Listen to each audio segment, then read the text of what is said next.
We are in Leicester at the Morningside Arena for this year's Premier League pool, where 16 of the best world Nineball pool players are here to try and snap off this league. The opening session of day 3 started off and finished with ruthless victories for world Nineball champion Francisco Sanchez Ruiz. Scorelines of 5-1 and 5-2 will have also helped his rack difference on the league table. Sanjin Perlovanovic had surprised many with his good form on day 2. He continued this form on day 3 as he wins 3 matches from 3. Up next, Naoki Oi had always been in contention and added another winning point in the opening session of the day. Alex Pagulayan kept his campaign on track with 2 wins and just the 1 loss. He's looking good. Eagle-eyed Jason Shaw won all his 3 matches on day 3, but with scorelines of 5-4 in all 3, he's showing he's here to win the title with nervy display. And defending 2-time champion Albin Ocean was grateful for a win in the afternoon, as by the evening he lost to So Soa, who notched up her 2nd win of the competition. So let's have a look how it stands. Sanjin Perlovanovic, just 1 loss. The only other player with 1 loss sits in 2nd place, Naoki Oi. But as you can see, this is a tight league table, so different to last year. Top 10 will qualify. Woo Kyung Lin sits in 10th place, 4 wins from 9. Earl the Pearl Strickland, 61 years of age. He's hanging in. Can he do it? Can he qualify? Unfortunately, Ladies World Nineball champ Cho Chae-Yu still yet to win a point. Now, what have we got in store for you today? This is Table 2. You can watch these matches on Matchroom Multisport YouTube channel. Chris the Shotmaker Melly never fails to disappoint. He's opening up day's play over there against Long Duck 10. Big match for Long there. He needs wins. Jason Shaw will follow Chris, his good buddy. And finishing off that session, Skylar Woodward plays Soa. He needs wins, desperately needs wins. This is Table 1. This is the action we will be watching. Naoki Oi, such a colourful character. He's opening day's play 2 matches up against Alex Pagulayan. Naoki Oi's just 1 point in front of Pagulayan, so this is going to be a good matchup. And then the match I've been waiting for. The 2 ladies will battle it out. Cho Chae-Yu will play So Soa. That's going to be an interesting one. Can she win her 1st point in this year's event? Well, joining me for the opening 2 matches, this is going to be good today, JJ. Movement day? Yeah, definitely, and the players can kind of find out where they're at going into the final day. 2 Americans that have some matches that I think they're a slight favorite in, if not a little bigger favorite, even though they are races to 5. Earl Strickland and Skylar Woodward got to make some noise today to head into that final day and try to qualify. Yep, let's get the action underway. This is day 4. Plenty of pool still to play. Thank you, players. When you're as ready, we please approach break. the business end of this year's Premier League pool. So this is the lag. Always a tough shot, the lag, I felt. You could easily twitch that one. Yeah, a lot of pressure, right? You can hit it well and lose. You can, the first draft, you know, hit it poorly and sometimes win, but the embarrassment factor, I think, on the lag is there.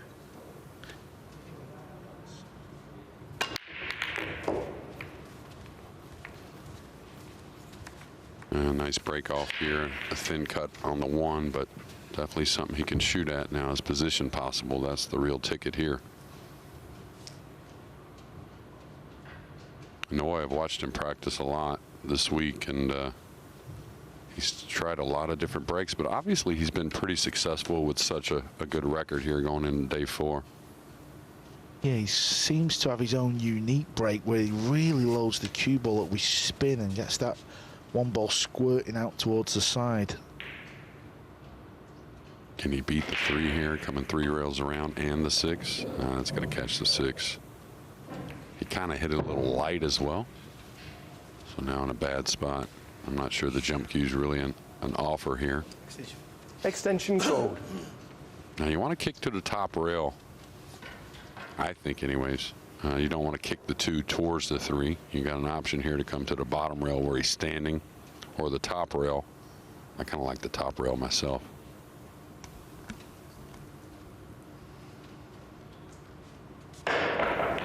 You don't have to worry about the side pocket either if you go to the top rail. More congestion to kick the ball towards as well. But sometimes it's a little preference, huh, Carl? And this is what I was talking about. The cue ball and 2 ball were always coming down together, right? Yeah, and that is going to give Alex a good look at this. Yukio is on 7 wins from 8, so you feel like that's going to be good enough to qualify. You would think he's going to win some more matches. He's not going to lose his next 7. He's played 8, so he's got 7 matches left. All players will play 15. Yeah, I think it's going to take 7 to qualify, where years past it was 6. Yeah, and I think obviously now where Oi is at is he's got to keep notching up these wins, because moving forward in the next stage, it's going to play a massive part.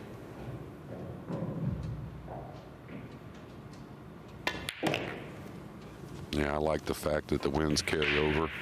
I think that has a big part to do with the event, and it makes it more quality. Yeah, I mean, you know, some people may think it just all gets scrapped off the board and we start again, but that would be very unfortunate for the likes of Senjin Perlovanovic, who's been very consistent. So this is why it all carries over, and this is why these matches mean something now. Pagulayan's on 6 points, 6 wins from 9. So if he wins this, go level on points with Oi. Yeah, it looks like he's going to come 2 rails for the side. It's a little surprising to me. I thought he could just lay up for the corner with the 7 so near. Extension. And one thing Alex is still one of the best at is when he gets that shot and he gets in line. Very good with the cue ball, very smart decisions. It's a matter of when he has to come with a shot, or maybe a shot with some power, is when he's really struggled.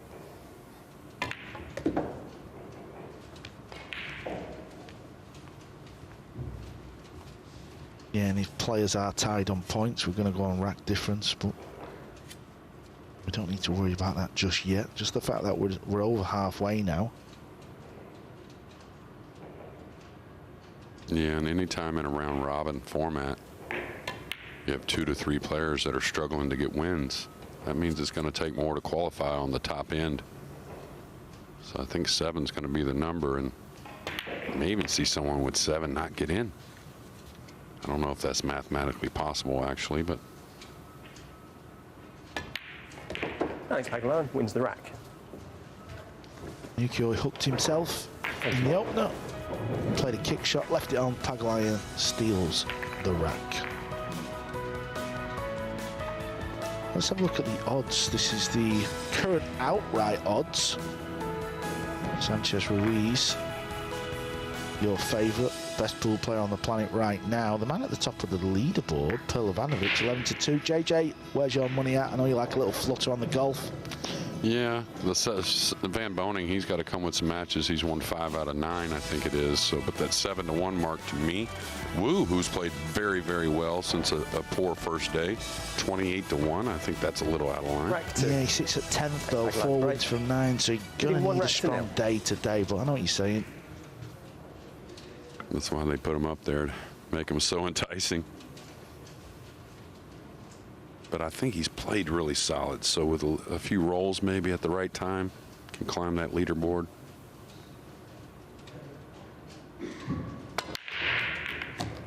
That's the kiss of death that comes across and hits the 9 so often. Sometimes creates a golden break, but more often than not, creates some problems.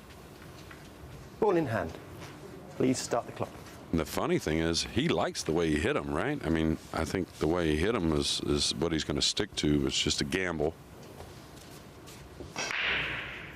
Yeah, when you go back in your chair as a pool player who's just broke off and gone in off, you're looking at the balls. Pagulayan will have already scanned the table. That's what a pool player does, don't they, JJ?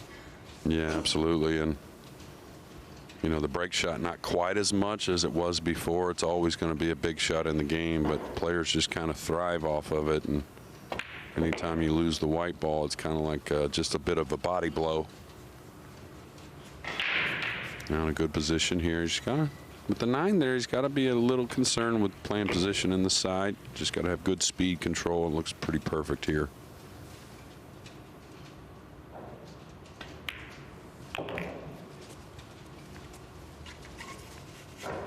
Oh, he never really threatens the shot clock.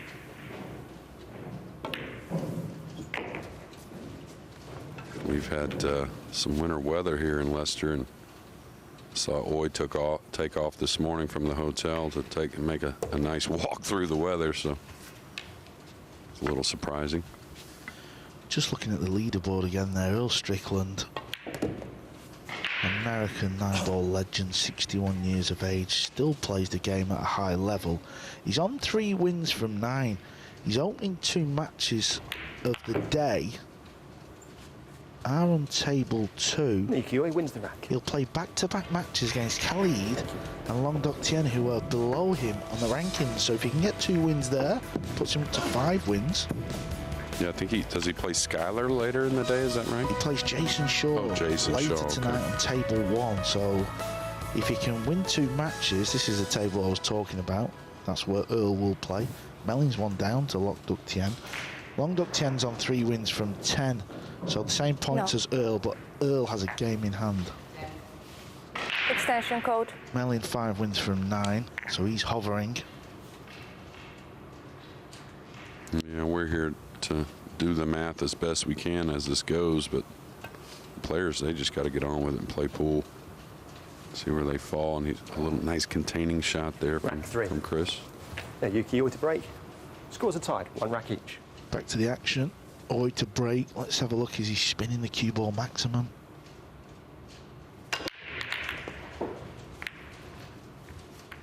Needs a little help here. Oh, he's not going to get it. And with all that spin, occasionally he'll make the corner ball. So I think that's a little bit of a thought in his mind. Watch the blue too. Touching ball.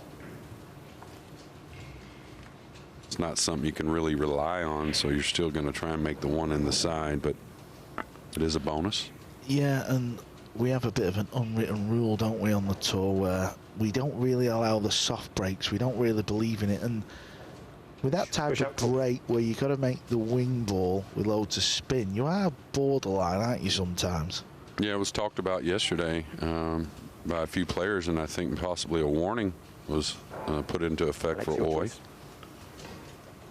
Yeah, and if you're wondering how we monitor that, we don't have like a speed gun or any kind of thing. We just know as players, don't we, and as commentators, we know, you know, if you've been around the game long enough, the players know how hard they can hit the balls. And yeah, we just feel like, please reset the shot clock to 30 seconds. You know, for the good of the game, we love to see the power break. SVB does it better than anyone else I've ever seen.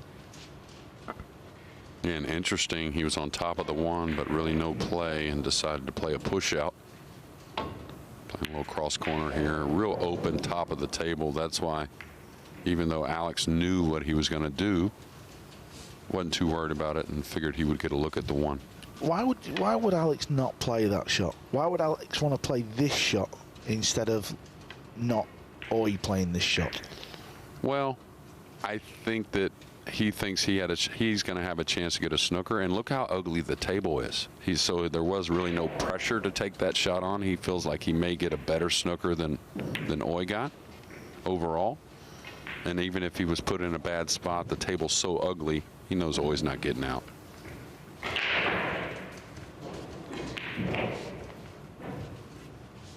This could be the longest game in the event so far.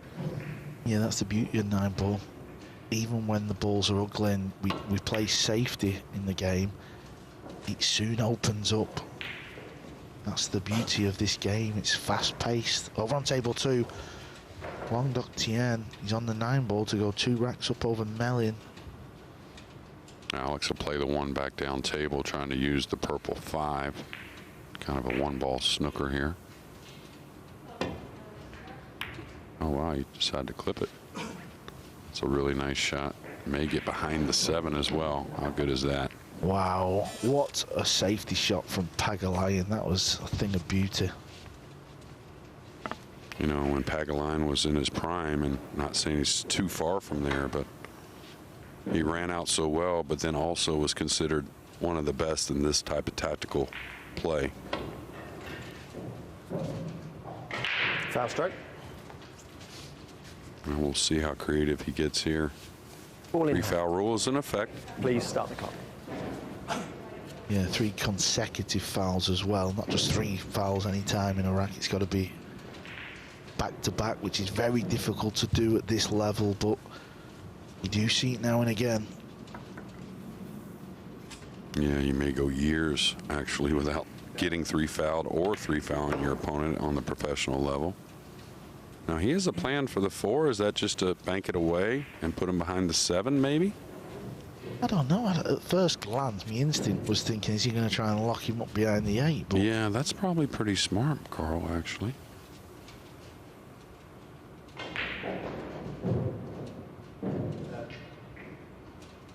Is he trying to break this out? No way. Yeah, he's trying to get close to it and off the rail with the cue ball, though. He's going to be upset about that.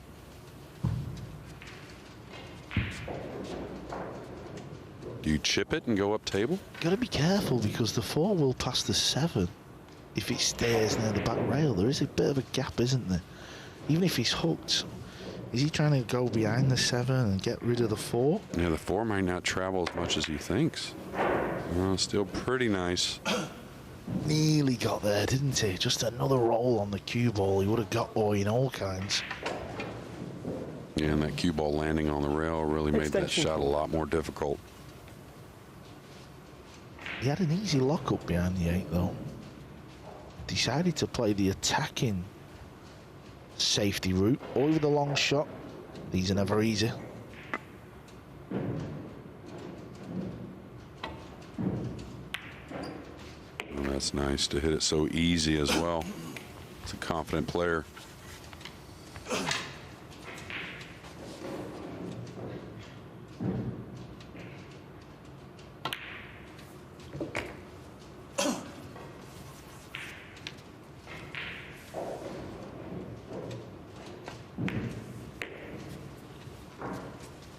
So Alex took a gamble, tried to open the rack up, underhit the safety shot.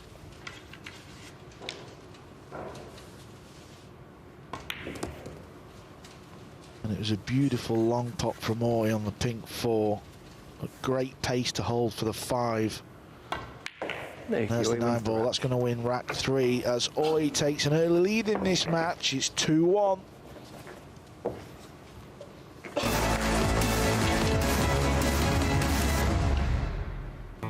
The Diamond Paragon Pool Table. Diamond tables are designed and manufactured from the highest quality, sustainable hardwoods, utilizing world-renowned designs. Diamond tables are unparalleled for playability and durability. After all, they are designed by players for players.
Welcome back to day 4. This is the opening match Alex Pagaline's break. Trailing 2 of racks the to 1. afternoon session.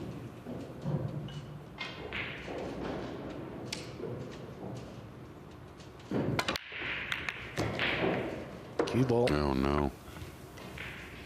So 2 for 2. It did hang up. Maybe corner hooked on these 4 1/4 inch pockets, though, trying to get at the blue 2. Push out called.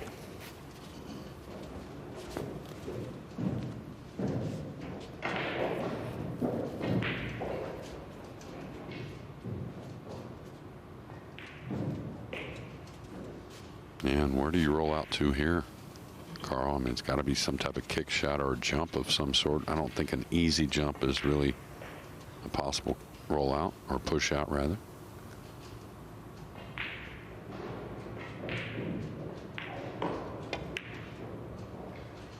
Yeah, I don't know if he hooked him. No, Yuki. Yeah, barely.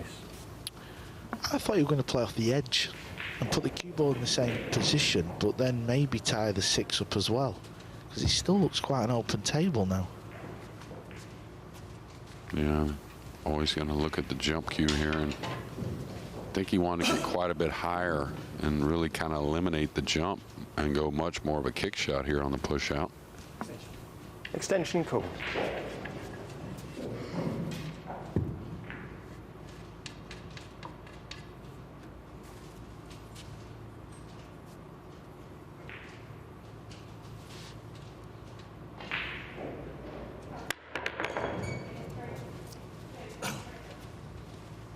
Modern era, the players are so good with the short stick now. It's such a dangerous tool, isn't it, when you're trying to play safe?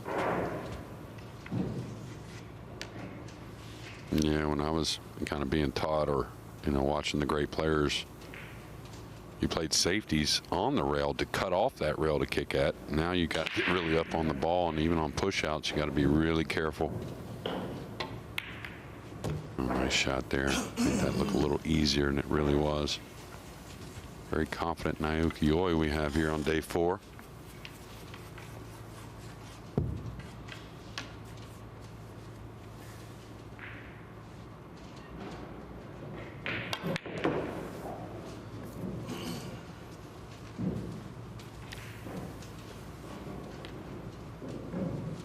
A little awkward here, huh, Carl? He's got to ease it. If he hits the 6 on the top, the 8 on the top side, the 6 could kind of lay a little funny. If he hits it on the bottom side, it could come up. Should be okay, but this is, oh, okay, caught it dead center.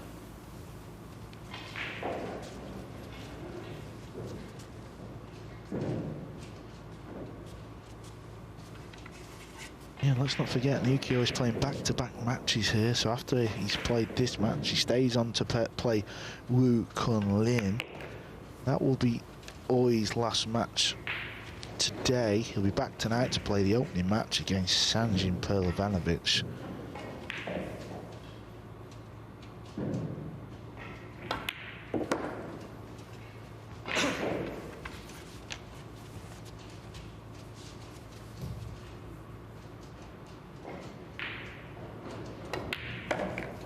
He's playing well. Oi wins the round. He's playing very well.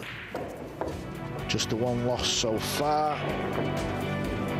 As he takes a 3-1 lead over Pagalayan, and then over on table 2, Long Dog Tien, who's only won the 3 matches. Well, look at that for a scoreline. 3 up on Mellin.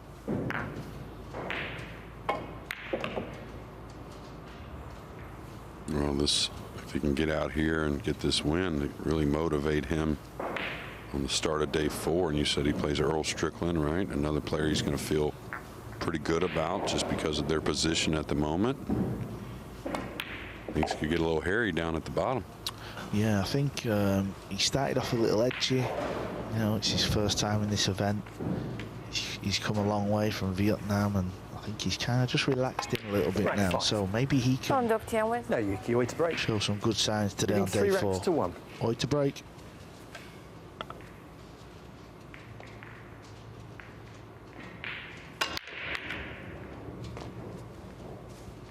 He's made the wing ball again, and really no threat of the soft break there or anything near it. He put a lot of power in there and still made the 2. I think it's that heavy spin pushing the 2 ball just barely into that corner pocket. Yeah, you could see it took a bit of a wobble, but it did go in. And look at the split he's got here, JJ. This is nice. Yeah, and I haven't got to watch a ton of his matches. Watched him practice much more than than play, and obviously he's been playing very well with only one loss, but he's shown us why there's only one loss. Losing the first game here after a little bit of a suspect decision in game number 1, but has rebounded beautifully.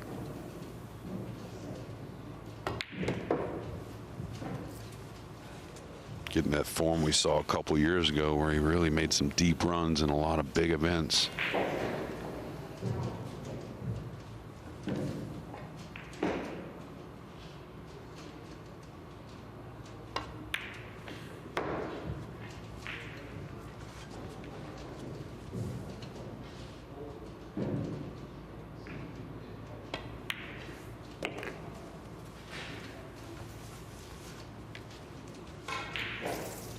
You know, and years ago in professional pool, the name meant a lot, right? I mean, you can face a player, and it, you know, it could get the butterflies going. It could make you maybe get a little out of sorts to start a match, but today it's a bit different. I think it's a lot more about your game, really, than what you got on the ID, the name.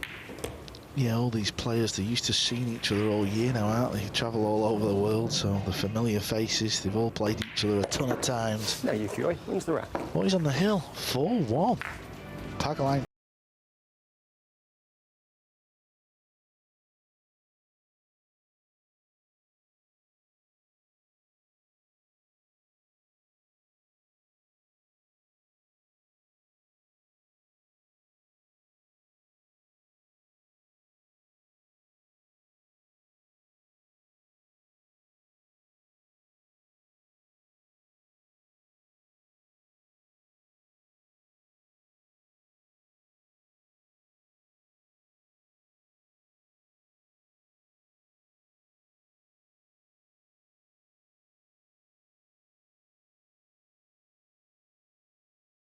Alex Pagaline's break, trailing 4 racks to 1.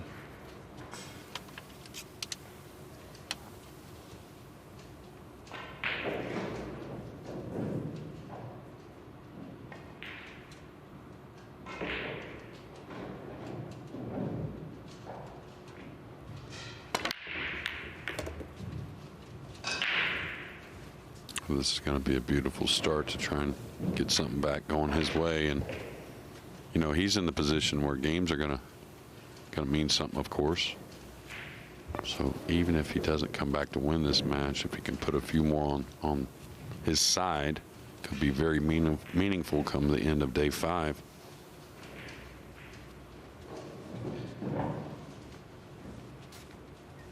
This is the 9-ball. Long his face with, slightly over it position on it. He'll still play this up the rail. As long as he misses the middle point, should slide in. He looks to have played very well in that match. Yep, it's there. Long down. With a big win there, 5-0 over Mellin. Up next on table 2, Jason Shaw. He's playing the young 17-year-old Khalid Al-Ghamdi, who won the SVB Junior Open. He's only won 2 matches so far out of 9. Al-Ghamdi.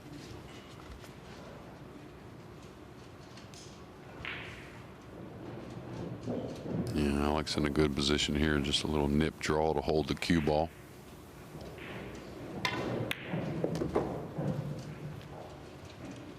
You'll want to hold an angle on the 6 to slide over. The 7 doesn't pass the 8.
Well, Pagulayan's going to have to win the last 4 to win this match. That's the start he needed with a break and run as he wins racks 6, but he trails Nukioi 4 racks to 2.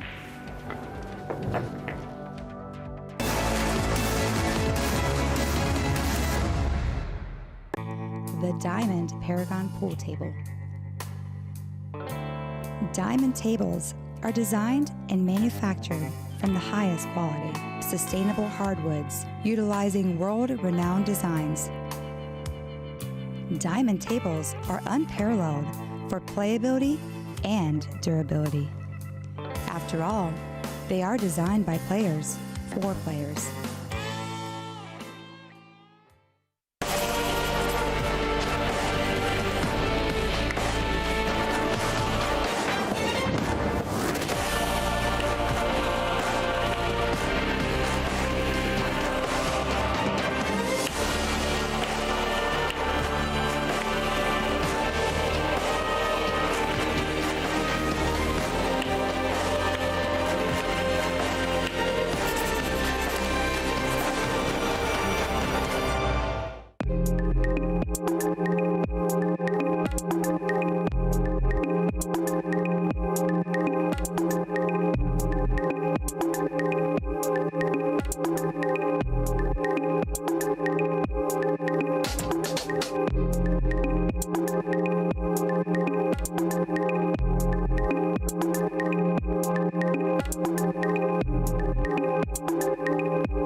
Rack 7. Now Yukioi the break. On the hill, leaving 4 racks to 2. Nukioi's been making the wing ball. The wing ball is the red ball. Yeah, straight in again. Yeah, and a 2-9 looming. I think something, he may roll up on the 9 here. It's a little bit of a cut. May elect the soft safety, a little simple safety here. Quite a bit of cut on the 2 to play into the 9. Now, can he just roll forward and put him on the back of the 9?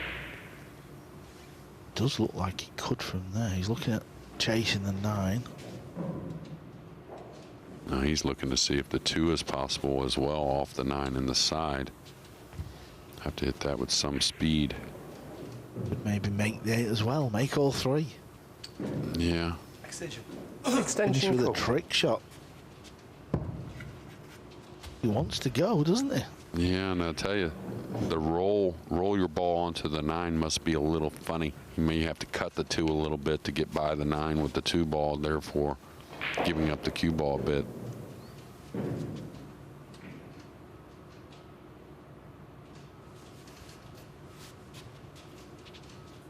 You can measure it up all you want, but it's still a lot of feel here on a combination like this.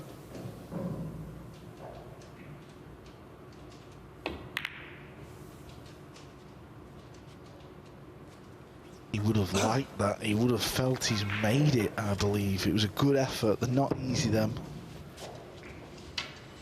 Yeah, when the 2 hit the 9, I thought the match was over. Like it was pretty good, but the diamond table has a very deep shelf. Yeah, looking at the overhead as well. I mean, that should never go in where it hit. Extension It call. hit the side rail. Now the bank, pretty natural. Cue ball onto the 9, most likely anyways. I wouldn't fear following the 9 in here myself. It may happen, but I still wouldn't fear it too much.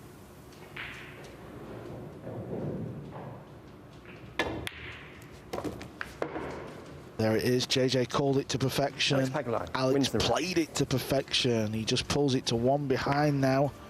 Oh, he took a gamble. Didn't pay off.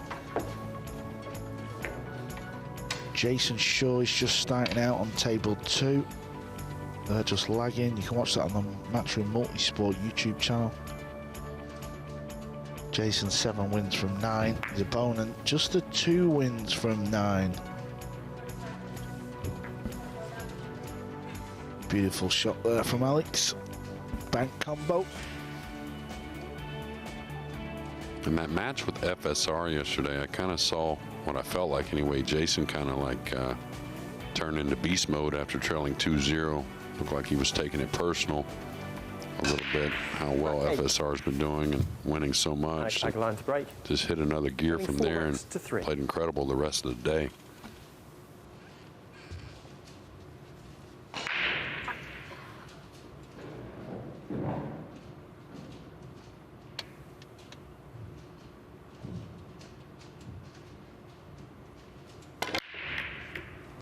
That just shows you how different Naoki's breaking, because the 9-ball was nowhere near there for Alex. Watch how high the green 6 goes. Extension cool. I'm not so sure if there's a possible 1-9 on here. Let's have another look. Yeah, there's definitely a chance. Possible safety as well. Tell you, do you like, I mean, if you're going to go all out, do you like the kiss shot more than the cut? Or do you like the combo? Maybe the camera's fooling us a little bit. Yeah, I like the combo. Send the 1 into the 9, get the cue ball down near the 8. The 8 and the 2 are there, but he's a big favourite to make this. He really is. He can also play the cue ball flat like that, and it's there. Naoki with his own little combo, a little bit unlucky to leave that from Pagulayan, but in the end, Naoki takes a big point. Still only lost 1. Oi 5, Pagulayan 3. Oi to stay on the table next, where we will play Wu Kun Lin.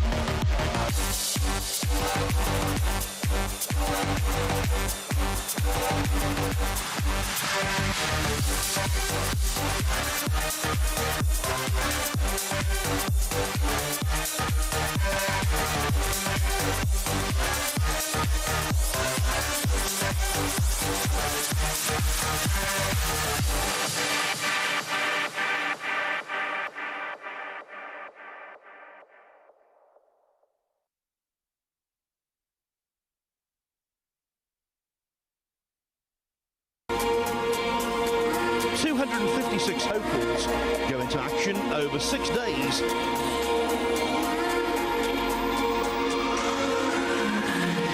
When an irresistible force meets an immovable object, something has got to give, but nothing is given yet. Final of a matchroom promoted tournament, the majors in the game. Up on the wrong end against an opponent of this quality. Not quite as close as it's been for him in the last couple of rounds. The 478th match of this terrific tournament in Fulda.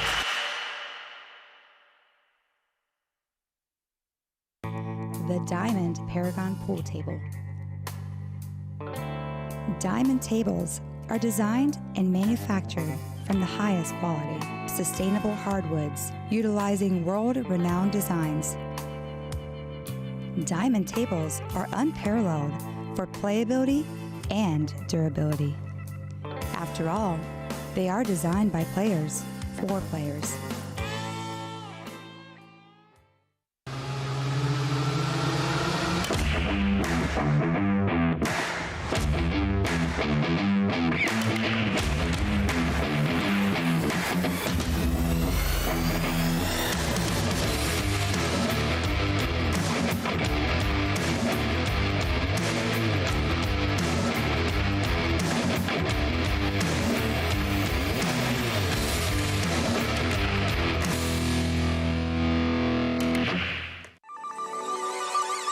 This championship is being played with the new Aramith tournament set. Featuring a unique molecular structure, it guarantees razor-sharp precision and unsurpassed longevity. Unquestionably the best pool balls in the world, this set is available in a TV and a value pack version, as well as in the new My Aramith Ranger of Ball and Q cases. Now you can bring and play with the best ball set everywhere you go. My Aramith, bringing new dimensions to your billiards experience.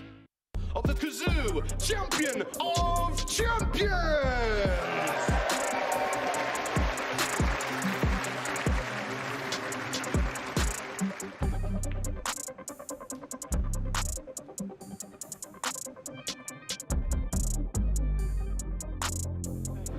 It's time for a little bit of dance.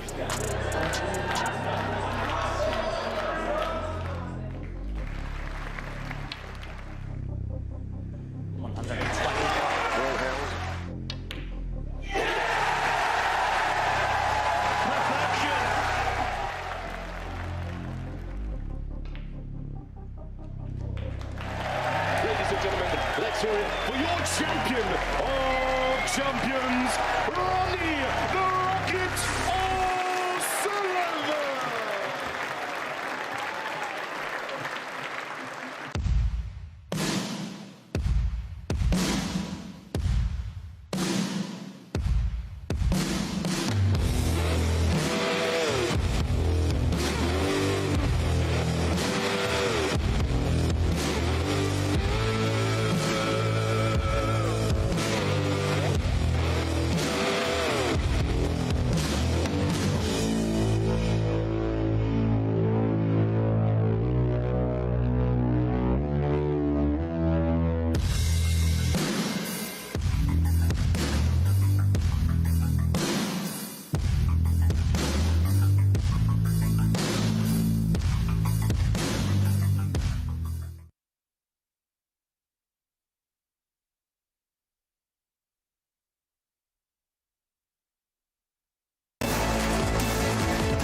Play well.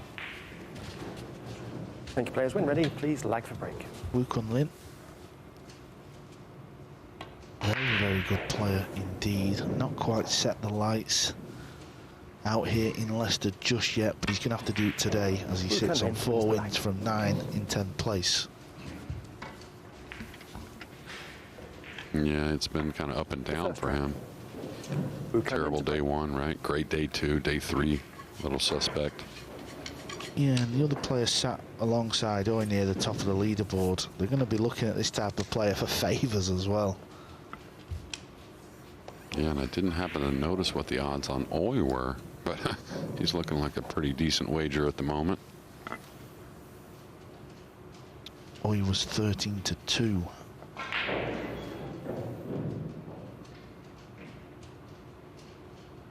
On table too, Jason Shaw told you he was playing Khalid Al-Ghamdi. Al-Ghamdi's only had the 2 wins from 9, but he's 2-0 up over Shaw. Yeah, very capable young player, and we're all a little shocked that he had run that dry in these races to 5 so far through 3 days, but looking to rebound on day 4. We've seen a variety of breaks on the main table here in day 4 so far.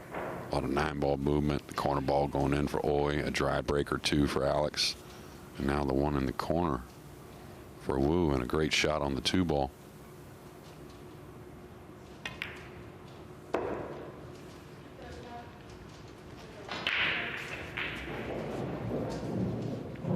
You'll see a little contrast in the 2 players. Wu, who just kind of goes around the table a little more calmly. Not rushing to the shot quite like Oy.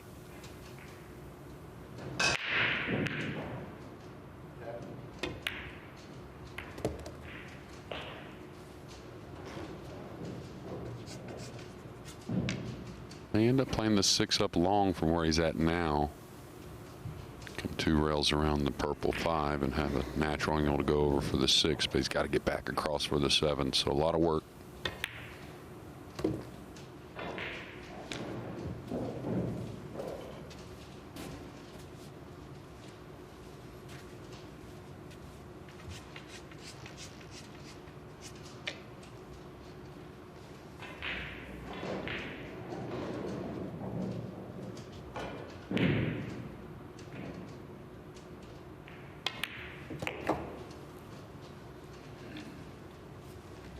And that's precision with the cue ball there. Not too much of an angle to where the shot is difficult, but he can stay right in that medium zone with the swing and get across easily.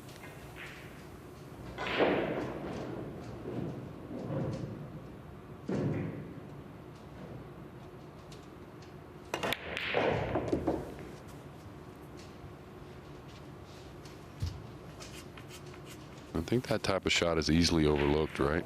Like, you want to get across, but you don't think that, hey, I don't want to go all the way across and get kind of straight.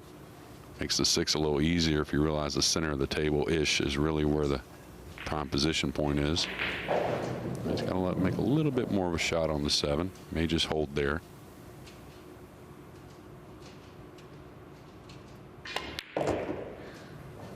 You get there? Yeah.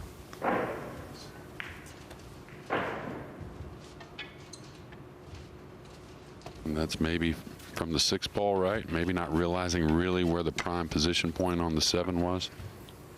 Yeah, or he'll be sat in his chair still fearing the worst. It's not the most difficult of jump shots. Yeah, he'd rather be jumping from Oi's perspective, but Foul. well, to not get over the ball, you don't see that very often in this day and age.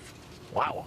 Yeah, especially with plenty of room between the cue ball and the 9. I think a little miss hit on the cue ball is the only thing I can figure.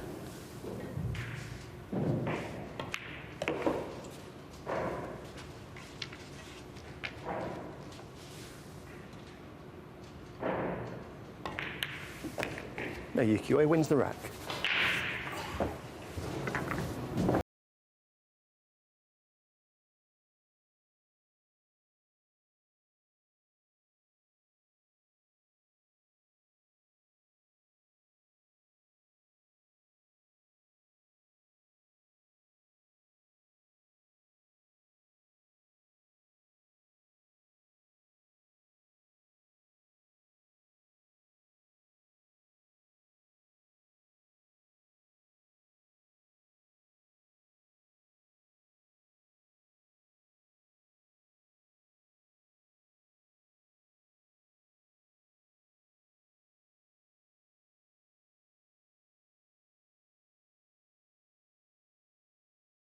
Nineball rankings, the top 14 and 2 wildcards. Tickets are available.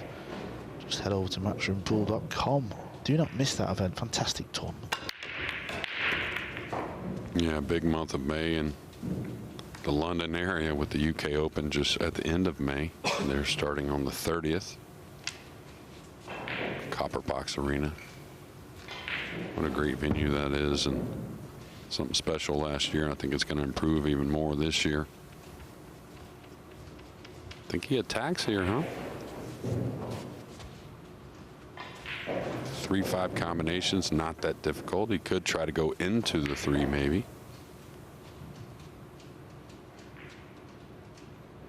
Watch out for the 8 ball up the table. All right, he's going into the 3. He's going to have to make a better shot on the 3 ball. Yeah, what do you do here? It's very hard to kind of strike down on the cue ball and hold it. There you see pretty much the angle he's faced with. Yeah, and this is where the players have to make a sound decision. They want to stay so aggressive, and extension partly why they're so great. He could bank the 3, but 1 rail between the 6-8 down below the 4-9 and kind of run the cue ball 1 rail. I don't think he can really get behind the 6, but not too difficult of a shot.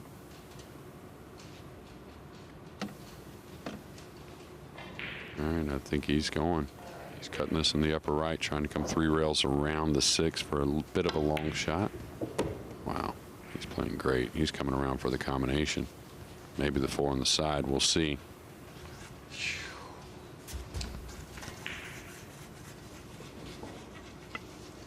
Tell you, after knocking that ball in, I got to play the 4 on the side, I believe, versus the combination.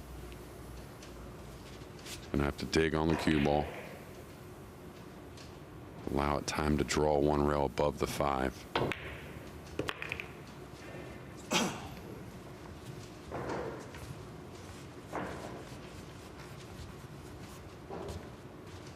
You and I rode over today and we were talking about different things, Carl, and I think always showing us what I was talking about as far as where the game's going to head. The game's heading in a direction to where there's going to be safety play, but you're going to see players playing very aggressive, even more aggressive than they have throughout the years. No, if I get my hands on the table manufacturer, they won't. I was shimming these pockets up where it's going to be brutal. Not too brutal, I understand that. Yeah, but they train so well. I mean, all the information out there to make the fundamentals better and technique and just realizing what it takes to win. FSR has shown us that. Shane Van Boning has shown us that for 15 years. Yeah, and also when you are playing these safeties, you're not always guaranteed to come out better side of it, are you? Even if you play a good safety. Players kick in and jump in the balls, you're relying on a little bit of luck to get back to the table. But there's always a hair of percentage play. Oiland's a little short. You see these miss now and again. Yeah, I like him going back and taking a hair of extra time. He's played pretty fast overall, but Tell you what you don't see from Oy anymore. You don't see all the antics, do you? The laughing and the giggling at the table. That's gone. he's been a serious contender for a few years now in all these events. No, Yukio, he wins the rack. Yeah, but even there, potting that back in the day, he might have like sigh of relief and sort of laughed it off. He just means business now. Yeah, to our point from before, we saw that yesterday with Sky Woodward and 2 points with Jason Shaw. The first game didn't get out, had to play a safety, played a pretty good safety. Shaw kicked it in and got out. Then the Case game, the same situation. Skyler got in a position where he was forced to play safe, played a pretty good safety, and maybe Shaw made the shot of the match, or excuse me, the shot of the event. Jumping and cutting that ball in and stealing that match away from Skyler. Coming into break. Leading 2 racks to 0.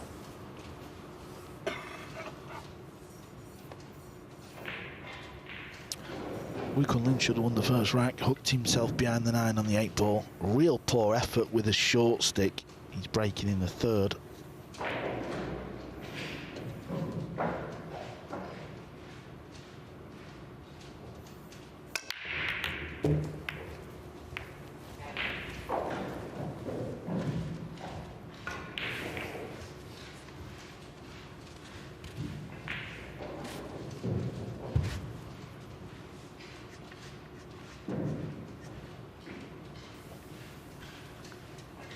And now most likely our first push-out situation in the match.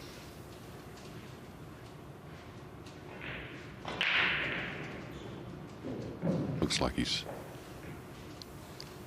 looking at pushing out to the right long rail there for a very difficult jump shot, but a doable kick shot.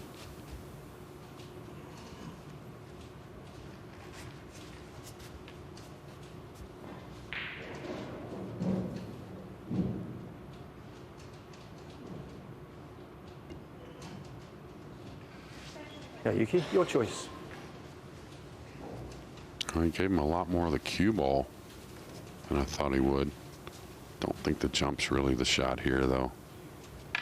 Looking at kicking across, trying to come on the bottom of the 2, maybe pocket it in the side, but send the cue ball towards the purple 5. Get a little separation. I think at 2-0, he maybe is supposed to pass this.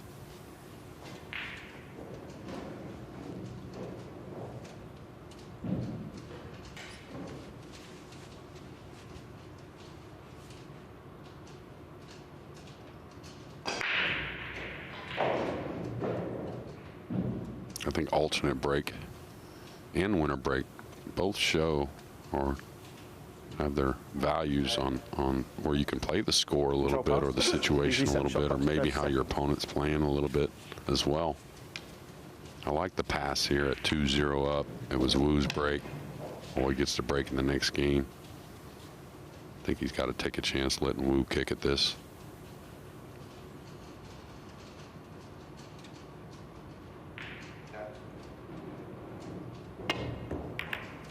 He put a lot more speed on that than I thought he would, but I'm going to surrender a shot. Nothing easy. And position's kind of awkward as well. Looks like there's maybe a 4-9 kiss shot later on in the rack.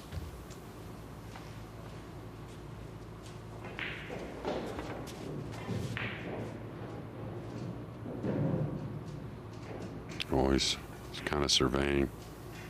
The cue ball near the rail. He doesn't want to elevate, of course, trying to get better position. That makes the two very difficult to make. He wants to level the cue out and come across, and he's kind of surveying what kind of thin cut in the side he has on the red 3.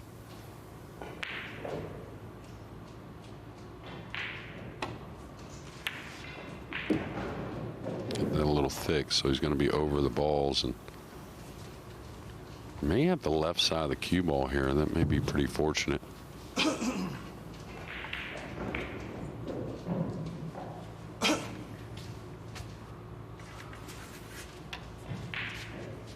Just see the table in the distance there. Algandi's at the table.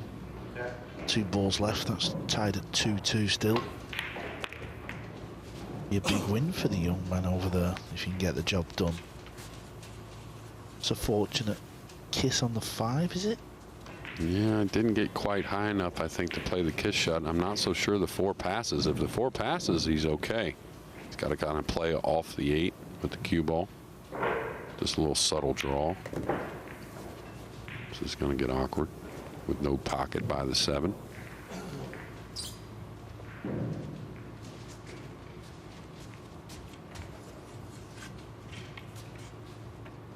Guess he's going to play the thin cut. This cue ball could get running easily by the 6 and near the 8. Really nice touch.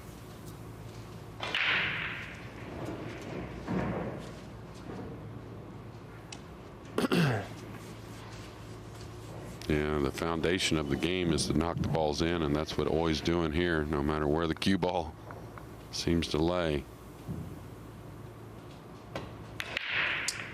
I jinxed him. The curse of the commentator there. Gonna get a little roll, I think. Bad miss. 8 ball was impeding him a little bit, so maybe that was in his head, but we have to chalk it down as a poor one.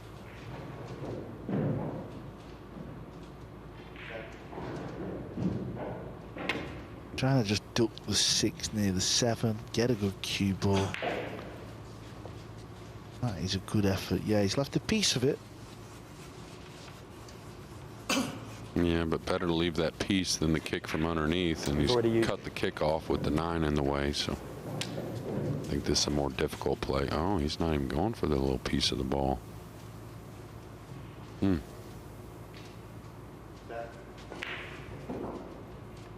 30-second shot clock in play. He's used his extension. Wow. When it's your day, it's your day. That's right. And it looks like it may be a better day, at least the start of a better day for Khalid at the table. 3-2 lead, open balls. He's got a chance to take a 4-2 lead against Jason Shaw, who's been one of the premier players so far here in the Premier League. Yeah, Khalid stays on table 2 after that match to play Earl the Pearl. 61 years of age, playing a 17-year-old JJ. Khalid's gonna qualify in the top 10. He's got to win all 3 games today. I thought he would, if he's attacking, I thought he would cut this to the lower left, not the lower right, but... Yeah, I'm with you. I'm surprised about that one. Well, he knows better than us, clearly. Yeah. Maybe because the cue ball was going towards the 8-9 with the other pocket, maybe.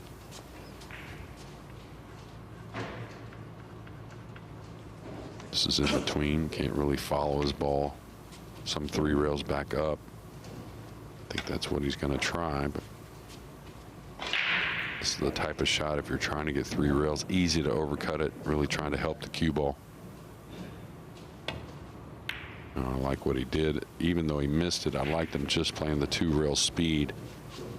Still hasn't left anything easy for Wu. It's been a couple 2.5 racks of problems. Extension called.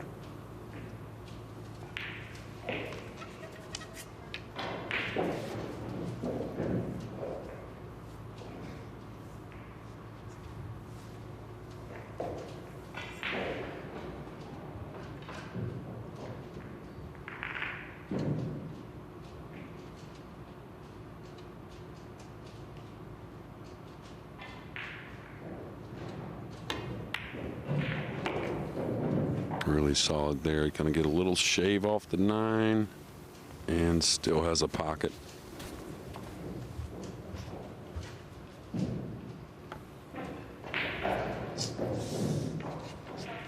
Been a strange rack, this one.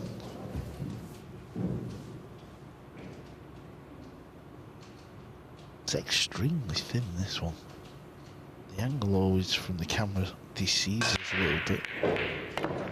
Yeah, look how thin he hits it. Where's the cue ball going to go? Where's the 9-ball? He's okay. If the cue ball had landed on that rail, it makes the shot so much more difficult, but he's fine. Yeah, the cue ball went some 3 rails before the 8 tracked just a diamond to the pocket. That tells you how thin it was. And now on the board. Yeah, that rack had it all. Wu Kunlin. But the main thing is, Wu Kunlin, he's off the board as he trails Nukioi 2 racks to 1.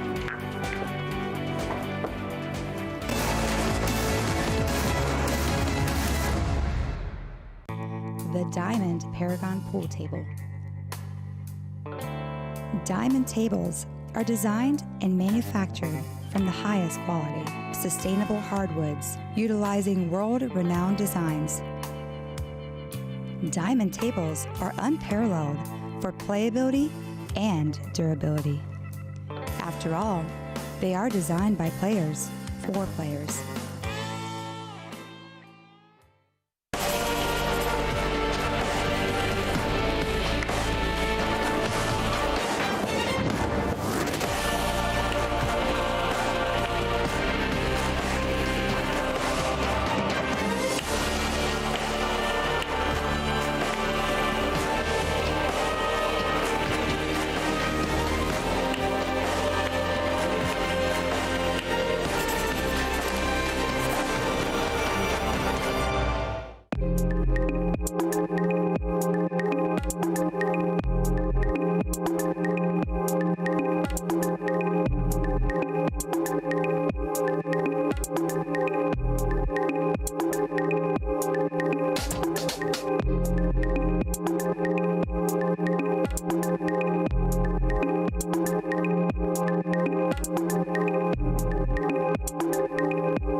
Back to the action.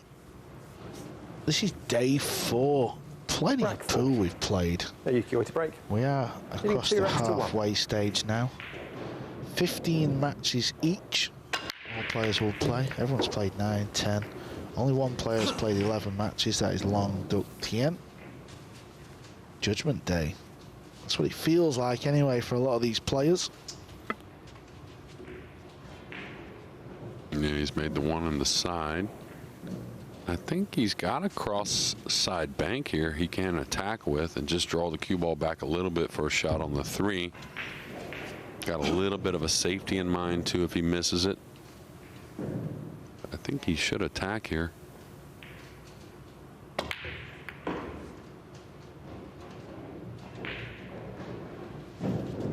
Oh, playing good and running good as well.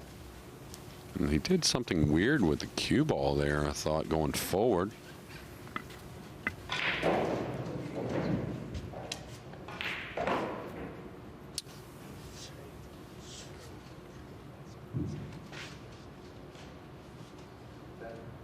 Extension call.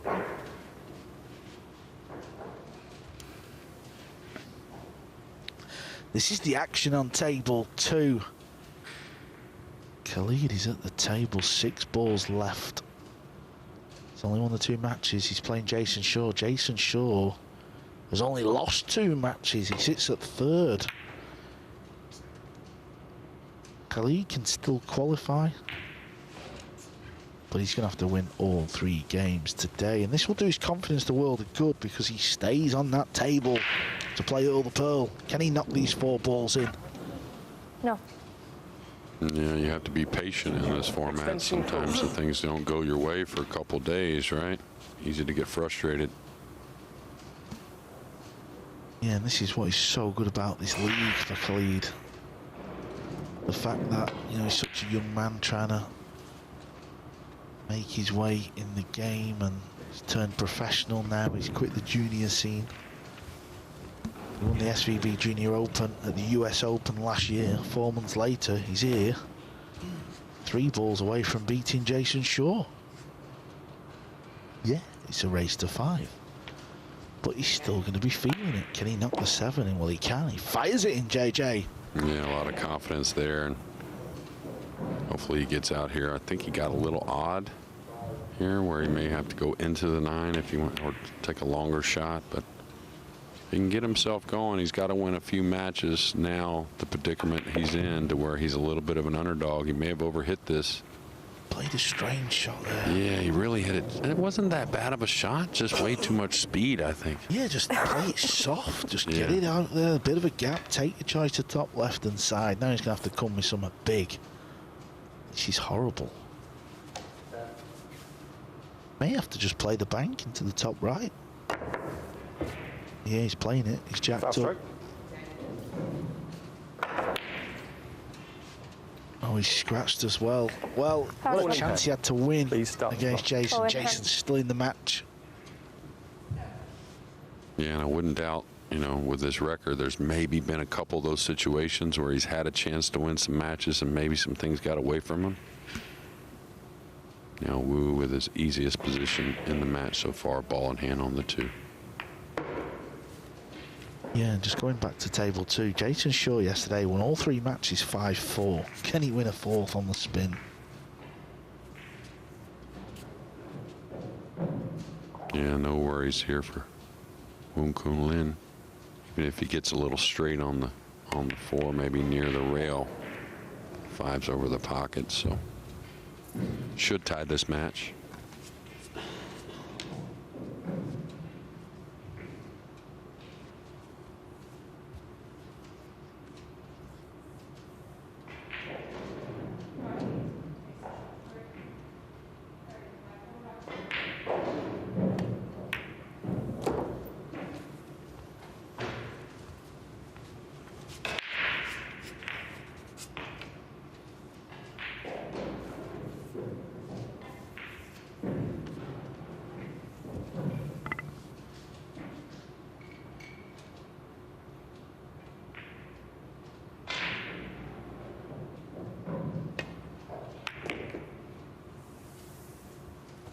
Very deliberate on the cue.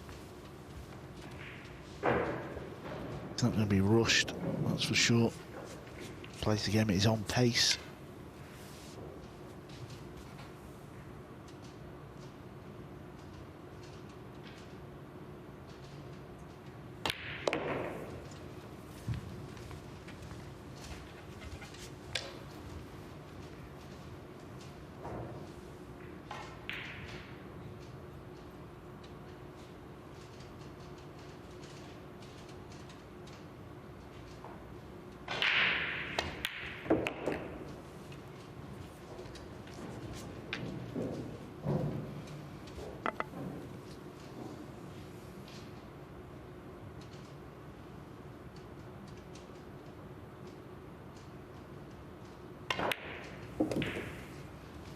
Woon Kun Lin wins the rack.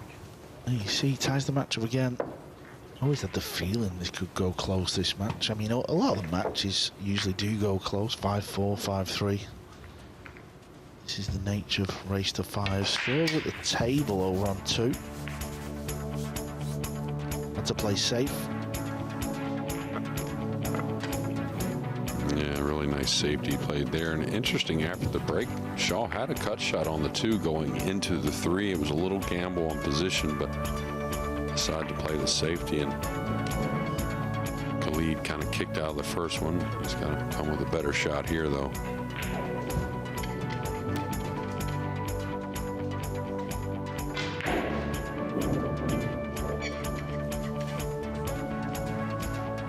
Rack 5. Wu Kun Lin to break.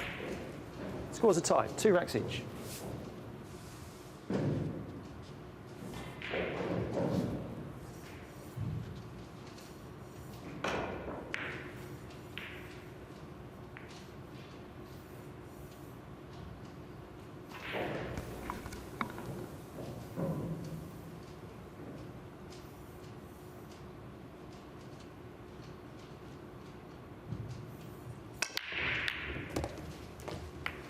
A good break, and he's got an open look at the 2. All the balls are sat in the open, so there's no clusters, there's no traffic. Yeah, cue ball finds the center of the table, which percentage-wise gives you the best chance to get a shot. He certainly got that natural position coming across for the 3, so if he can maintain, he should get his first lead in this match.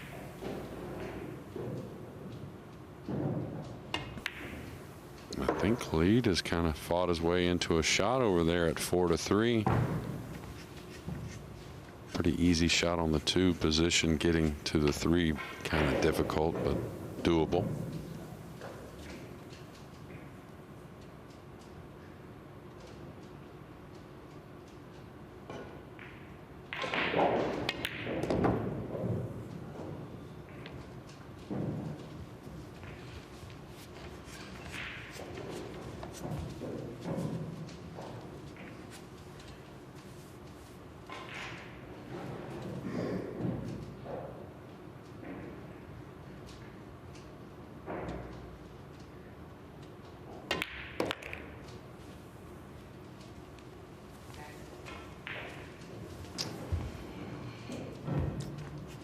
Probably come across for short side on the 6 here.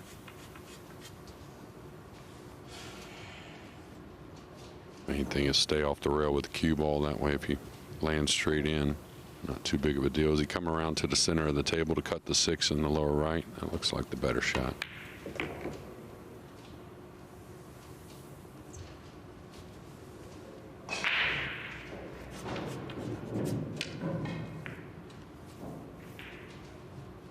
Jason has overcut the 3 ball, so Khalid another opportunity. The very open table.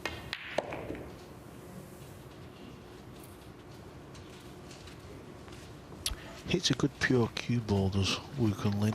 Not really played his A game. He's played okay this week. He sits in 10th, 4 wins from 9, so he's hovering around qualification position. Top 10 after day 5.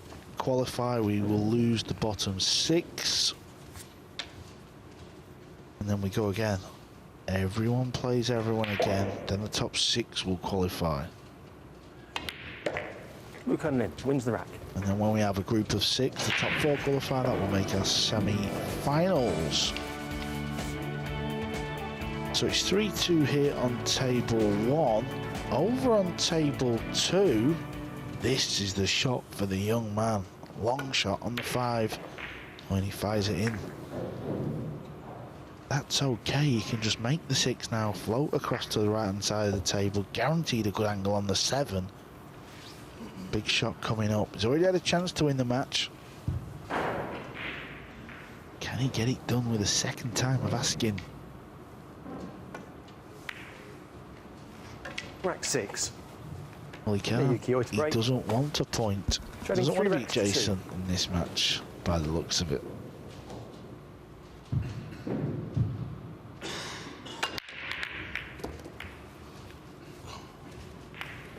Okay, a nice break off there, making the 1 on the side. A great shot on the 2.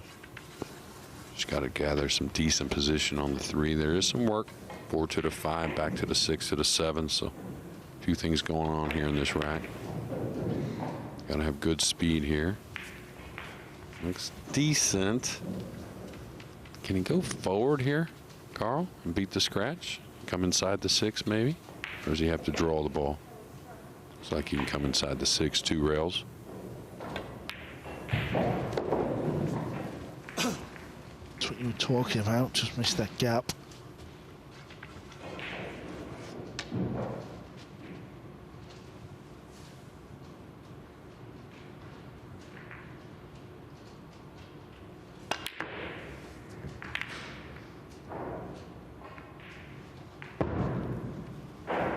Big miss there from Oy. Kind of feel like it kind of went off in his hand a little bit. It's normally how these type players, the best players in the world, have these type of misses when power's needed. And now Cleed has jumped the cue ball off the table at Hill, so. Meltdown happening on table 2. Well, you hate to see it for any player, of course, but young man like Cleed, he's really sharp. He's not going to like it, of course, but probably learn from what's happened in this match. Of course, Jason not out of the woods. There's a really ugly table there to try and clear. Extension called.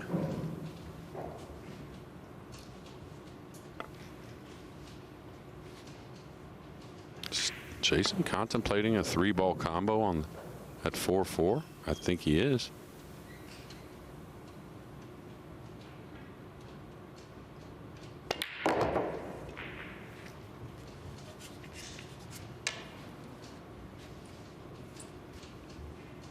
Well, when you look at the way Wukong Lin has played it,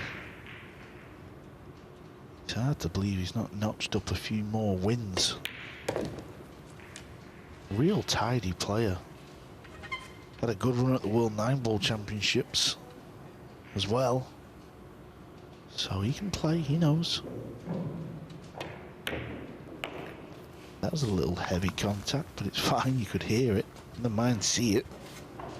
Yeah, he's pretty fortunate. Probably that wasn't too much of a cut, right? And look at the 3-ball combo that Wukong Lin wins the round. Jason Shaw is going for here. He's on the hill, 4-2. We'll be back after a short break.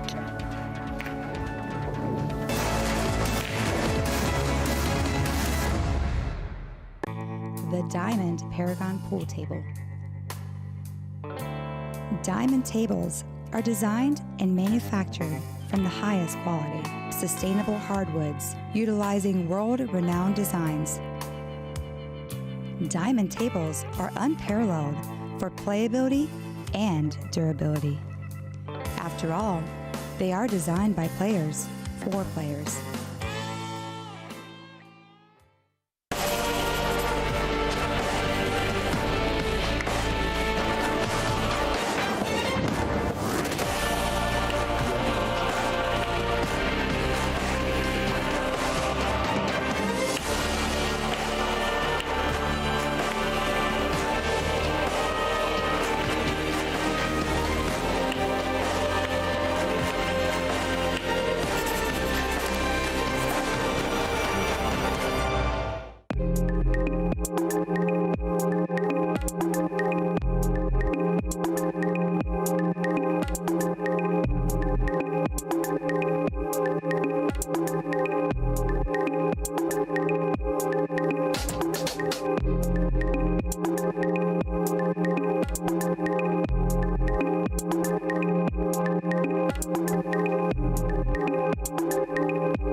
Nukioi joint top on points Rack 7. with 3 players now. Wukong Lin to break. Pilovanovic, 4 racks to 2. Oy and Shaw are the top 3. All on 8 points.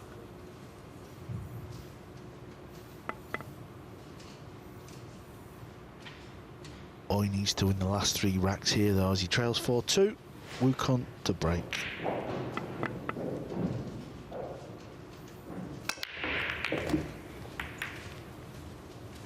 really is a good break off that he's doing. One ball going in the side again. Good shot on the 2. Got to play a good shot here though to go all the way up and back down for the 3. Yeah, anytime you're getting the spreads though, you know, that's how you're wanting to hit them. Not only making the 1 on the side, but Carl said nothing easy here. I think it's just a 1 rail path between the 7 and 6. Just try and get the speed right. You should fall on what looks like, oh, he's kind of, it's hard to tell with Wu though. He'll raise the tip now for a high ball.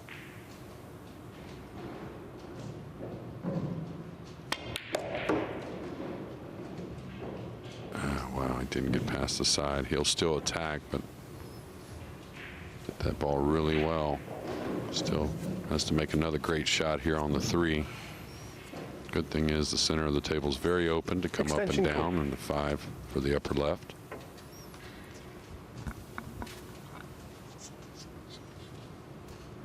Key to this shot is don't let up. The ball cuts nicely, right, with a little speed.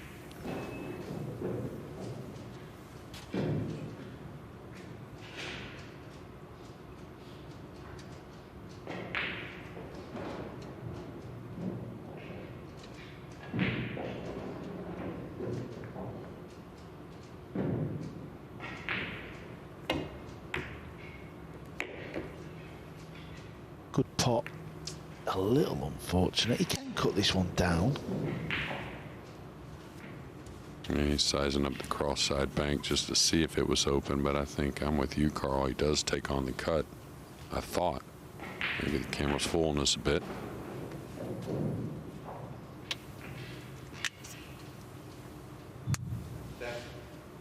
Well, he's not taking much time to play the safety, and I'm not sure where he's going with it. Is he playing it softly behind the 6? This is going to be a little heavy. Didn't get the cue ball back to the rail quite like he wanted.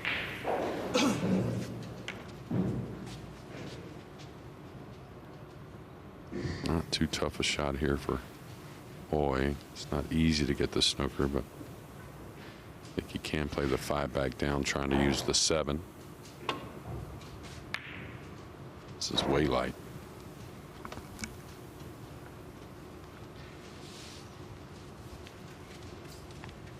Yeah, that's a good 3.5 feet short of the top rail, so good chance now. Needs to cue this nicely whenever there's a bit of distance. That's the first thing that pops in your mind. I think the 6 does pass the 9 though, so if he gets this down, really nice. And it's just been a funny Premier League for Wu, right? Just been kind of different from day to day. Day 1, not his best. Day 2, he was great. Day 3, kind of so-so, and now day 4, it looks real solid. Yeah, let's not forget Oi has only lost the 1 match. So Oi's still looking good. He's up there at the top of the table. Wu Kun Lin, he's on that breakaway point. He sits at 10, so, you know, 4 wins from 9. This will be 5 in 10. That will join Mellin. SVB's got a game in hand. He's at 5 and 9. So this was a massive match for Wu Kun Lin. And he's played well. He's come with it. Yeah, and really overcame a lot of things that were going Oi's way early in the match. Seemed like every time Oi missed, he didn't leave him a shot.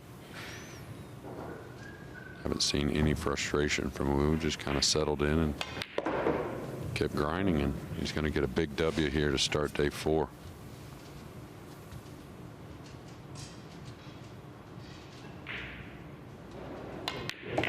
Fantastic performance from Wu Kun Lin as he beats Naoki Oi, who sits at the top of the table with Pearl Ivanovic 5-2. Up next, it's the all-female battle between Cho Chae-yu and So Soa.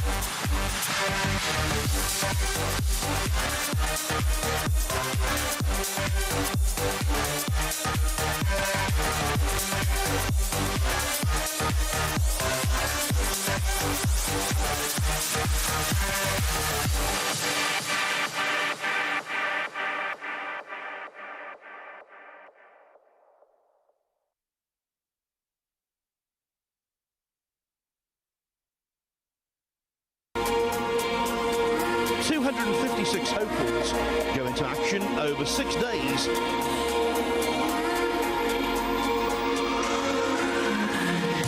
When an irresistible force meets an immovable object, something has got to give, but nothing is given yet. Final of a matchroom promoted tournament, the majors in the game. End up on the wrong end against an opponent of this quality. Not quite as close as it's been for him in the last couple of rounds. The 478th match of this terrific tournament in Fulda.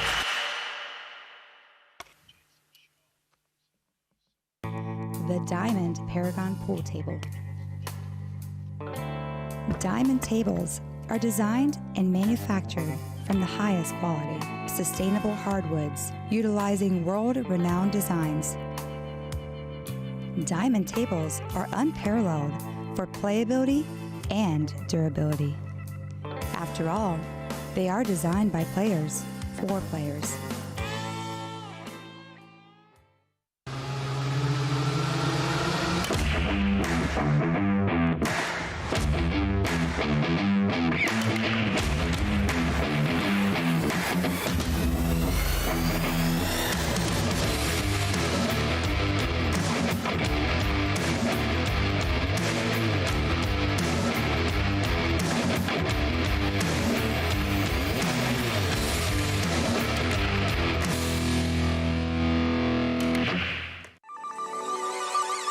This championship is being played with the new RMS tournament set.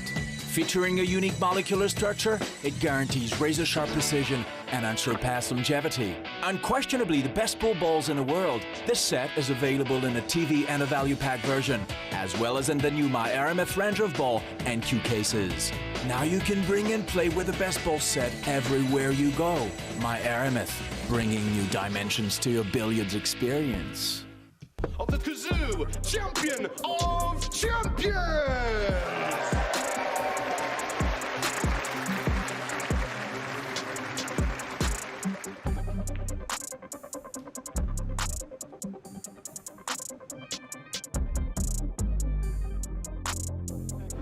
It's time for a little bit of damage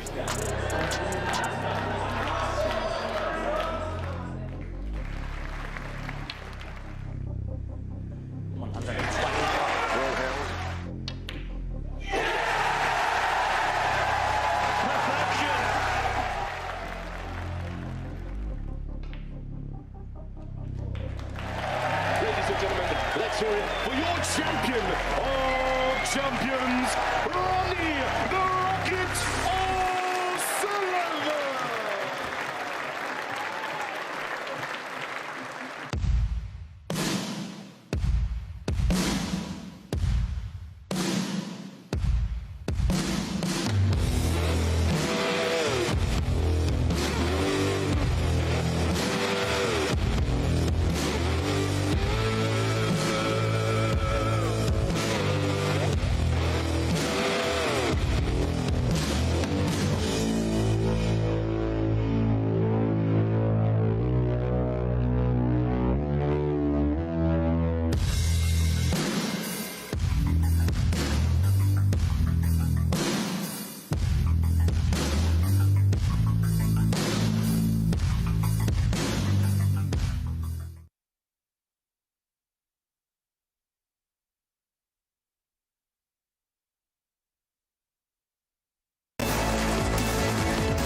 A mixed day so far in Leicester for Naoki Oi.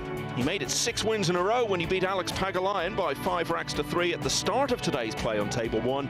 But then just a few minutes ago, he went down 5-2 to Woo Kun Lin. Oi will be through to the next phase. Woo Kun Lin still very much in the melting pot in terms of who's going to make it through. We reckon 7 is the target they've got to aim for. As you can see, Sanjin Pelovanovic out in front with 8 wins so far. He's joined on 8 by Oi and Jason Shaw after his win just a few moments ago against Khalid Al Ghamdi, and he's now talking to Carl Boyce. Jason, you're up to second in the table, 8 wins from 10. Where do you feel like your game is at so far this week? Yeah, I'm playing good, but I feel like I had a lot of 5-4s. I think maybe around seven. 7 out of the 8 matches, you've won 5-4. That's unbelievable. Yeah, just keeping it exciting for the fans, you know, keep it close. You keep telling me you don't get much form on the pool table, but I'm starting to think you're lying to me. Well, I think the tables might be turning a little bit, and it might be my turn to catch a few rolls. Yeah, I mean, obviously, you know the game of 9-ball, you know what it's like. You need a little bit of luck here and there, but clearly you're playing well. What have you been doing previous to this event to get ready for it? I just went away and had a little session with a snooker coach, trying to change my game up a little bit, go back to what I was used to instead of using a longer cue. Went back to a regular cue and just trying to, you know, tighten my game up a little bit and be more compact on the ball instead of being loose. So that's what you've been doing so far this week? Yeah, and it seems to be working. Yeah, I've missed a few here and there, but like I said yesterday, it's not going to happen overnight. It's going to be a little process, so I'm willing to put in the time and, you know, wait it out to see how it goes. And yeah, I'm happy to be second in the table right now, but there's a lot of matches left. Yeah, quick word on the event. It's obviously so different to what you're used to playing in, you know, day after day, plenty of matches. How different is it playing out there in these short races to 5 where you've got to play a ton of matches? It's kind of like the Moscone a little bit, you know, you're playing race to 5, so we're used to that, but there's many more matches here. Every day you got 3 matches for the first 4 or 5 days, and then you got to play another 9 matches after that.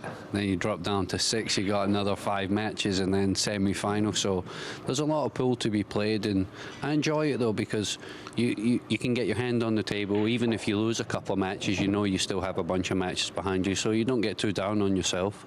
As where you're playing a single tournament, you know that one loss puts you to the loser's side, another loss and you're out. So this event definitely gives you more match practice, and I think the more you play, as the week goes on, the better you'll get. Right, Jason, you're looking good. Good luck for the rest of the day. Cheers, Carl.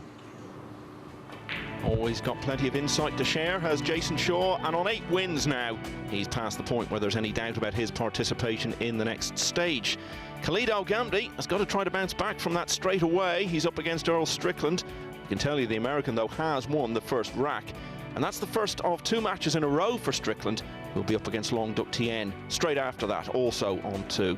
Telovanovic against Pagalayan will be the penultimate match on there, to be followed by Woodward and Sosoa. And Sosoa is next up here against Chu Chi Yu. I've already told you about the mixed start to the day for Naoki Oi. We'll see Alban Ocean. We'll have the world champion Francisco Sanchez Ruiz, and then to round it all off, Shane Van Bonen against Alban Ocean. What a treat that will be to finish this session on the main table. But next up, it's the 2 ladies in the field of 16. Sosoa has got 2 wins from 9. Chu Chi Yu has lost all of her matches so far. Alex Laley alongside me. What have you made of these 2 players throughout the tournament, Alex? Well, Rita from Chinese Taipei looks the better player of the 2. They're both top female players. Yu is the reigning world champion. She looks the better player. She comes with bigger shots than Sosoa, and put herself in a good position to win in a number of matches, but didn't get there. Sometimes the wrong decision, sometimes wrong execution, sometimes just not the run of the ball. And so, on day 4, still looking for that first win. Where Sosoa has already 2 matches won.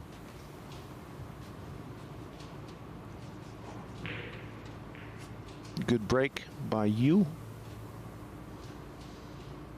A big shot on the 2 ball to be played. There's enough angle to drive the cue ball to the long rail on the left.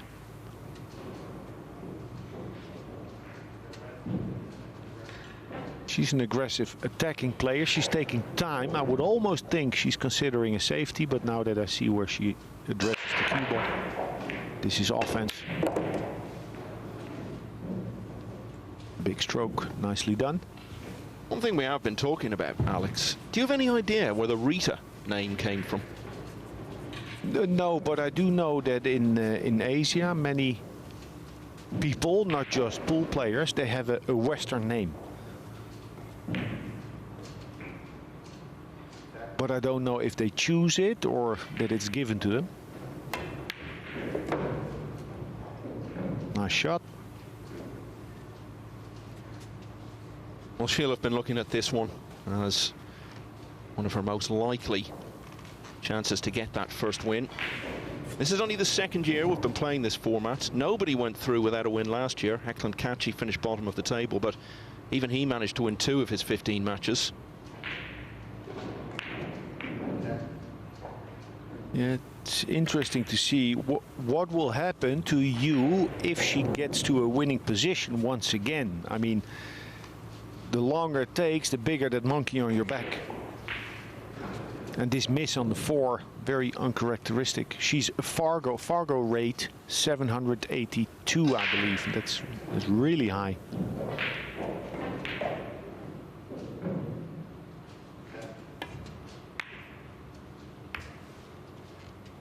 To put that in perspective, there are just 2 American players that reached the 800 target in Fargo rate, Woodward and Van Boning.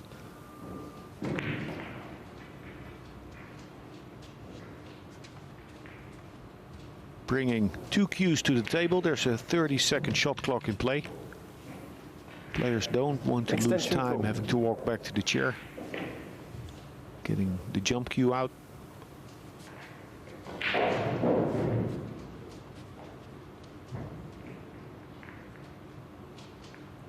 First the alignment,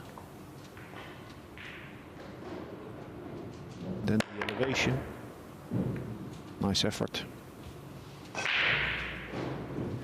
These two met in quite a big match very recently, semi-finals of the Women's World Championship in Atlantic City in January. Soa was leading 6-2, race to 9. Then she had a misjudged safety on the 1 in the next rack. Really did prove to be a turning point. She turned things around to win 9-7, then went on to beat Alison Fisher 9-0 in the final.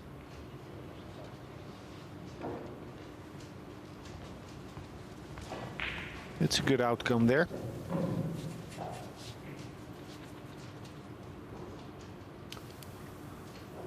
It's a big day for you.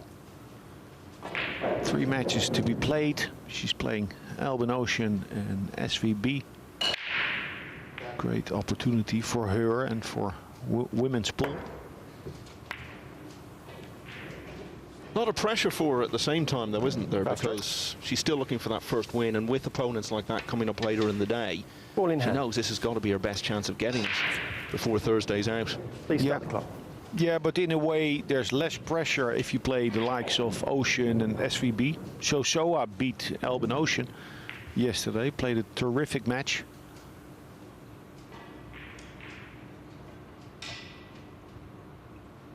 Now Soa having won the safety battle. Great position. Now overcooked the draw shot somewhat, meaning she'll be playing a longer 6-ball. 21 years of age, from South Korea. Though she was beaten in the semi-finals of that Women's World Championship back in January, since then she's won the Las Vegas Open at the end of February. Prize money already this year is $25,000 just from those 2 events, the World Championship and the Las Vegas tournament. So this distance on the 7 started with that overcooked draw shot. Meant she had to play a long 6, means she has to play a long 7, means she has to play a long 8.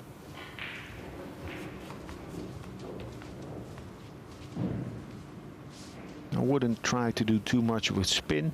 Just play a natural line with the cue ball, top spin. And the rest is speed control.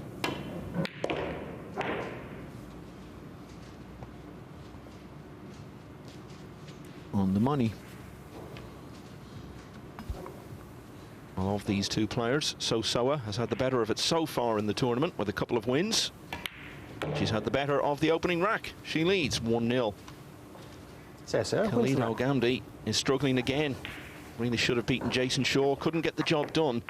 Straight back out to play Earl Strickland, and he's trailing by 3 racks to 0. What do you think that's going to do, Alex, to Khalid? He's come here hoping to gain experience of playing these top players as much as anything else.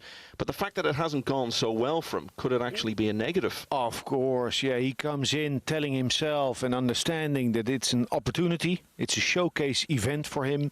A great opportunity to gain experience. But then one match lost, another match lost, Rex lost where he could have and should have won. You know, the frustration builds, and that was clear to see when he played Jason Shaw. He made some great shots to get himself in a winning position, and then missing a sitter. He's frustrated, understandably so, but that's also part of the learning curve. And I guess what didn't help him in that Shaw match was the fact he had suffered so many defeats over the last few days, and again the pressure grows to try to find a win. I remember in the past there was the World Pool League, it was called, a matchroom event in Warsaw. I played in it, 6 players in a round-robin format. I've been there where you, in a round-robin format, it's difficult to stay fresh in your head, to shake off a loss or a missed 8-ball that cost you. So then when you're halfway the event, you still have a good chance to qualify, but you just get intoxicated. Oh, I've seen the shifts in momentum. Konrad Yasushin, more than anyone, got off to that great start and then couldn't find a win for the next few matches. Oh, yeah. An implosion. Now, good bank by Seo. It's more about cubal control here than about the actual cut on the 4.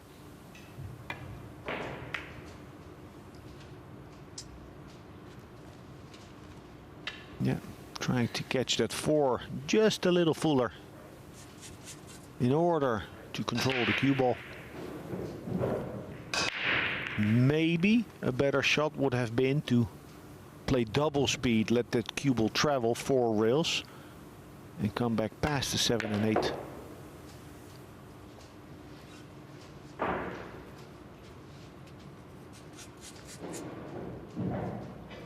Let's see how Yu handles this position.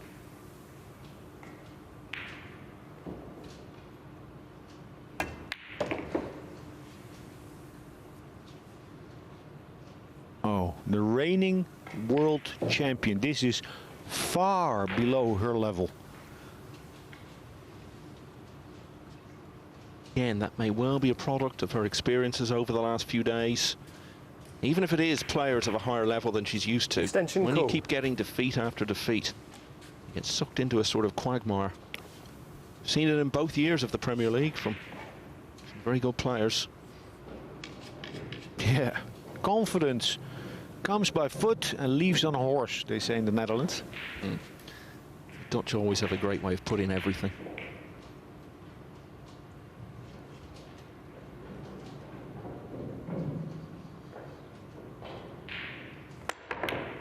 Oh, that's nice. But she'll have to do it again. An easier jump this. And therefore, in a way, difficult mentally. Now she's favored to make it. Shot. Nothing's come easy for her in this tournament. It's certainly the case again in this rack. She has been close to winning a couple of matches. 2 Hill finishes, one against Skylar Woodward, and most remarkably of all, on the opening day she was a rack away from beating Francisco Sanchez Ruiz. Tricky this. Oh. It's gut-wrenching. It's anyone that plays competitive pool or snooker or whatever cue sport discipline knows how this feels. And she pulled out the 2 successful pots on the jump shots back to back and then missed an 8 that she would have seemed much more likely to get. And so Soa, wonderful opportunity to hammer home the point here, and that's nicely played.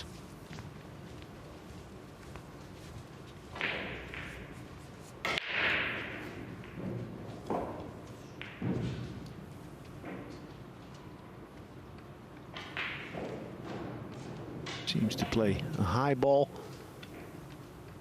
Many players here would hit center or below center. Whatever way she does it, she does it. She sinks the 9, picks up the pieces where you left it. Ooh, a big miss on the 8 ball for Chinese Taipei, Cho Che-yu. Yeah, 2-0. And I think if you've been told, Alex, before the match that one of these players has got a couple of wins and the other one is still looking for her first, it wouldn't be hard to spot which was which from the body language. You can just see it in their whole demeanour. Yeah, you mentioned, Michael, on day 1, a hill loss from you against FSR. That's right. If only she would have won that match. Oh, different story. Different story, yeah, because on day 1, Carl, Boyce and me, we were talking. We thought, well, we envisioned her winning 4, maybe 5 matches. 3. Had she won that first hill match, who knows? I've seen Kelly Fisher perform well in this event in both of the last 2 years, and also seen some strong play from the likes of Christina Tkach, Yasmin Ocean. They both played in the first year of it when it was still the Championship League. Not happening for Cho Che-yu as she breaks rack 3. Very nice break. Little unfortunate with that 4 ball. The pink 4. Bouncing off of the short drill. Leaving you nothing other than a safety shot. Now she has to choose here if she focuses more on the 1 or more on the cue ball. If she focuses on the cue ball, the 1 will track towards the 2 ball. Or cut it more and bring the 1 ball around the 2 towards the 5 on the short rail. Nice. I mentioned the World Championship semi-final between these two. They have played again since in that Las Vegas tournament. On that occasion it was So Soa who won on her way to the title. Extension call. Difficult kick for Show because she's playing away from the ball, from the 1 ball. So you don't have the ball in your vision. Difficult to feel the line. Foul stroke. Good safety by you, leads to a ball in hand. Ball in hand. Khalid Al-Ghamdi wasn't able to win from in front against Jason Shaw. Now he's trying to win from behind against Earl Strickland. He was trailing 4-0, but has now pulled 2 racks back. Yeah, it's going to be interesting, Michael, today, tomorrow. Tien, Vietnamese Tien, Earl Strickland from the US, Skylar Woodward. They can really catch a gear. It's not too late. And if they would catch a gear and not qualify, they can still do damage. Well, Woodward last year wasn't great in the first phase, but then really picked things up in the second and ultimately got all the way to the last day. Those 3 players you mentioned there are the players currently occupying the 3 positions immediately below the all-important top 10. I think the players below that, Al-Ghamdi and the 2 we're watching here, it's looking like a pretty forlorn hope at this stage.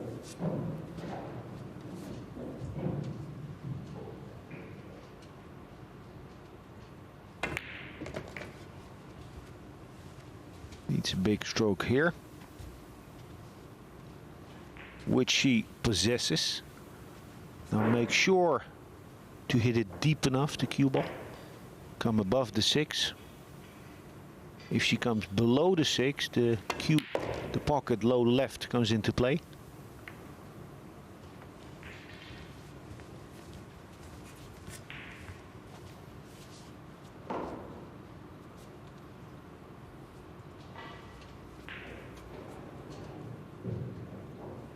It's all about speed, this shot.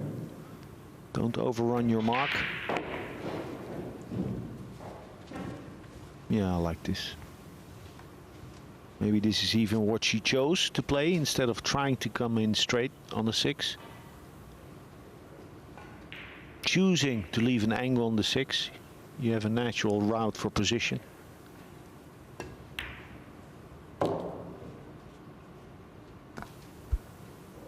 Little short.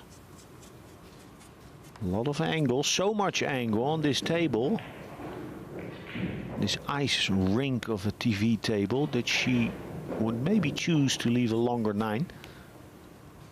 That side pocket on the right looms large.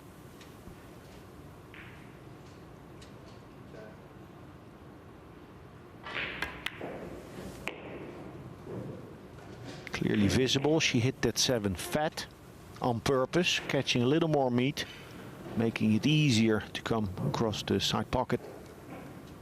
Chu Chi-Yu really needs to find a win from somewhere. She desperately needed to win that rack, and she has. She's off and running here, but she still trails.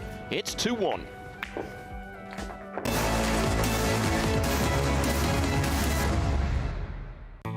The Diamond Paragon Pool Table. Diamond tables are designed and manufactured from the highest quality, sustainable hardwoods, utilizing world-renowned designs. Diamond tables are unparalleled for playability and durability. After all, they are designed by players for players.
Well, Chu Chi-Yu did well in rack 3 to put the events of the previous rack out of her mind sufficiently to take Rack that 4. third and open her account here. Break. So are leading 2-1 as she breaks. 2 racks to 1.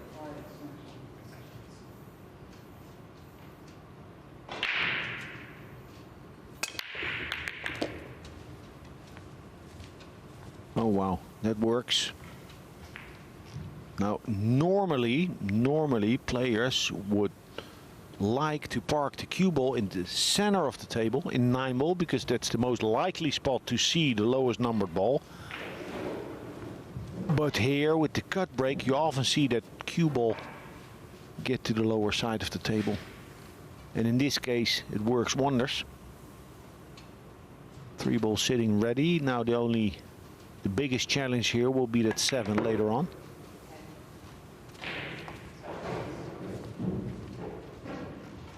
This could have been a better position on the 4 because she needs to get right on the 5. Now if there's no problem later on in the rack, if there's no cluster to be opened or solved, you have more margin, but now she needs to prepare. She wants to be ideal on the 6.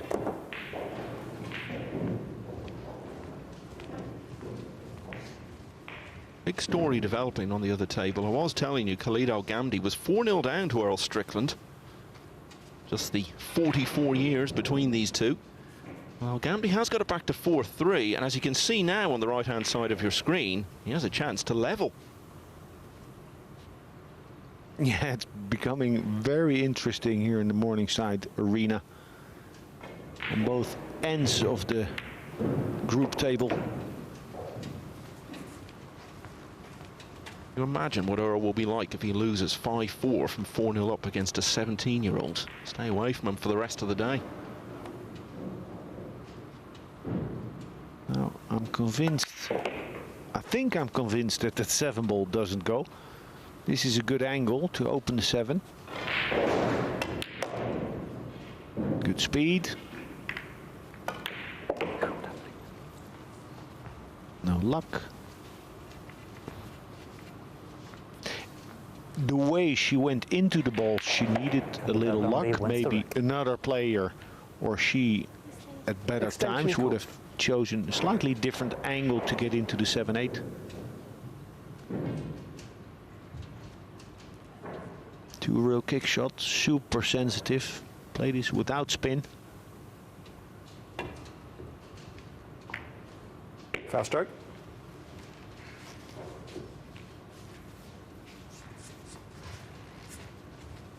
Ball in hand. Just when it looked as though we might see our first break and run of the match and see So-Soa reassert herself. Now it seems as though we're going to find ourselves all square.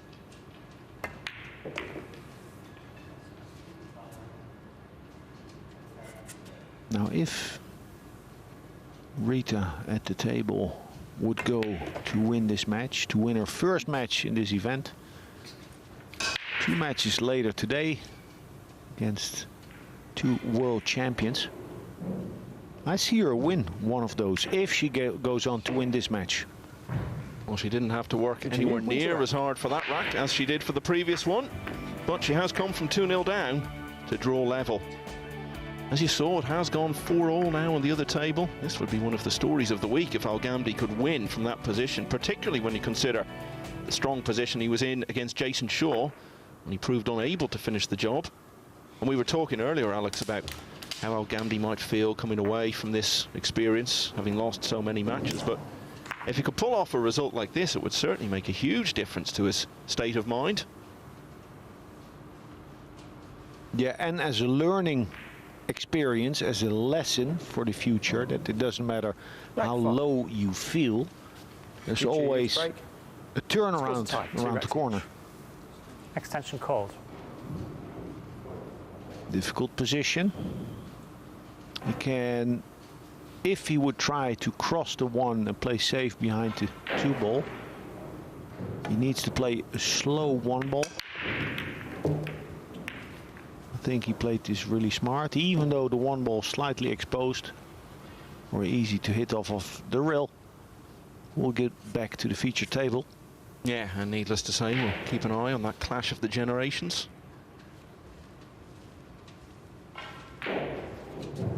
Looking to swing the cue ball around 4 rails, land above the 3 ball.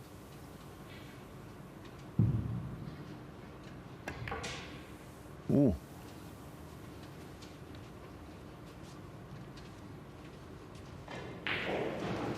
Played that a lot softer than she intended.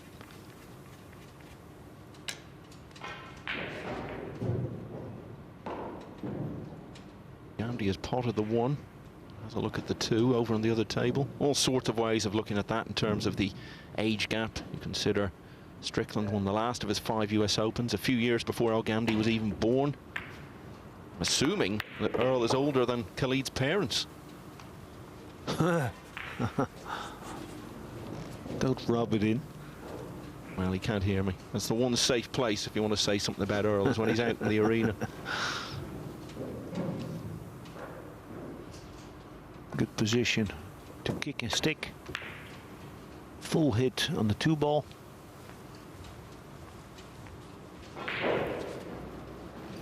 Didn't manage to hook her opponent, but a lot of distance, and I don't think the cut on the 2 is on.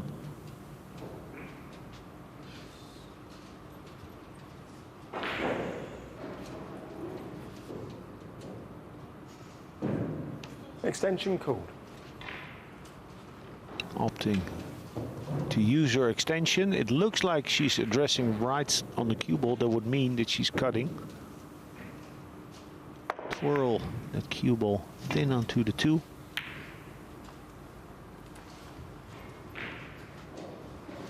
Well, over on table 2, Al Ghamdi has missed the 5. Could have had a worse outcome.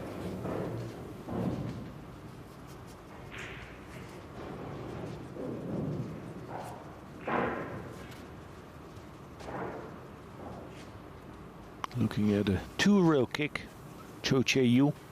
She put her cue in the middle.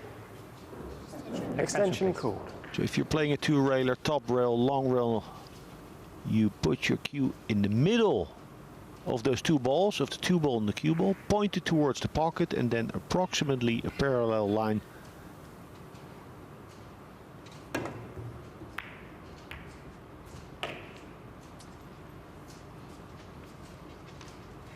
Left a makeable two ball, but not a gimme.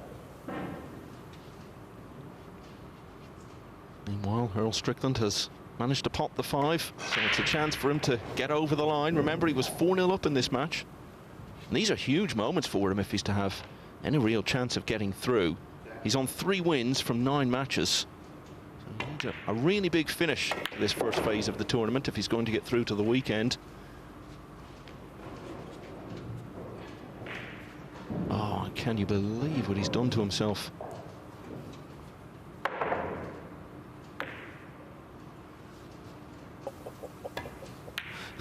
Oh my. Oh my. A roller coaster ride on table 2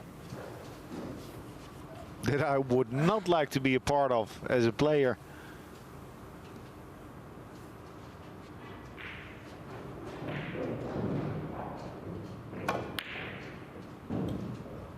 That was a big moment for Gamdy, a big test of his nerve and his cueing, and he was a long way out with that. Earl's going all in. It's still a shot you can attack and miss it on the pro side. So making sure you overcut. Nice. Swung it in. It's going to get straight in on the 9. So Earl Strickland 4-0 up, pegged back to 4-all, but he's got there in the end. He wins by 5 racks to 4. That's back-to-back hill defeats for Khalid Gamdy, but in 2 very different sets of circumstances. He has still just 2 wins with only 4 matches left to go. Yeah, it's going to be interesting with Earl winning his first match of the day. 4 out of 10. It doesn't sound like a lot, but if we look at the table, number 6, 7, 8, 9, 10, it's all around 5 out of 9, 5 out of 10. Oh yeah, that win definitely keeps him in it. I think if he'd lost that, it would have been hard to see him getting through, but the chance is still alive. Cho Chae-yu with this 9 for the lead. 3-2 up in a short race to 5. Fighting for her first match victory in the PLP. Yeah, and it's been a good mental effort from her. She was 2-0 down in this. She's had to work hard to turn it round. A couple of racks away from finally breaking her duck and avoiding becoming the first player in Premier League history to lose all 15 matches in the first phase. So Earl Strickland now will be looking to carry forward a bit of momentum into his next match, and the good news for him is it's in about 5 minutes' time against Long Duc Tien. And when you look at Tien on 4 wins from 11, that's a huge contest for the 2 of them in terms of their prospects of getting through. Perhaps the most significant match we've had yet. Rack 6. And around that bubble for 10th place. 6 wins last year was 10th place, but there was 1 player on 6 who missed out on Rack's countback. So I think 7 is what you've got to try to get to make pretty much sure of it. I remember, just to give you or people an idea of what a round-robin format can do to a player. I played World Championships a long time ago in Chinese Taipei, and I lost a couple of painful matches in my group, and I was in give-up mode. Self-sabotage, I was like, whatever. And then my coach, he started calculating, and he said, you still have a chance. Win 5-1, win 5-0, and you qualify. And I couldn't believe him, and then we looked at it again, and it actually was the case. There was still a door open. It's so difficult to stay positive. I've got to ask you what happened then, Alex. How did those qualified. matches? You got through? You got the job done? Wow. I got through.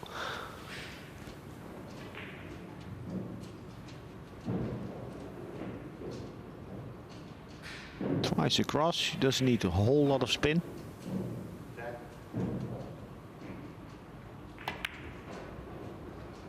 Nice. been around a while. She was runner-up in the Women's World Junior Championship 5 years ago now.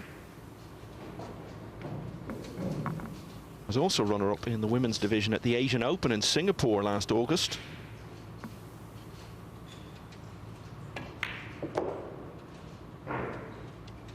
Very steady player, very calm. Plays natural lines.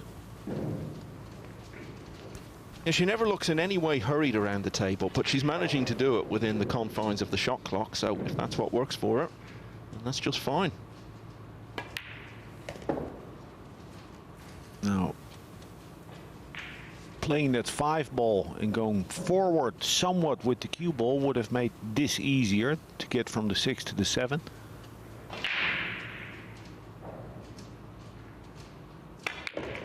Drawing back is not difficult, but doing it with control is. But she's all right. Stayed away from the rail.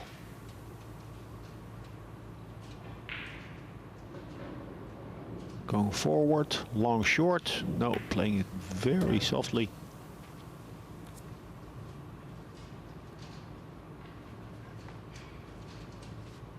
Cool as a cucumber.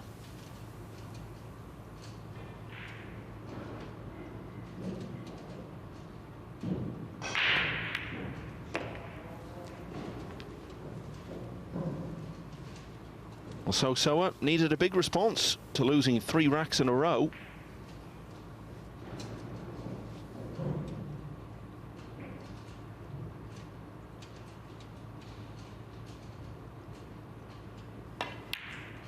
She's delivered it there to draw level once again at 3-all. The finish is next.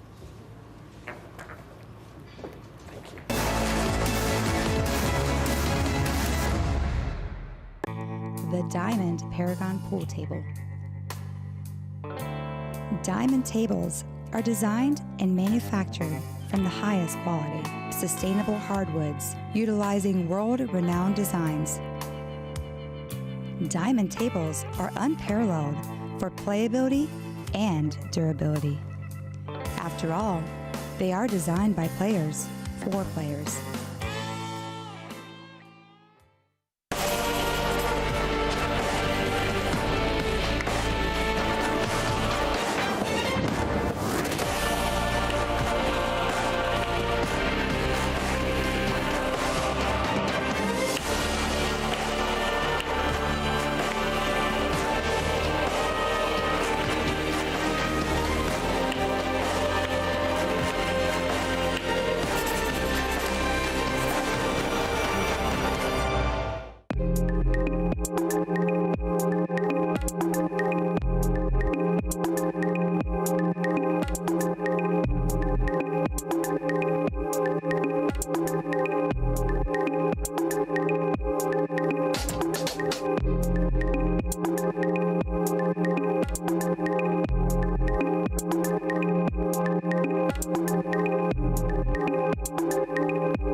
Two players both in real need of a win. So-Soa has already got a couple in this Premier League.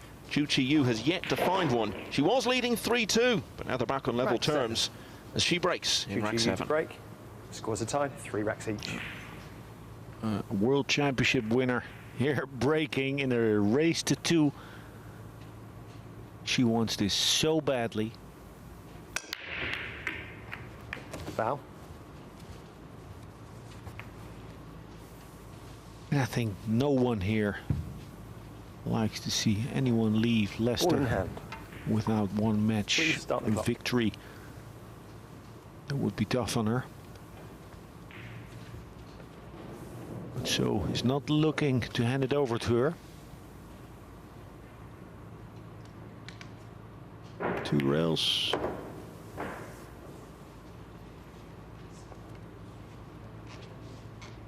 Yeah, and unlike probably Chu, So-Soa won't have given up all hope of getting through to the next phase. If she can win this, that takes her on to 3, and we've said 7 really is the target, but 6 was enough last year in one case. So if she could get on to 3 wins, she'll still feel she's got a glimmer of hope.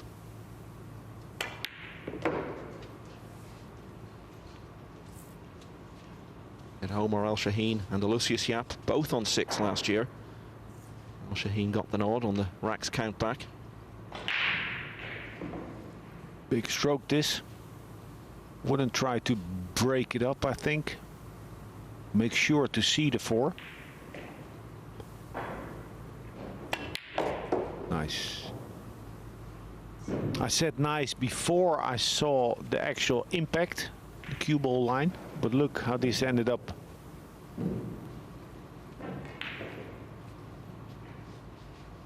Perfect position to play a stop shot, tight against the 5.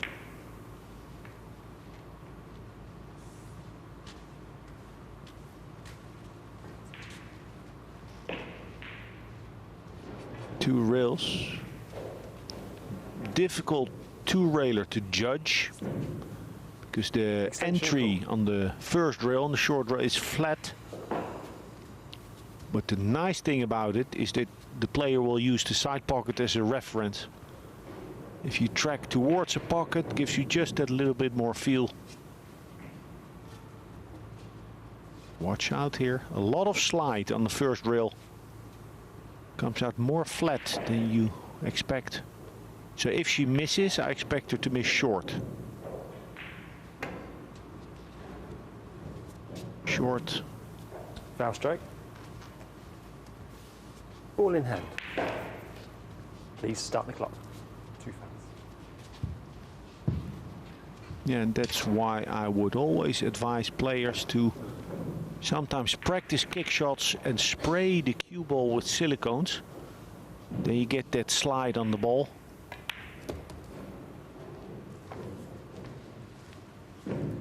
Interesting choice by So. Natural here, the angle to swing the cue ball around, but the 7 is approximately there where the cue ball will track.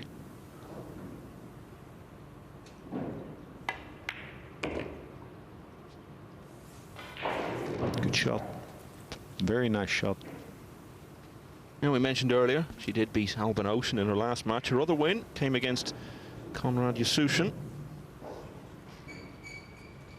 Also pretty close against Long Duc Tien. That was only 5-4. Yeah, she's playing more her game, like her average game, than Rita is. It could still come for Cho Che-Yu.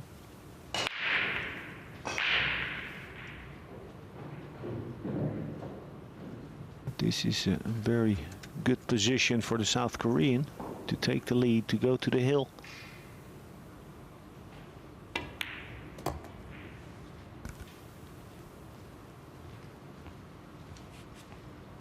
Very smooth. Very good cue ball control, leaving herself natural angles on most shots.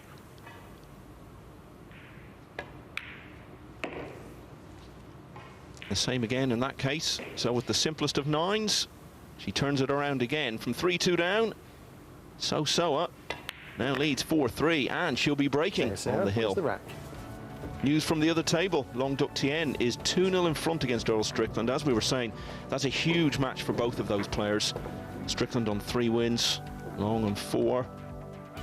Well, actually, sorry, that's not updated. Strickland is now, of course, on to 4 wins. One thing he hasn't done yet in this tournament is follow a win with another win. Each of the previous matches he's won, he's then gone out and lost the next one. And at the moment, it's heading for that pattern to continue because Long has a good chance to go 3-0 up. Yeah, he started playing good yesterday, the young Vietnamese player. And today, what I see, he's striking the ball with freedom. As is So Soa. He's playing really good. Smooth operator, now breaking in the 8th. Looking to finish it off right here, right now. The last time she broke, she ran out from it.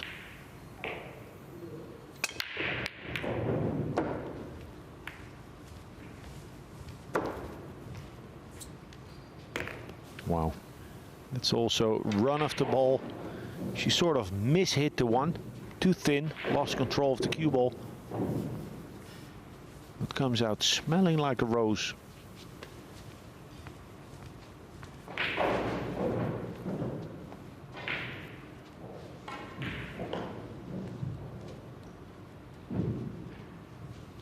Depends on the exact angle if she'll choose to follow, come around to 4 or draw back. She's following.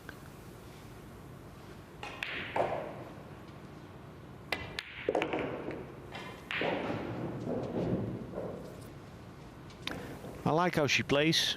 It's inspiring. Many players would often choose to do a little more, get to that extra rail. She keeps it very simple. And you need a steady hand to play like she does. Not steady like in firm, but hit the ball with a lot of quality. In a way, as you alluded to earlier, Alex, if she can close this out here, won't be so much pressure on her later in the day. The day's already a success. She's got a win. And after that, she faces 2 of the last 3 World Nineball champions, Albin Ocean and Shane Van Bonen. And well, look on it and say that anything she gets from those 2 is a bonus. Ocean, of course, is. Yeah, you're talking about Cho Che-Yu. Sorry, I'm talking about Cho Che-Yu. Sorry. Yes. There will be less pressure on her in those matches, and sorry, not the day's a success. But she has the chance to make the day a success by winning one of those, and I think there'll be less expectation on her. Well, we're supposed to be unbiased as a commentator, but I'm rooting for Cho Che-Yu to get that point today. I think pretty much every neutral will be. As for So-Soa, well, what I was going to say about her is that she only has one more match to play today against Skylar Woodward, who's not been having the best of weeks.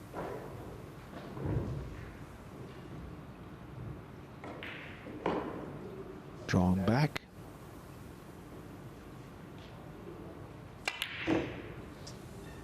And there is hope for Cho Che-Yu.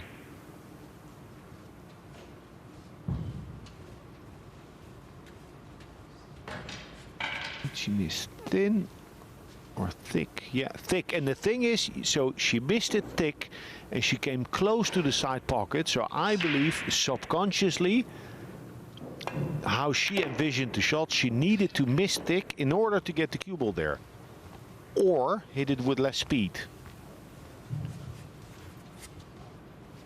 You like this for a little bit of a tester. Back against the wall, still looking for your first win at the 10th attempt. Now what's her choice? Will she choose to go to the long rail or just go straight up? Oi, oi, oi. Oh, this is a nightmare event for Cho Che-Yu.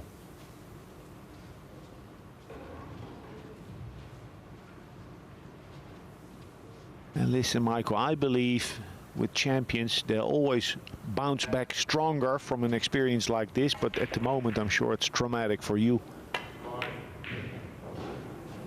And yet, she still isn't out of this. You could see from her body language on the last shot, both before she played it and indeed after she'd missed it, just how much she's feeling it out there. To keep reminding herself, this match isn't gone yet.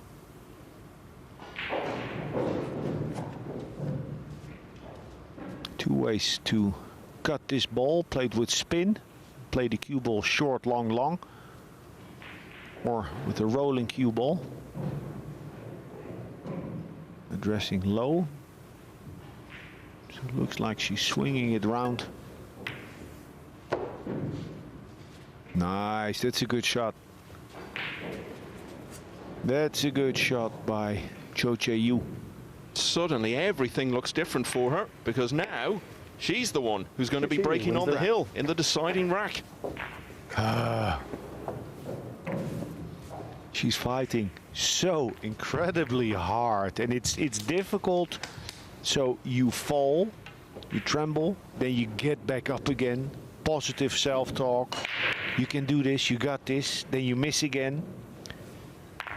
She's fallen and got back up again about 38 times this tournament. And it feels like every single thing she's done in this match, even the simple things, it's all coming so hard. Nothing is feeling straightforward to her at the moment. Just time to tell you what's going on over on table 2. Earl Strickland won the first 4 racks of his previous match. He's lost the first 4 in this one. Did manage to get over the line eventually at 5-4 against Khalid Al Ghamdi. Hill. He's now trailing 4-0 against break. Long Duc Tien. Third hill match for Cho Chae-yu. Is she going to do it?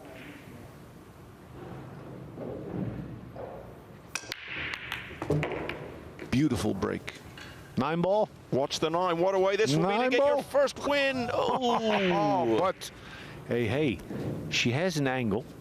At least from our view, from our camera point, it looks like she has an angle to play the 3. Yeah. And combine it with a chance of a carom, a match-winning carom on the 9.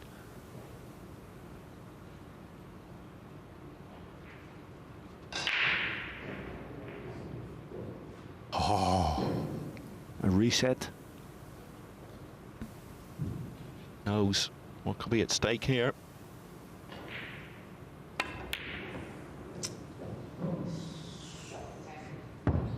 So what do you think? Was her mind maybe a little bit drawn away to the possibility of the carom and taken off the main objective? No, not even that. This was just an implosion, a technical breakdown. Nerves.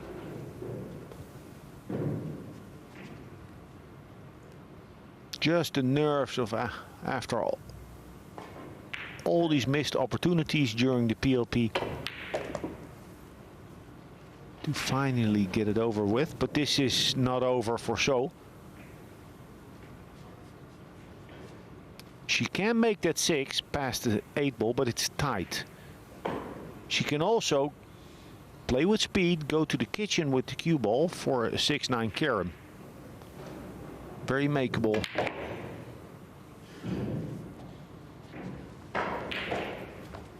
Good, but how tight is it? How well will she be able to get that cue ball off of the rail? I wouldn't like to play that 7 with the cue ball on the rail. She can draw into the 9. I like that. Attacking the 6 with a chance to carom the 9.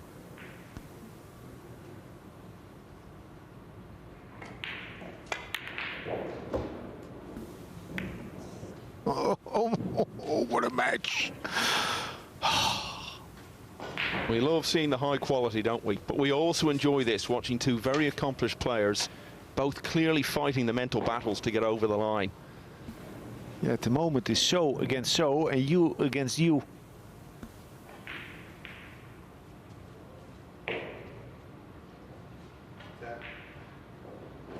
Extension called.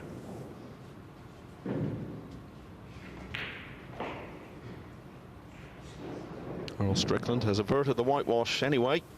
Now trails Long Duc Tien 4-1.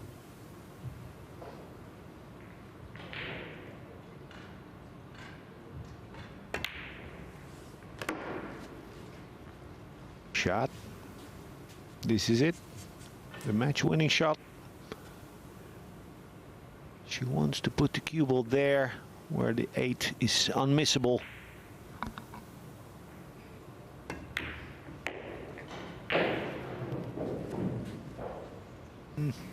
It's still missable. It is.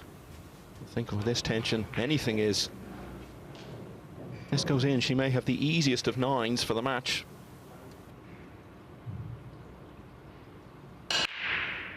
Oh, so it can't look.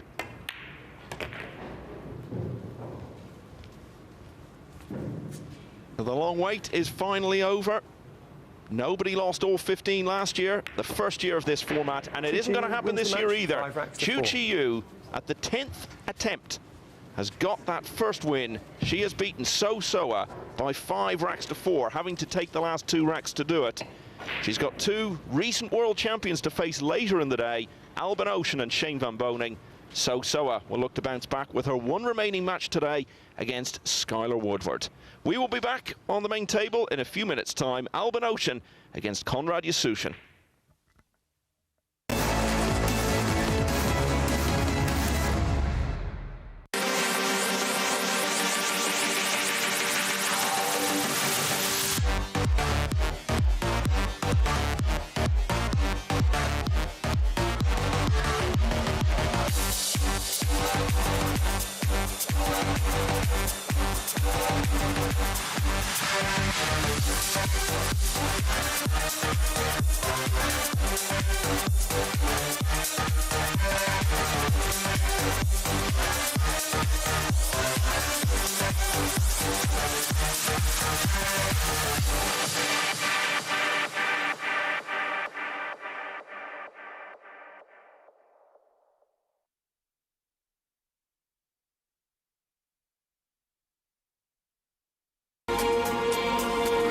256 hopefuls go into action over 6 days.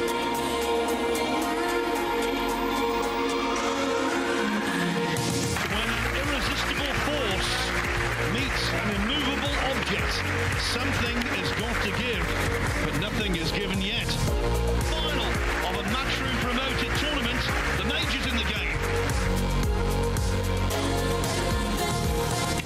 Wound up on the wrong end against an opponent of this quality. Not quite as close as it's been for him in the last couple of rounds. The 478th match of this terrific tournament in Fulda.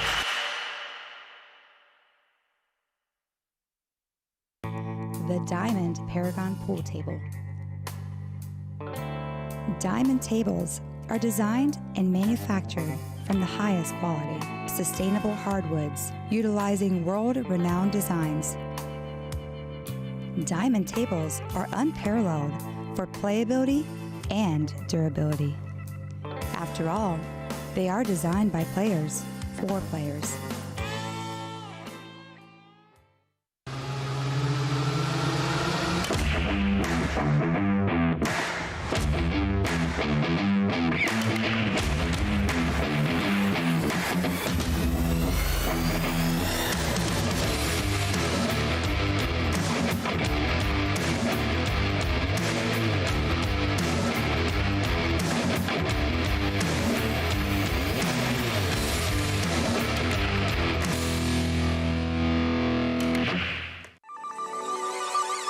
This championship is being played with the new RMS tournament set.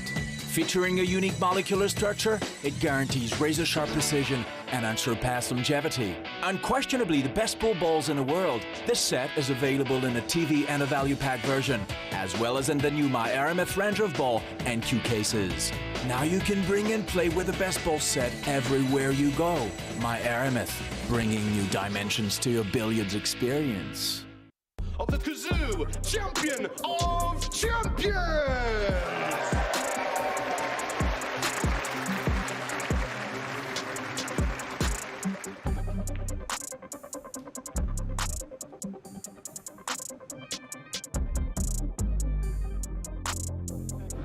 It's time for a little bit of damage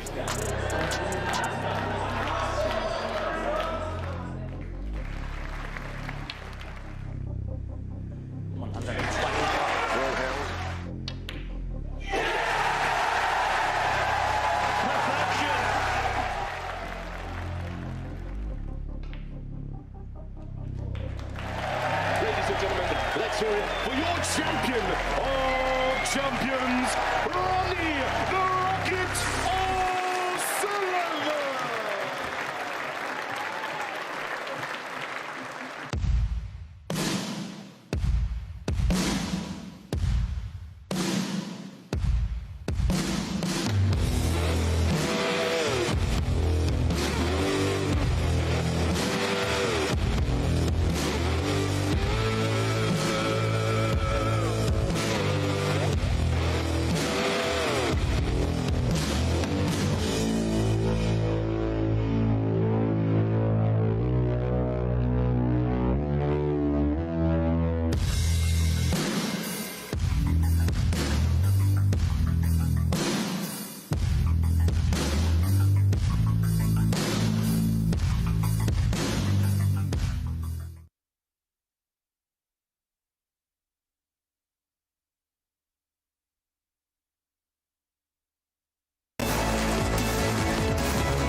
Nervy moments throughout in the clash of the two ladies in this 16-player field, Chu Chi Yu and So Soa.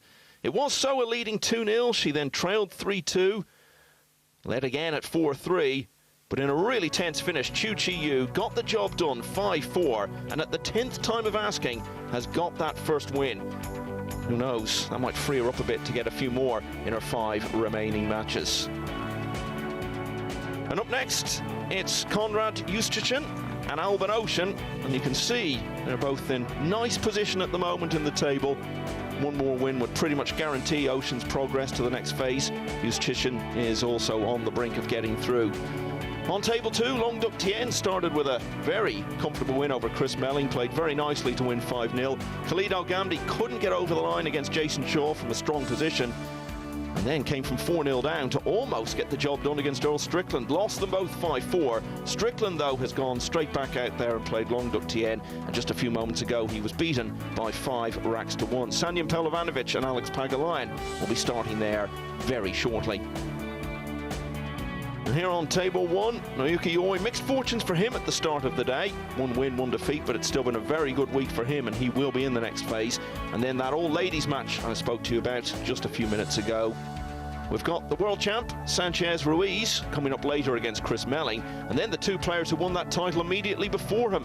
Shane Van Boning, the 2021 champion, and Albin Ocean, the winner in 2021. They will square off in the last of this session on the main table. And we have Ocean now, as he looks for the win that would take him to 7, which is the total we've been talking about as the target to get through to that next phase. Against the always dangerous Juszczyszyn, who started out well and then that dried up a little bit. Maybe a bit of panic set in, but he's back on track, the Polish left-hander. First rack. Good shot maker. I think this format suits him. The stop-start nature of it. But it's this round-robin event. It's a little bit like the World Championships in snooker. Nobody's going to play well each and every session. So it's mostly about handling what happens if you have a bad session or a bad match. Albin Ocean has really typified that both years of this tournament. It was a different format for the first year of it, the Championship League, but it still involved playing a huge number of matches, 52 in the end for him over an 8-day period, and he was really struggling, fighting battles with himself in the early days of the tournament, but kept hanging in and won it in the end. And he had a bad patch towards the end of the first phase last year when we were playing this format as the event became the Premier League. But again, turned it back round and walked off with the trophy. We had a chat this morning. Albin said that in the 2 events, either 82 or 84 matches total. In the 2 events, he said, normally, I don't play 84 matches in a whole year. I think he was between the 2. Yes. It was 52 the first year, and then in the second year, 31. So it was 83 matches. 83. But still amazing to play that many. Well, he had a good break here. Well positioned on the 3, needs to choose his angle on the 4. 1 rail to center table or twice across. This will be twice across or even going forward. I feel that coming back long rail is easier for speed control. If you go forward, it's very dependent on how thick you hit that ball. Doesn't need to worry about the 7, can drop the 6, play the 7 up table. Been playing good, been looking good the whole tournament. Spending a little less time on the ball than what I'm used to. Asked him about it. He said, well, you're going to be playing so many matches. I'm going to shoot a little more from the hip. Can't be a sniper on all shots, all matches, all days. That will drain you too much. Both of these players won their first 4 matches in this tournament, and that was familiar territory for Ocean, because last year he won all of his first 10. But when David Al-Qaedi ended that run, that sparked a sequence of 4 straight defeats for Ocean. That just illustrates what we've been saying, how swings of momentum can come and go in this format very quickly. No problem there in the first rack, though, for Albin Ocean. He leads 1-0. Yeah, it's funny that also if you follow a player in a tournament who's playing perfect or close to perfect, it's about what happens after the first miss, after a first unforced error. What does that do to his or her concentration? You know Albin Ocean very well, of course, Alex, from your Mosconi Cup captaincy over the last few years. And looking at it from the outside, I would see that someone like Jason Shaw is very much a cheerleader for the team and gets everyone revved up, whereas Ocean perhaps has led by example on the table a bit more.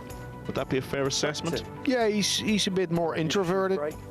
He's still very appreciative, and he expresses his emotions. I mean, but he's just more introverted, so it's not a boost of energy, but he's always there. It's a very soothing presence.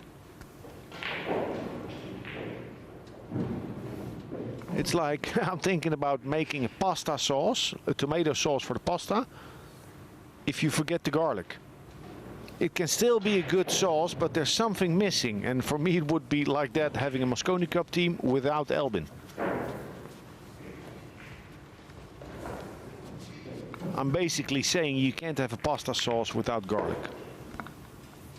And you can't have a Team Europe without Albin. Yeah, he's been part of the team every year of the 3-in-a-row sequence that Europe have managed under your guidance, Alex.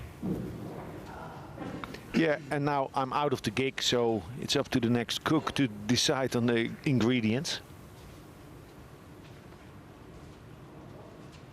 Well, you certainly found the recipe for success in Coventry, in London and Las Vegas. Extension call. I know that with the Ryder Cup golf, past captains are always consulted about who the next captain is going to be on the European side. Now, I'm not going to put you on the spot asking you for names, but have you been asked to make any input into your successor?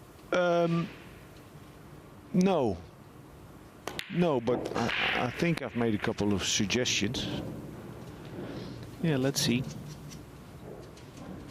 Let's see. I think it's harder on the other side of the pond to find a good candidate if there was a consideration to find a substitute or replacement for Double J. Although I believe he did a good job. We'll see come December. Well, he's got so much respect. You can see that among all the American players of every generation, Jeremy. And I know he'd love to have another go at it. Well, I'll throw a name out there. If anyone, you know, if they would consider, I like D. Atkins, but I think Jeremy is syncing well with the players. Justishin is syncing well on table one. He has refound his mojo, looked the best on day one. Then that slowed down at the end of day two, but day four, he's back in business, leveling the score against Albin Ocean. Yeah, high quality stuff here. And just to wrap it up on the Mosconi theme, Alex, for anyone who hasn't heard you perhaps discuss it up until now, what was your thinking about stepping away from the role? Well, a number of reasons, but mostly I believe it's a healthy thing if a captain doesn't stay on too long. So being a captain on the European side, you know, we're dominant at the moment. Who knows? This team could go on a 6-year, 7-year winning streak. But I think it's not healthy to stay on as a captain just because you can.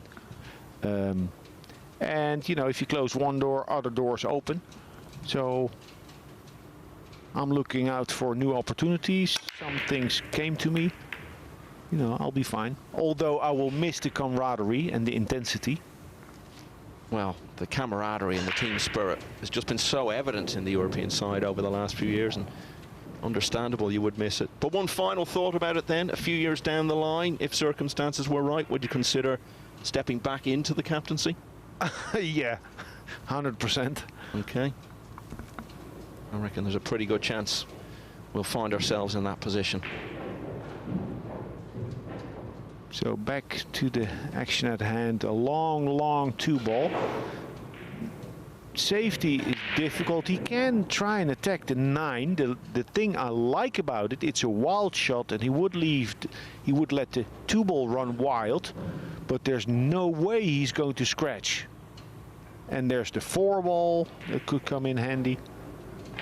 If it's on, a half ball hit on the 2 with topspin. I like it. I like it. I like it. Oh, nice try. Well, the thing is, he managed to play it with control of the 2-ball. But that's at the same time the reason why he underhit the shot.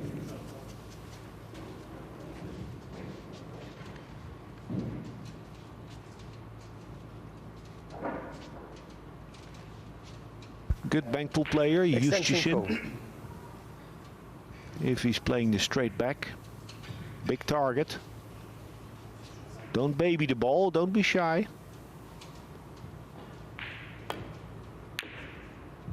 Should be good. Oh, it's exactly there. So not straight on the 9, not thin enough on the 6. It's blocking us from getting a proper look at it here, but we will see it from the overhead angle. That's frustrating. 1 nanometer thinner on the 6 and he would have made it. Ocean, though, has found the 2-9 combination, and so for the second time in this match, he's a rack ahead. It's 2-1.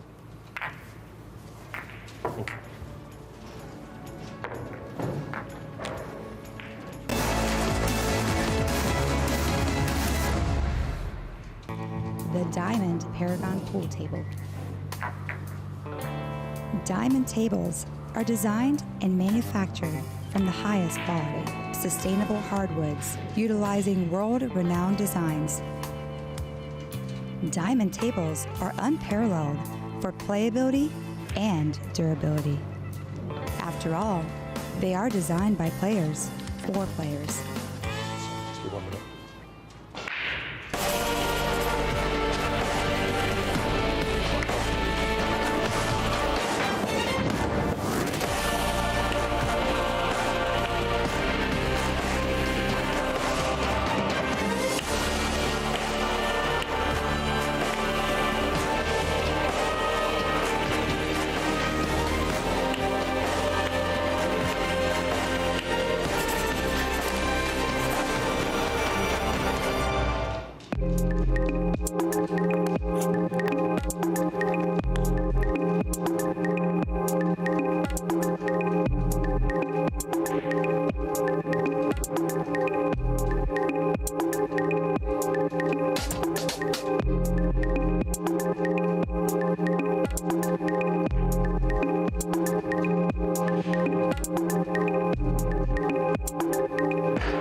The 2-9 combination from Albin Ocean secured the 3rd rack and put him back into the lead at 2-1 against Konrad Juszczyk. Konrad Juszczyk to break. And he has the break. Putting 2 racks to 1.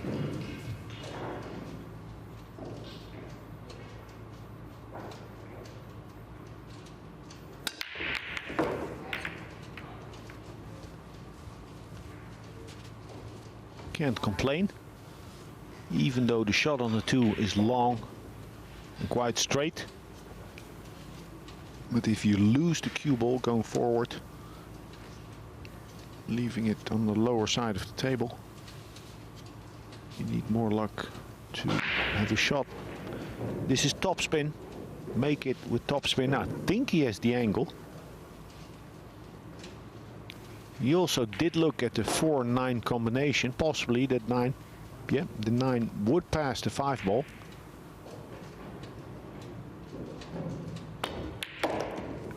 Sweet, very sweet. He's a former Polish snooker champion. Yeah, won that a couple of years ago and then got to the final of it again last year. And winning tournaments for some time, had his first Euro Tour title back in 2019. having been in the final of a Euro Tour event as long ago as 2015. Still only 29 years of age. Been a gold medalist at the European Championships in the 9-ball division 5 years ago. Won silver in 8-ball the same year. And he's a past winner of the American Straight Pool Championship. Yeah, very accomplished player. Typical left-hander for me. What do you mean by that, Alex? Well, mostly his offensive game is very strong. Like in general, I feel that left-handed cueists have a good natural instinct for offense, a little less for defense.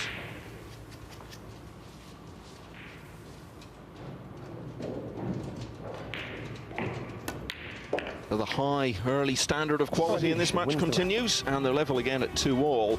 It's also level over on the other table between Sanjin Pelovanovic and Alex Pagulayan, but not for long. Pelovanovic has a simple 9 to lead 2-1. He is top of the table, 8 wins out of 9, and that's after losing his first match on Monday against Skylar Woodward. He's won 8 in a row since then.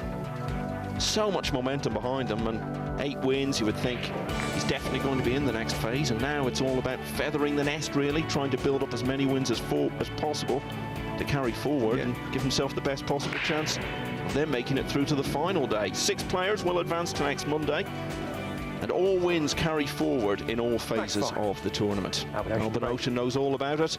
He emerged as the winner in Milton Keynes last year, and he has the break in rack 5. Yeah, nice out by Justicin. Break and run.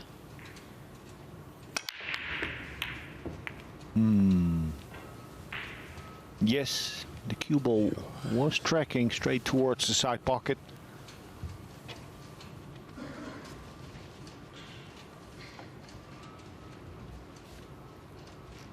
Kissed away a love bump by the 6-ball.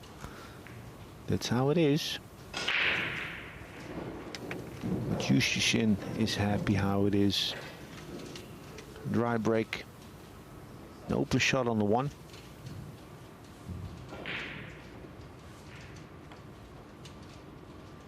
Awkward bridging.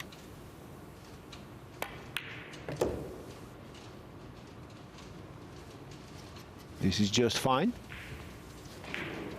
Got off to such a great start. Only lost 1 rack in total in his first 2 matches. Then went on to win his next 2 as well. So very unexpected that he lost to Soa in a 5-4 finish. Looked to be bouncing back well when he went 4-1 up on Pelovanovic. And when he lost that 5-4, it seemed as though the confidence just drained out of him, and the body language really wasn't good then. The subsequent matches against Earl Strickland and Francisco Sanchez Ruiz, both of which he lost. So it was really important for him to get a win in his last match of yesterday against Alex Pagulayan, and he did. And he's come back today. Yeah, that was big. In a decisive moment, Alex Pagulayan played a real first shot on a sitting 4-ball near the corner. Everyone was surprised. Pagulayan later said, I was just testing the material, and I actually believe him there. It's not like it's his ego defense system at work. I actually believe he was aware of playing an unnecessary shot. But that win for Justicin came at the right time. Yeah, very much so, and he's returned today looking a much more confident figure. Needs confidence here. Spin the ball at a nice pace. The pockets play forgiving if you play with the right speed. Never used the rail. Clean pot in prime position now to capitalize on Albin Ocean's dry break.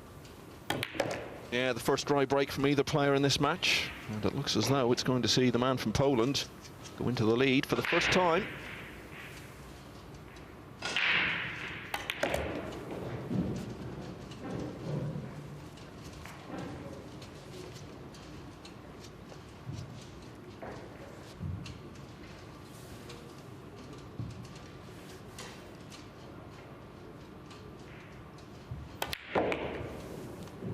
Yeah, a little moment of hesitation there, and then decided to thump it in, get that cue ball off the rail. Efficient stuff from Konrad Juszczyszyn. Juszczyszyn wins the rack. And he has won 2 in a row now to lead 3-2 against Albin Ocean. Level pegging on the other table, Sanjin Pelovanovic and Alex Pagulayan. Pelovanovic, as I've said, has got 8 wins already. Pagulayan is on 6. Now, the target we've been talking about is 7. On the basis of last year and what we saw then, you would think that would be enough to guarantee progress to the next phase. Pagulayan can reach that number with 4 matches to spare if he prevails in that one. Matchroom Multisport YouTube is the place for all the Table 2 action throughout the tournament. An event now in its 3rd year effectively. It started as the Championship League in Milton Keynes in 2021. And we were still very much in the grip of COVID, and then became the Premier League last year in the same venue. And here we are now for our 3rd staging in Leicester. Albin Ocean looking for a hat-trick of titles in this tournament. But he's trailing in this match, 3-2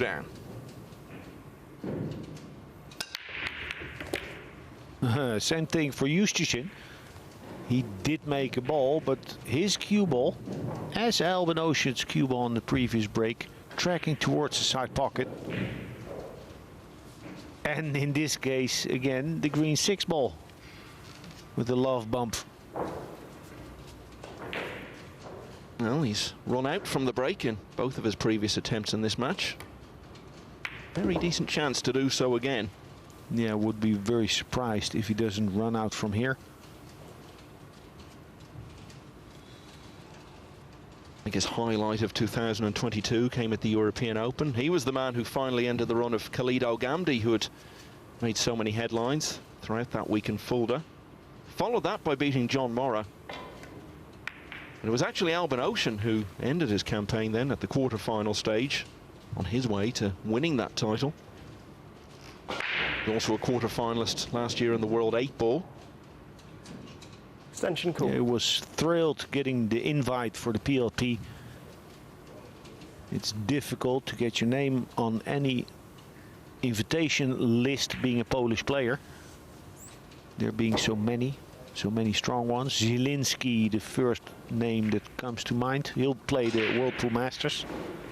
But the PLP is also used as a showcase event for players that otherwise wouldn't make it. Yeah, and I think they've got the mix just right, really, because they didn't want the field for this to be essentially the same as the World Masters. We've still got the very biggest names, the likes of Van Bonin and Ocean, Sanchez, Ruiz. Filler was invited but wasn't able to make it for travel reasons. And then you mix that with some of the older players, legends like Strickland and Pagulayan, and the younger ones like Pelovanovic. It's a very nice mix.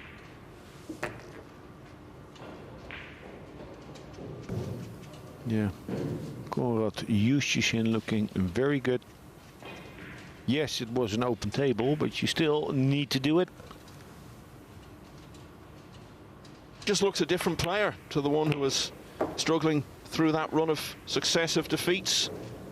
His whole demeanour has been completely transformed, and he's playing so well here. It's his 3rd break and run of the match, and it means that Albin Ocean will be breaking in the next rack, needing to win 3 in a row. It's 4-2 to the pole.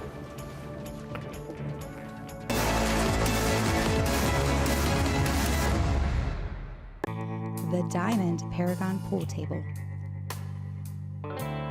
Diamond tables are designed and manufactured from the highest quality, sustainable hardwoods, utilizing world-renowned designs. Diamond tables are unparalleled for playability and durability. After all, they are designed by players for players.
Konrad Juszczyszyn really couldn't be playing much better. He's just had his third run out from the break in this match. And so Albin Ocean is going to have to win 3 in a row now. Trailing 4 racks to 2. He is to avoid what would be his 4th defeat in his last 6 matches here.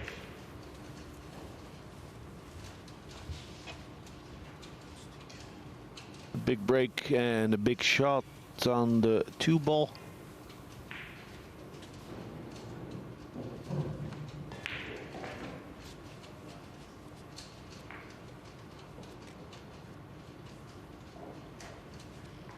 Just looking to see if a rolling cue ball would give him an acceptable shot on the 3. I think so if he manages to miss the 6.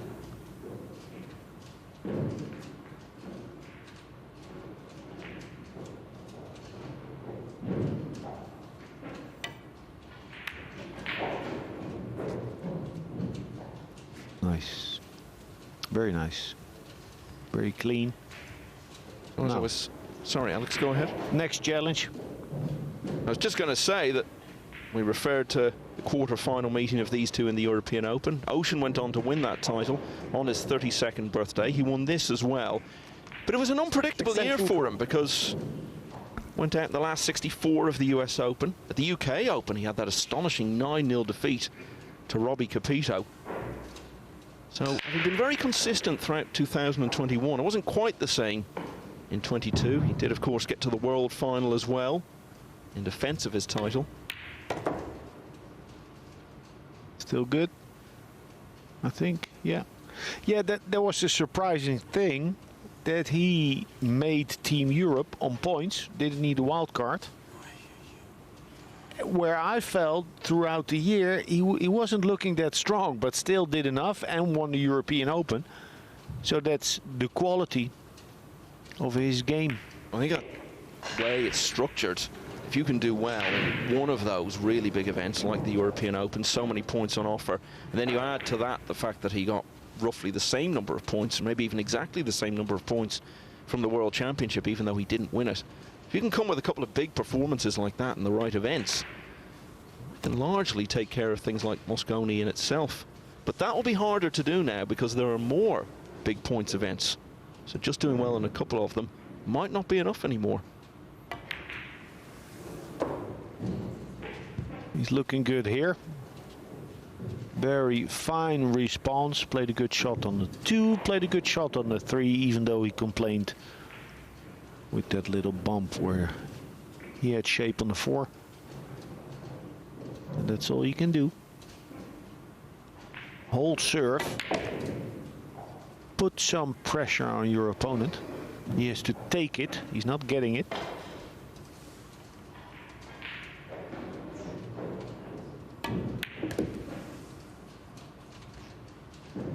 Well, in terms of the quality of play, I think this is right up there as one of the best matches we've seen this 3 and a bit days we've had so far in Leicester. It's a match which Albin Ocean can still win. He closes to 4-3 down. Wins the rack. Sushin, though, will be breaking on the hill in the next rack, and as we've said, he's run out from the break all 3 attempts prior to this. Over on the other table, Sanjin Pelovanovic looking for his 9th win in a row. He's 3-2 down against Alex Pagulayan, but as you can see there on the right half of your screen, he's got a chance here to level.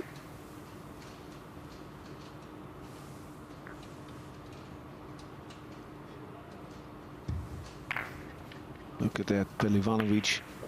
A lot of time on the balls, taking nothing for granted. The key to his success here in Leicester. One shot at a time, match after match, trying to stay in that bubble of concentration. Juszczyszyn to break.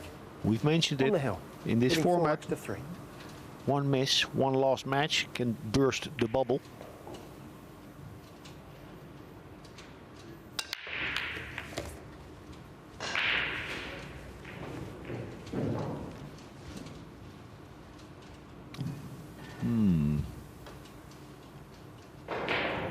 Last break for Juszczyszyn in this match.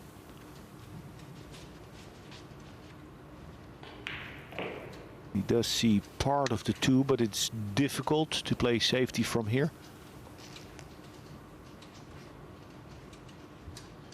Okay, I think what he looked at was the deflection of the cue ball into the 5 and then sending the 2 ball back down table.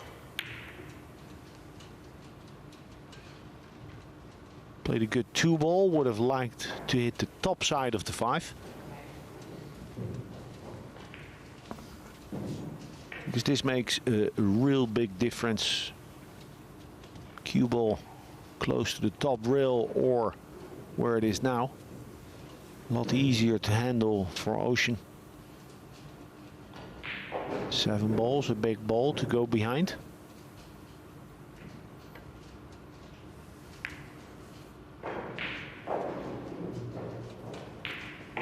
Now what Ocean did, if he would have hit that 2 ball thicker, it would be easier to get behind the 7, but then he would have lost the 2 ball.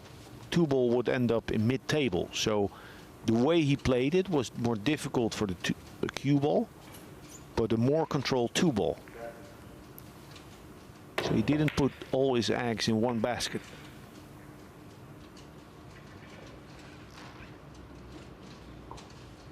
All now on the other table between Sanjin Pelovanovic and Alex Pagulayan. 2 players both going well here, particularly Pelovanovic. Doesn't have the angle, I think, to cross the 2 ball and go back up table with the cue ball. He'll run into the 4. That's what he's looking at.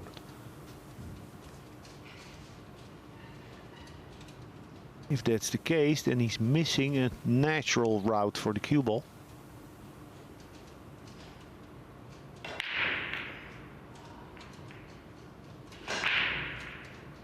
Maybe it's on. Oh yeah. Good shot. So I said good shot. 2 balls maybe. Yeah, it's makeable, but from where he was, he played an okay shot, Albin. Took quite a bit of time, Ocean. Extension called.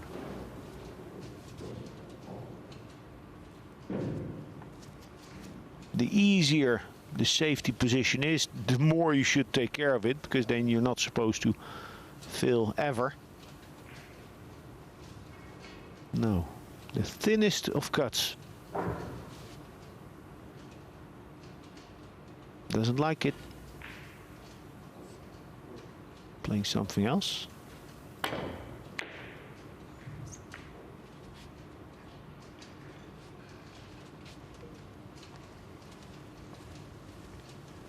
Won't complain, but will worry. Ocean being one of the best defensive players in Nineball pool. I think he can overcut the 2 ball, get it off of the long rail to the middle of the short rail.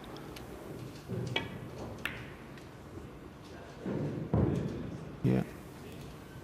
So anytime that that natural cut is on, you should worry being the opponent, because then it's easier to focus on the cue ball if you know that the object ball is guaranteed.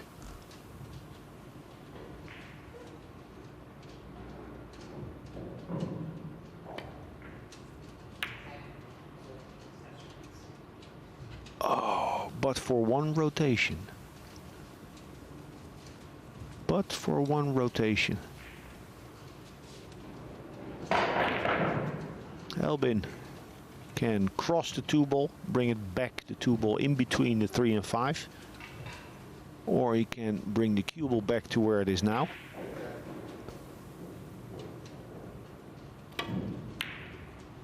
That's basically your strategy when you're looking for a safety. You inventorize.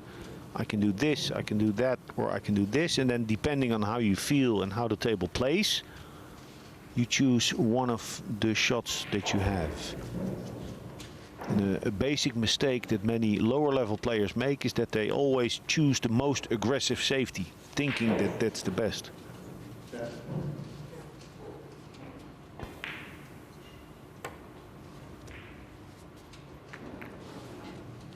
That was difficult.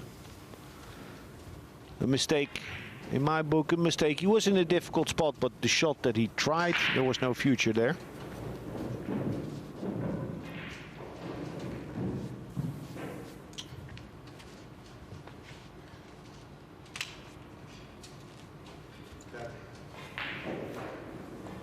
A little bit tricky.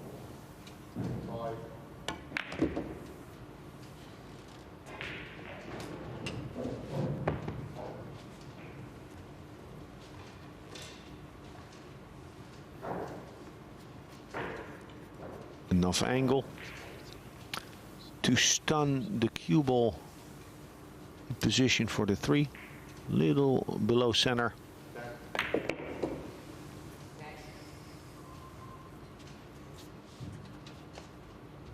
Nothing's the matter.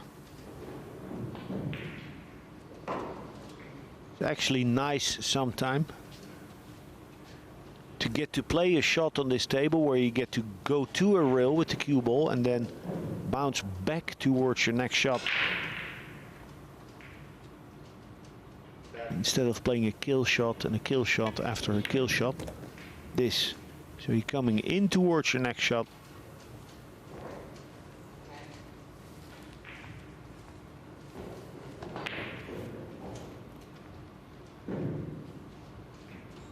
It goes.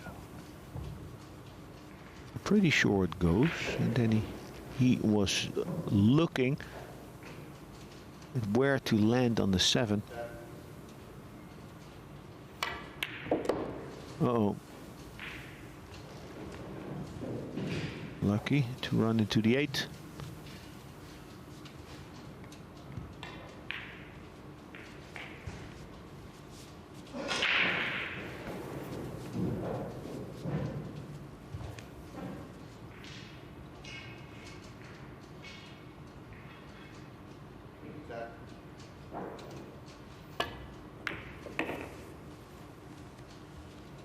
How good did he judge that? Beautiful shot. It's difficult under pressure to have a proper perception and to judge shots right. So it's not only your arm that goes in a pressure situation, also your perception, but not in Albin Ocean's case.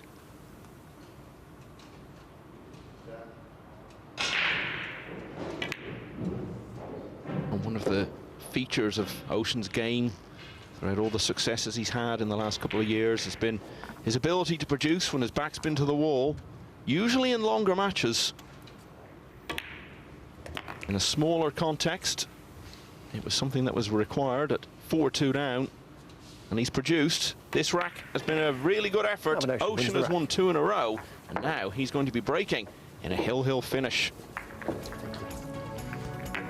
Over on the other table, 3-all between Sanjin Pelovanovic and Alex Pagulayan. The Canadian, though, is 3 balls away from getting to the hill at 4-3. Well, Albin Ocean has had 2 hill-hill finishes already in this tournament. He's won them both. Konrad Juszczyk has had a couple. Both have resulted in defeat. Well, Ocean has the advantage, breaking.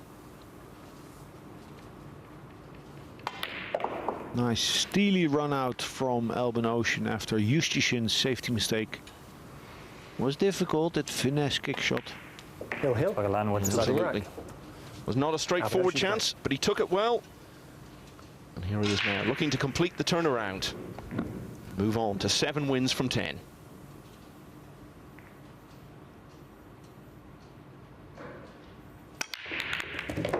Oh, cue ball went everywhere. How did that not scratch? Let me see that again.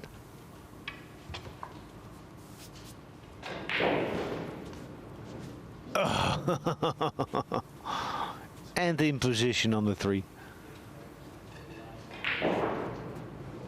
Well, he likes to bemoan his bad luck, does Albin Ocean, but I think the fortunes have been kind to him there.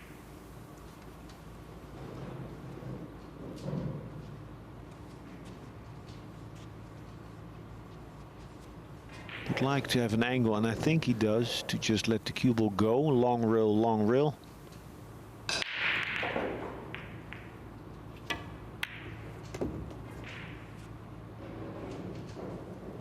Ocean, by the way, still has 2 more matches to play. One of them in this session, and that's one to keep an eye on. It will be the last in this session on the main table. Ocean plays Shane Van Boning, a repeat of last year's World Championship final. Yeah.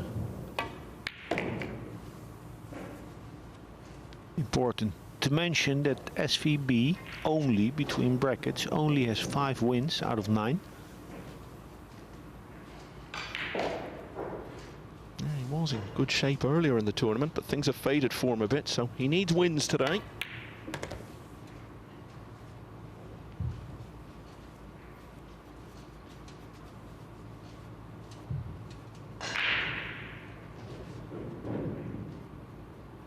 Much about keeping your calm.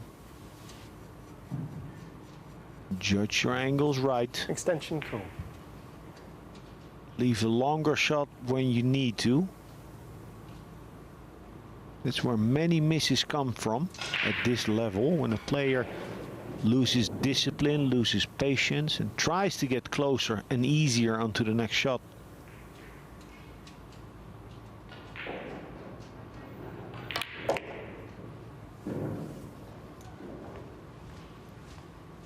Beautiful.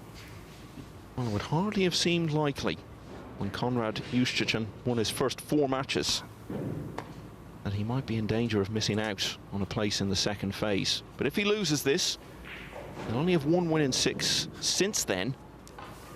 He's stuck on 5. And that target of 7 we've talked about will still feel some way off. 5 matches left to go. Okay. Well, Juszczyk, don't count yourself out just yet. This one is long. Needs to hit this crisp.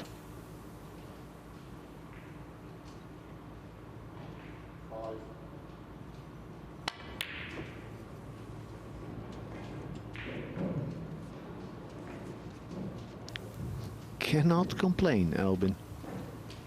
No, and suddenly that whole narrative changes. Now Juszczyk has got a chance to make it 2 wins in a row, get the momentum still in his campaign. Suddenly he'd be only 1 win away from the target of 7. But work to do here. Yeah. Steep cut. Cue ball tight on the knuckle. It's all about believing and staying still. Shot. We'll talk about delivering under pressure, and I think you could hear him breathing out a big sigh of relief there. He was 4-2 up, he got pegged back to 4-all. He looked very much second favourite towards the end of that deciding rack. But Konrad Juszczyk has got the win. It's his 2nd in a row. He's beaten Albin Ocean by 5 racks to 4.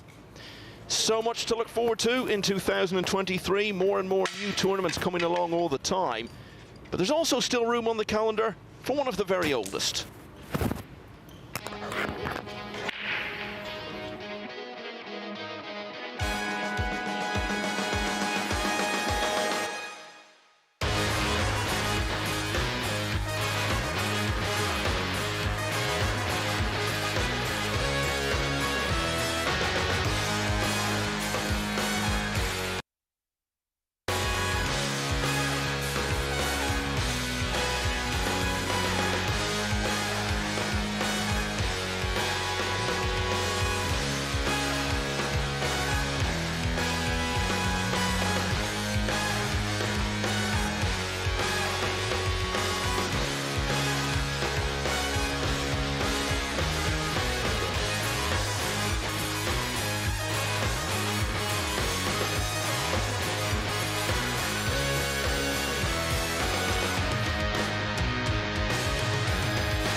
56 totals go into action over 6 days.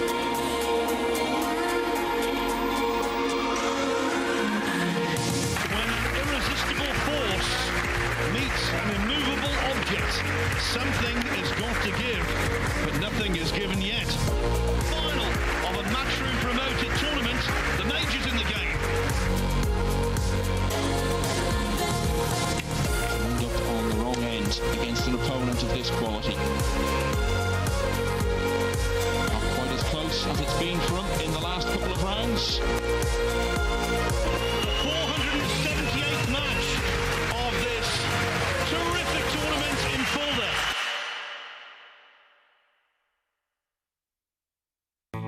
The Diamond Paragon Pool Table. Diamond tables are designed and manufactured from the highest quality, sustainable hardwoods, utilizing world-renowned designs. Diamond tables are unparalleled for playability and durability. After all, they are designed by players for players.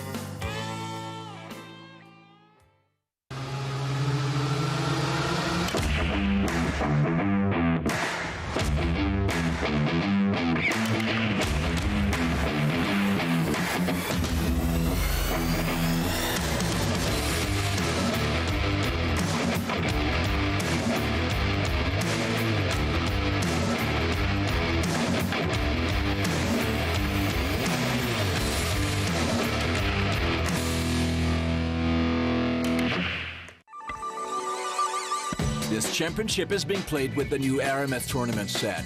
Featuring a unique molecular structure, it guarantees razor-sharp precision and unsurpassed longevity. Unquestionably the best pool balls in the world, this set is available in a TV and a value pack version, as well as in the new My Aramith Ranger of Ball and Q cases. Now you can bring and play with the best ball set everywhere you go. My Aramith, bringing new dimensions to your billiards experience. Of the Kazoo Champion of Champions!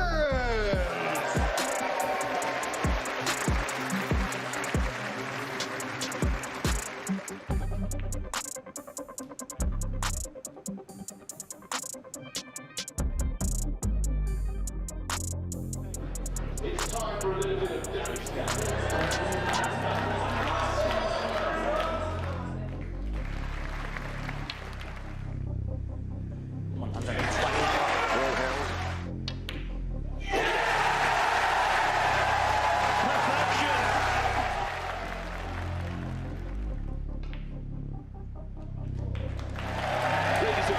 Let's hear it for your champion of champions, Ronnie the Rocket O'Sullivan!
Well, that was drama at its finest. Konrad Juscherson beats defending champion, two-time defending champion, 5 racks to 4. There's confirmation. I'm glad to say we're going to hear from Konrad. He's with Michael McMullen. Well, Konrad, well done. That was a very unexpected chance in the deciding rack there, but you had to show great composure to take it, and you looked really relieved when it was all over. Yeah, I played all match really good. I made 3 racks in the row, rack and out, and I was leading 4-2 and I didn't do nothing from 4-2. And before I played with Sanin and Seo, I was leading 4-1 and 4-2, and I lost both matches. So I started to have dark thing in my head, and but it was okay. I won, so good for me. It's always great to beat someone like Albin, even only in a short match, but particularly so in a match where you both played really well. Yeah, of course, we played really good. Albin break doesn't work. Mike was working, but still, the break is the most important. And in 4-3, I didn't break good, and I didn't get a position on 2 balls, so I had to play safety, and it was good safety. And such a great start to the tournament, and then you went on that losing run, and yesterday you really looked to be struggling mentally, but you seem much more comfortable today now that you're back on the winning track. Yeah, I played really good all tournament.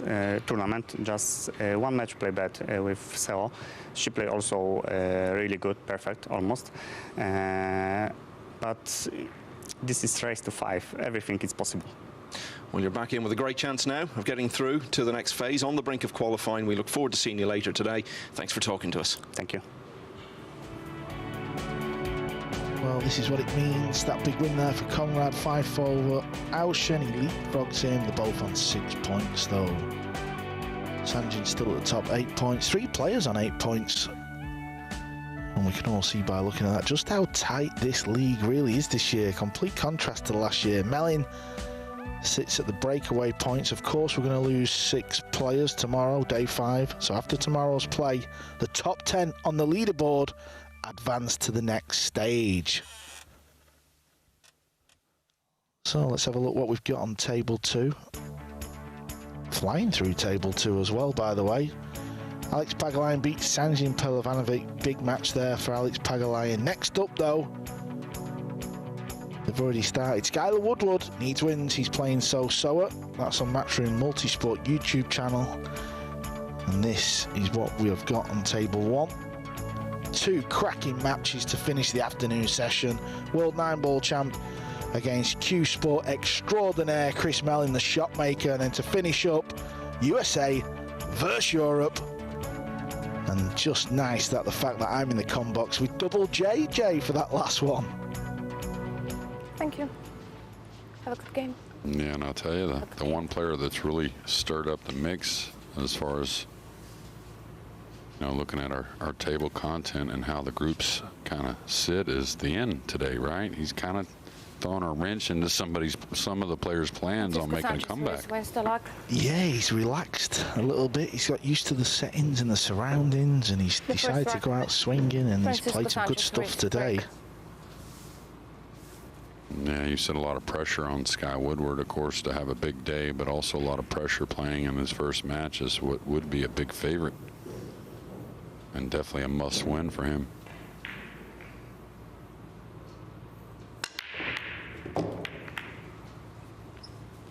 A little bit of a strange break, that, wasn't it? It's like the balls didn't really come out of the pack. Yeah, a few little kisses. The cue ball got a kiss there as well, getting kicked up the table, and they just all came back into that spot area. A lot of congestion there. There is possibly an open pocket. It looks like the pink 4's got the 2 covered up.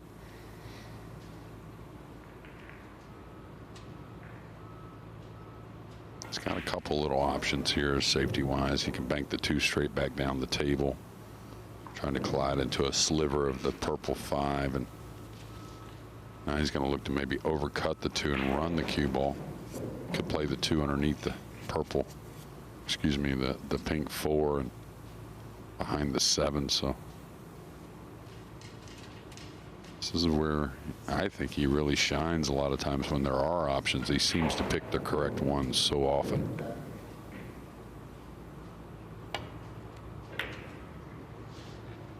And a little underhit there, so Chris is going to get an opportunity, and that's what he needs.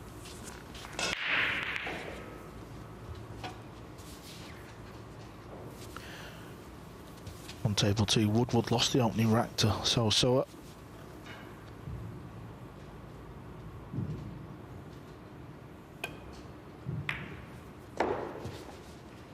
Nicely done there from Chris. That was the type of shot. He's missed a few thinner ones of that version, hitting the bottom rail. And this is a good chance now. Just draw the cue ball back down. Make sure you get past the 5. Using the spin off the long rail.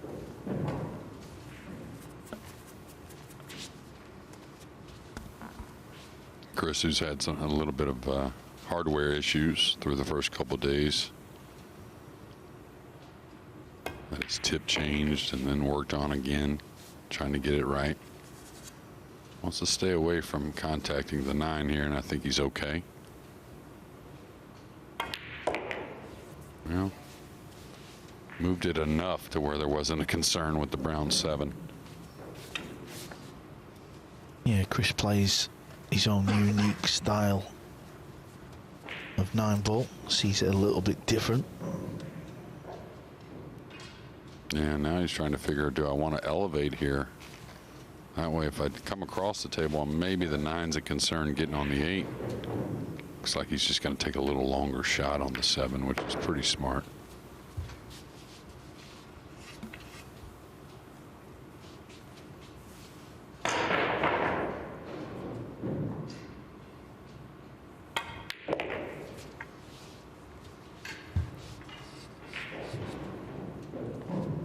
The big, long, sweeping bridge hand from Mellin. Doesn't often use the loop bridge, but he does possess a lot of cue power. When you've got that so much cue hanging from your bridge to the cue ball, and look how far he can pull it back. He can generate a lot. He takes the opener here. In a match where he does need wins, there's 4 players on 5 points. Wang Dok Tien sits in 11th on 5 points. Wu Kun Lin on 5 points in 8th. SVB and Mellin in the middle of them two. SVB lurking down there, JJ, isn't he? He needs some big wins.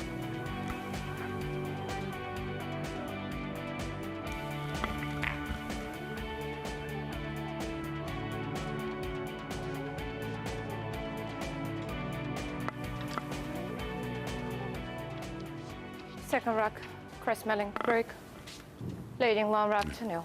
Yeah, SVB hasn't yet played here in day 4, but you would consider he's got some ground to make up with those leaders above him.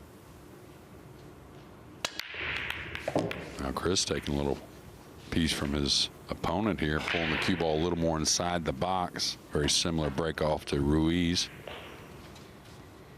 He's got a difficult shot on the 2. Skylar Woodward a little thin on the 9 here in game 2 to tie the match at 1 apiece.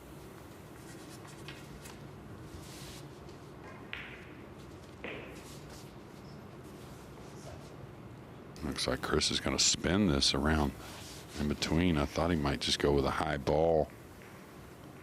That may carry him a little too far away from the 3. Yeah, this is the type of shot where you're struggling with your tip and the throw. You can miss them. Where's the 5 ball? Yeah, the 5's huge here.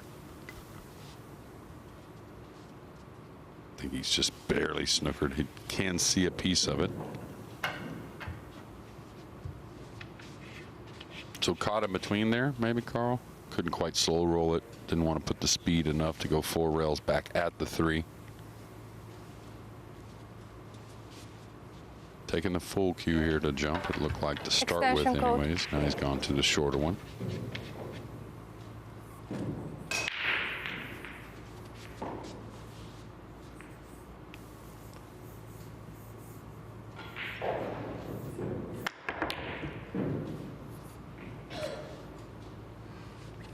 The 3's going to sit up nicely for Ruiz. There you see over the side pocket.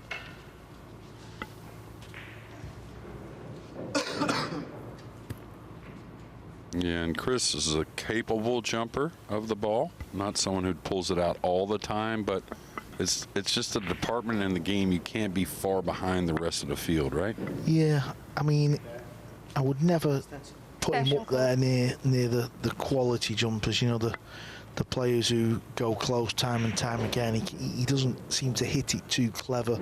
A lot of the times he sort of turns his right hand to like a 45-degree angle, so he's not cueing it straight. So yeah, he wouldn't be in the top 8 jump shot players in the world.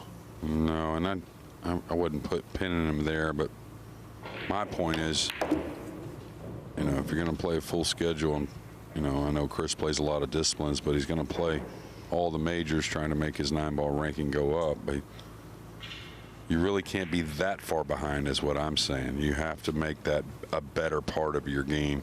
It's just too big in today's game. Yeah, especially where he landed. It was more than a makeable shot. 8 balls looks to be the tricky ball, doesn't it? It looks like it's sat on that 9. Yeah, there you see. It's hard to see if there's a carom off it. Doesn't look like it, does it? Yeah, I'm curious that he didn't leave the 7 hanging and play the 5 in the side and use the 6 to maybe open the 8-9 with the 7 hanging. Yeah, it was over the pocket, wasn't it? A little tricky here.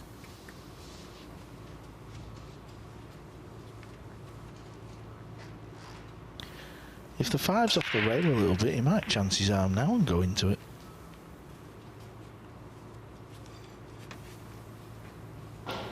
So is doing what she needs to do over there. Up 2-1 now. Yeah, she doesn't want to finish bottom of the table. She's on 2 wins with Khalid Al-Ghamdi. Obviously, Cho Che-Yu has finally won a match. She beat So-Soa just before. She's on 1 win, so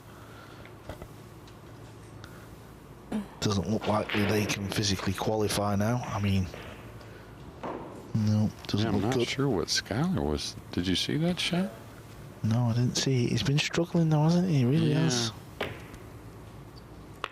This must be a playable 8 ball. Must skinny by the 9. I think he's looking at the hook. Yeah, maybe so. Yeah, it definitely doesn't go.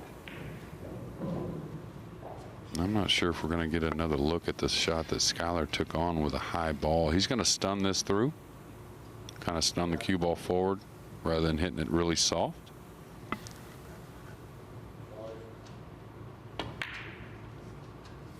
How good did he hit that ball? They can make you look a little foolish. This sets up nicely for a bit of melling magic. Yeah, I like the 3-rail kick here. If you're comfortable with that, I mean, if you're confident on the hit 3 rails, a lot of good things can happen. You can make it as well.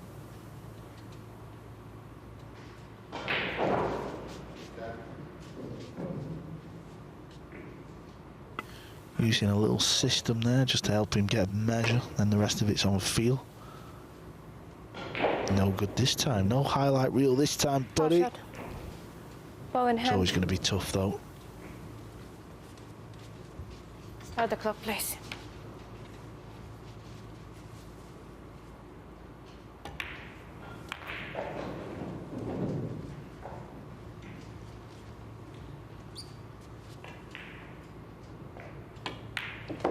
Francisco Sanchez. Patience from Sanchez, decided not to try and break the balls out. Played a good safety, very good safety. Ties the match up 1-1. Over on table 2, we mentioned Skylar Woodward. He needs wins. He's only won 3 matches out of 9.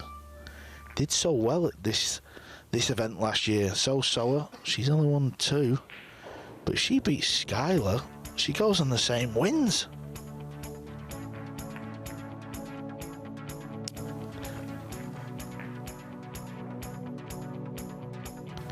Top of the leaderboard, Sanjin. There's 3 players on 8 points, and then if you go all the way down to 11th, that's the place that will miss the cutoff.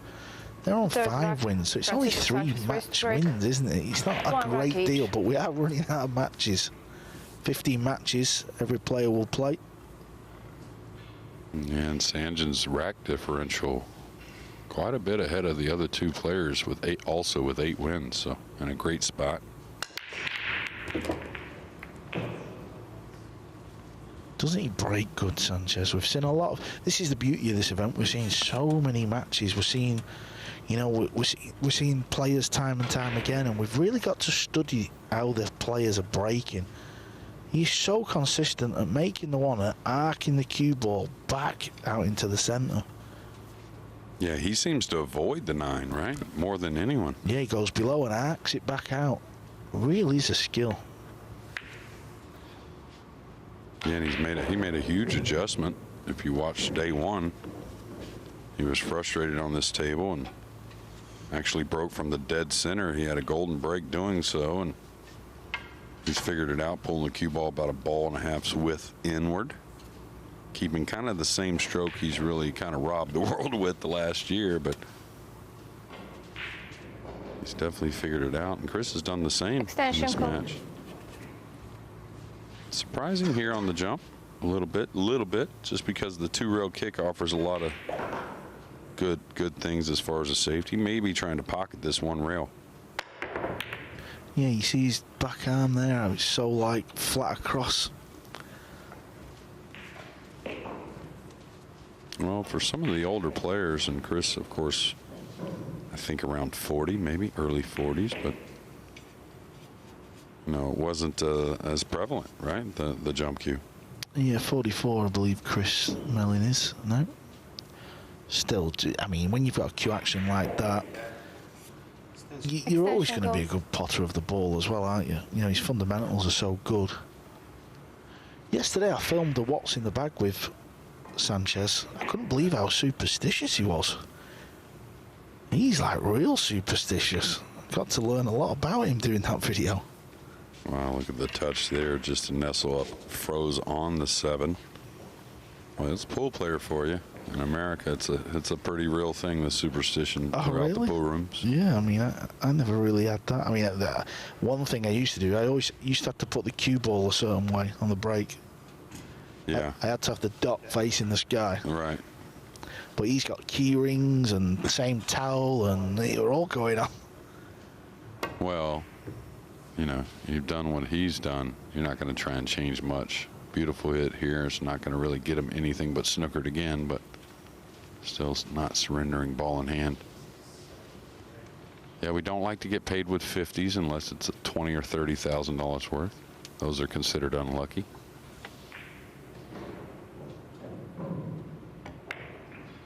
Did you have many superstitions when you was playing all the time? Any little silly ones that you want to share with the viewers? It's been so long, I guess, but I always like to have a certain way to get the chalk prepared. I always like to have one piece of chalk throughout the event. I was kind of weird like that. Wanted to make sure no one touched it. It's a little personal with the chalk. You still sleep with that same block of chalk still under your pillow? Well, I actually used to take a drill to it and drill it out a little bit, actually, so everyone would look at me crazy, but we all have our own opinions on what works the best. You'd be in the garage at home with the drill, drilling all the chalk for the season. Put it in the vice clamp, the little piece, yeah. Back to business here. Might try to move the 8.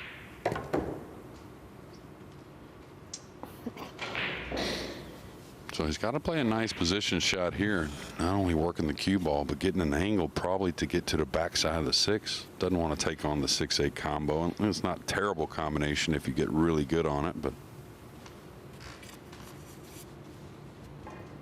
Skylar Woodward kind of putting a few mistakes away and trying to tie that match on table 2. Look at this. He didn't even try to get position. That tells me is he going to run the cue ball behind the 8? Going to put the cue ball behind the 7 here? A couple options. I like him going to look. Very rarely do you miss your mark on this type of shot when you go and look where you want. That's a little heavy. Way heavy, actually.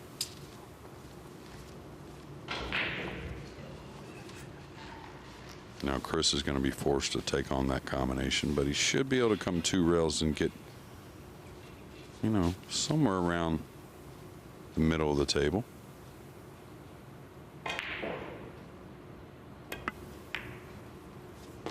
It needs a little more speed. I don't know if this is going to be the most comfortable position to play a combination.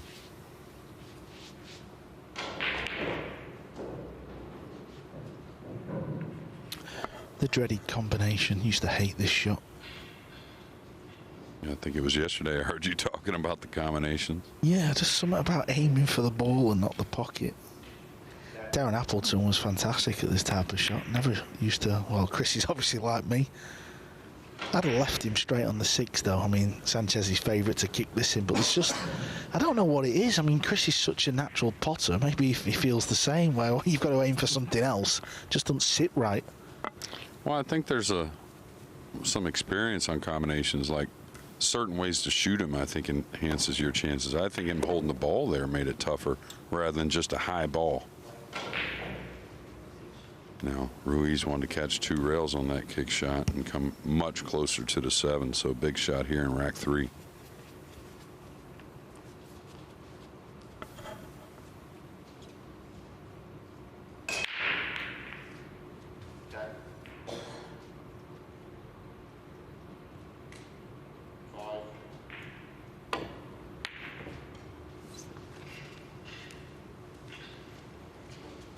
A little unusual.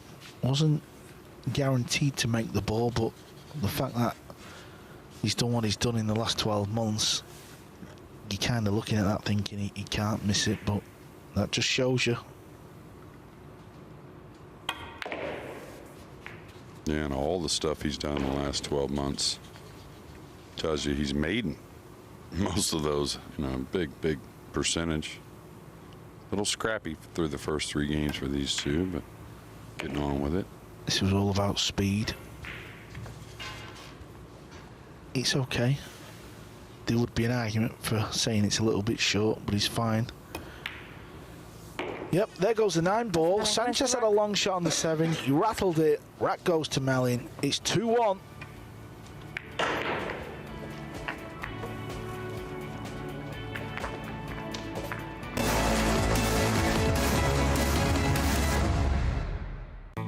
The Diamond Paragon Pool Table.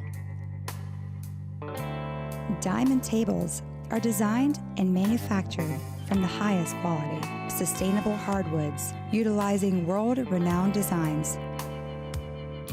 Diamond tables are unparalleled for playability and durability. After all, they are designed by players for players.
Welcome back. Rack 4, Chris Melling to break, leading 2-1. Day 4. The first 5 days of this Premier League pool is all about getting in the top 10. They will advance bottom 6. I'm afraid it's home time. So this match, Melling's on 5 wins out of 10, Sanchez 6 out of 9. So Sanchez wants to win and keep close, because the leaders, top 3, have only lost 2 matches. So if Sanchez was to lose this, he would be on 4 losses. Melling's fighting for survival.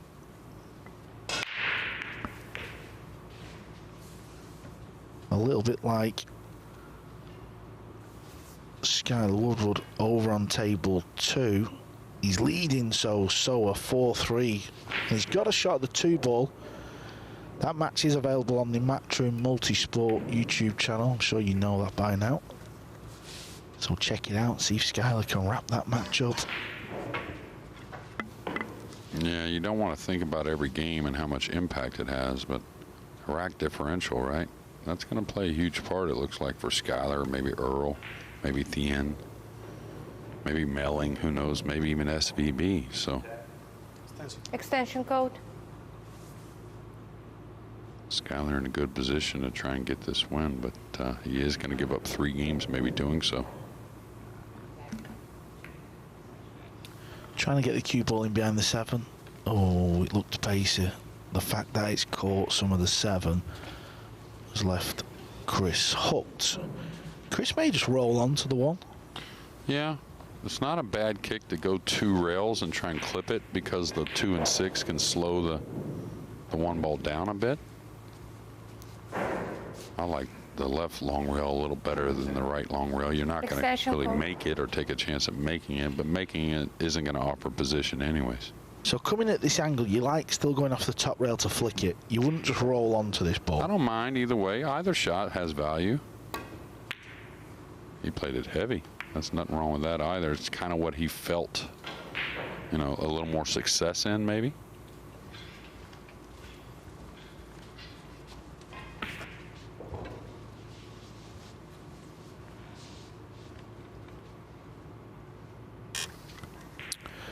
Yeah, over on table 2, Woodward has got these 2 balls left to win that much needed point.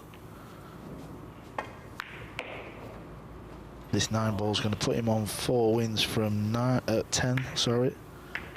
That puts him level with Strickland on points, but he's got a game in hand on Earl. Record of match, Skylar Woodward. The match is over. Good win there from Skylar. He knows he needs a big day. Back to table 1. This is not easy to get on the 2, is it? It's frozen. No, I don't think he's going to even try to get on. He could lose the cue ball trying to get on the 2. Yeah, I wouldn't even try to.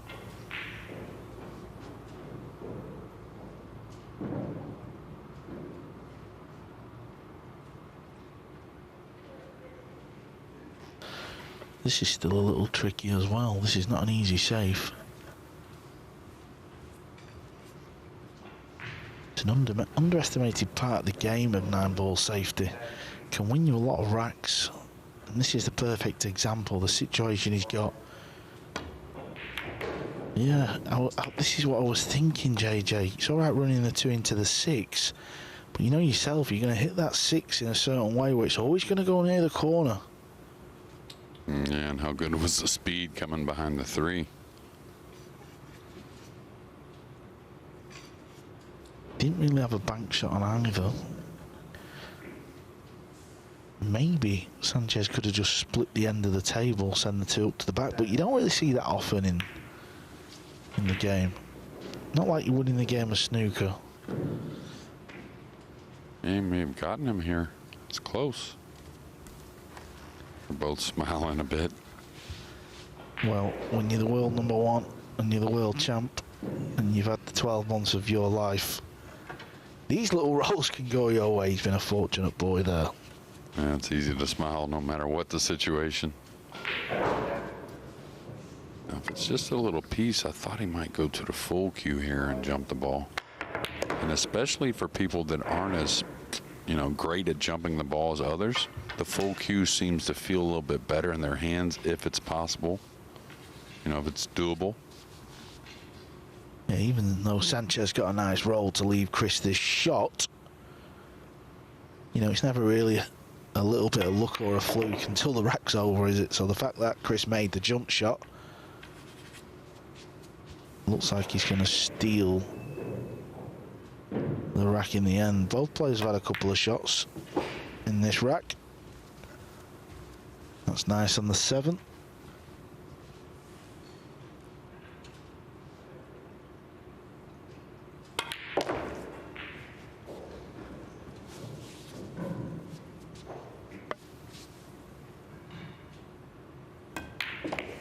Chris Melling wins the rack. Good jump shot from Chris.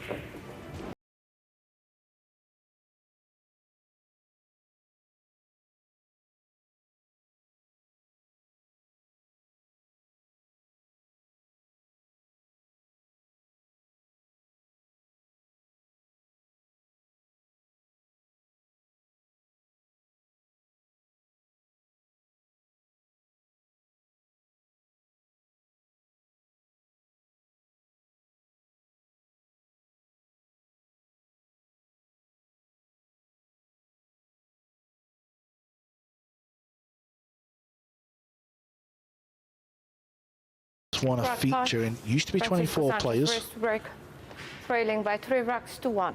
but it's gone back to how it used to be played. 16 of the best. The top 14 on the world 9-ball rankings are automatically in, and then we will be picking 2 wild cards, 10th through to the 13th of May. Get your tickets, matchroompool.com. There you see that break again, JJ. Yeah, I was just thinking about it. You know, it seems the most repeatable break we have in the game, and it seemed pretty powerful. And it's, you know, for about a year straight, it's getting to watch it. It's almost like he willed his way into shots after the break as well.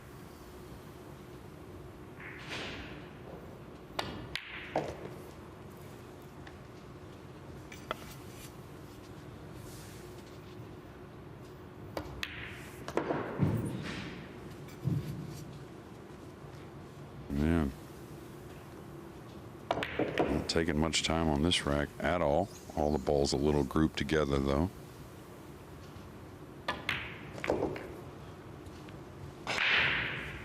Must be nice to be Sanchez. The game's growing. You're still young enough. You've won a ton of money, a lot of trophies. You must be feeling good. Yeah, and he's looking to improve as well. It's just how he is. A couple of big events coming this year in Spain as well. Francisco Sanchez race wins the rack. Yeah, for years, David Alcaide was the man over in Spain, 2-time Masters champ, David. But now it's all about Sanchez Ruiz. Very good friends with David. I'm sure David Alcaide will be watching somewhere on a beach.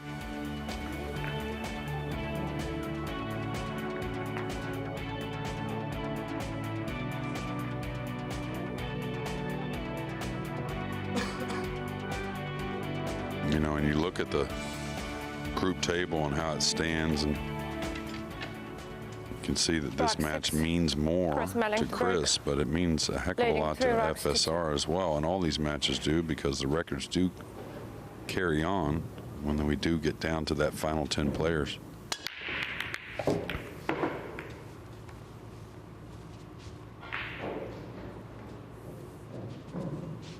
Looks like Chris has a cross-side bank here that does offer a little position with a little drawing of the cue ball. Move the cue ball in a little, copying Fran's break. Don't blame him. I think he's got to take this on. I mean, I don't think there's any question. Maybe he's just figuring how he wants to shoot it. Could draw back behind the 7 for a little straighter on the 3. Could kind of just hold the ball a little bit there for a cut on the 3 as well. This won't be slow rolled.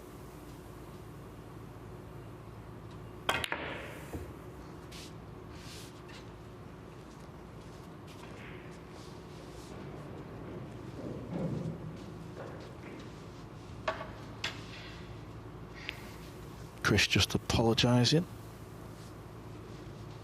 Doesn't mean it though. I mean, he's glad he's hooked him. Of course he's glad. He doesn't mind apologising though. Yeah, hold the hand up. I'm sorry, but I'm not. Extension code. I think you should just hold your hand up and go, I'm not sorry. Yeah, that's why, I mean, I don't know. We just didn't do a whole lot of that years ago. I mean, you played so many matches. Things happen so often in the game, right? Yeah, Niels doesn't do that. I've played Niels a lot back in the day. He just carries on like... Yeah. And at first it used to annoy me a little bit, but then I thought, no, I think he's right, actually. Just what's the point? Carry on, yeah.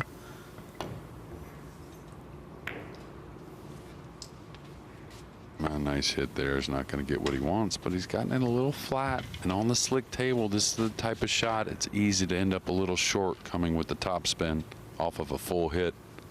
Full-ish, anyways.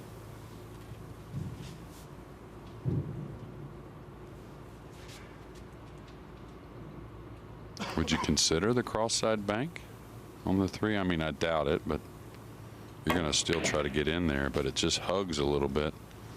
And after missing a cross-side to open this game, these are balls you're not supposed to miss. Yeah, he's landed so good on the bank, hasn't he? Get how long the bridge hand is. At both points, he felt like that was going to go.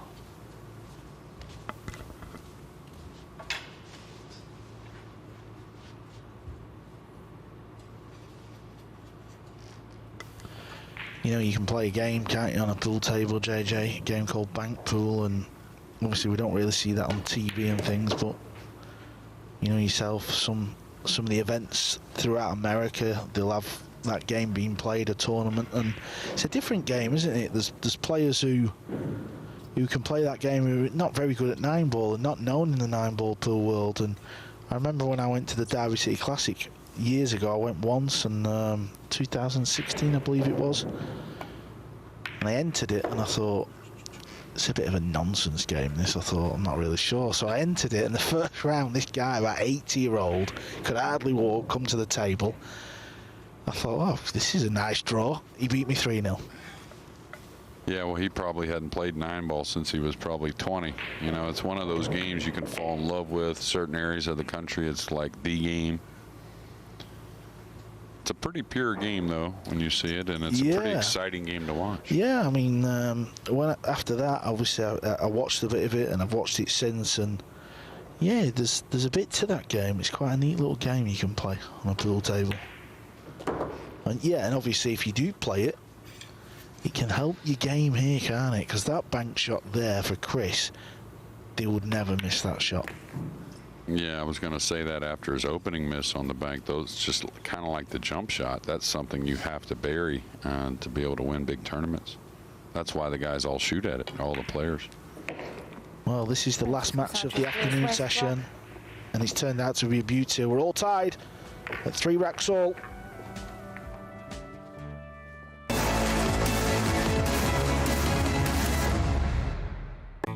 The Diamond Paragon Pool Table. Diamond tables are designed and manufactured from the highest quality, sustainable hardwoods, utilizing world-renowned designs. Diamond tables are unparalleled for playability and durability. After all, they are designed by players for players.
Rack 7, Francisco Sanchez race to break, 3 racks each.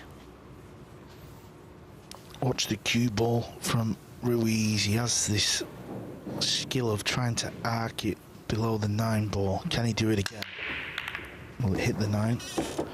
Yeah, we're saying it was the last match before the break. It's not the last match. We wouldn't rob you of the SVB Ocean match. That's the match that's going to follow this one. Yeah, an interesting look. He pulled it back to the corner of the box. All day yesterday, he had it in. The start of this match, he had it about 1.5 balls width inward, and seemed like a perfect break every time, and now he's pulled it back to the corner. So he saw something. Got to play the 3 up long here. I don't think you take a chance coming across with the pink 4 there. Maybe.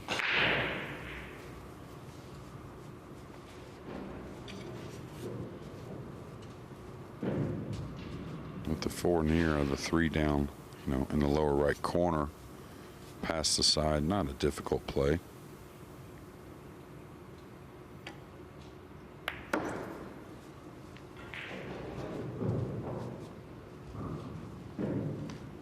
all about making sure you leave yourself the angle on this pink 4. That's what he's looking at now. Once he gets the angle, he'll just float over to the right. There's a nice big gap in between the 8 and 9 ball. Nice angle.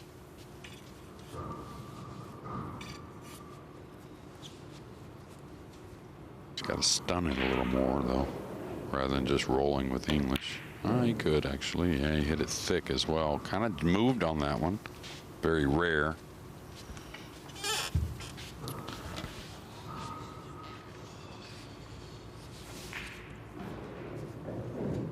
That was the sort of thing a few years ago that Sanchez used to do. He kind of had this... He had this reputation. If you could stay close to him in a match, you felt the miss was going to come.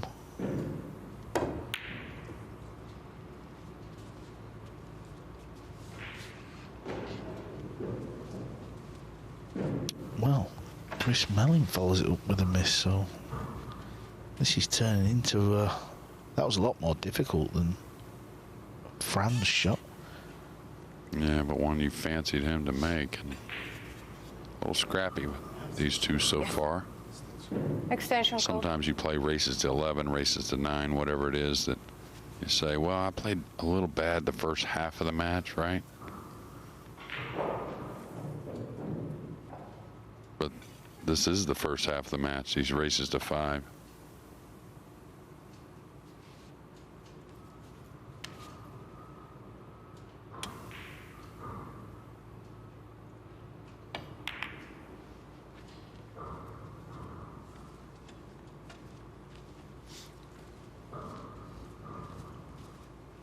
Yeah, just playing a good 4 ball.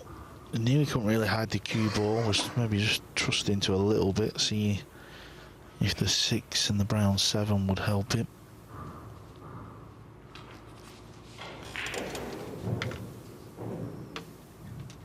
Just playing a soft safety here. Something real light, just trying to get the snooker. Oh, he's turned it loose, it looks like. Yeah, this is turned into a match now like it's like it's the end of the evening and we're tired, isn't it? The mistakes are coming here. I don't know why.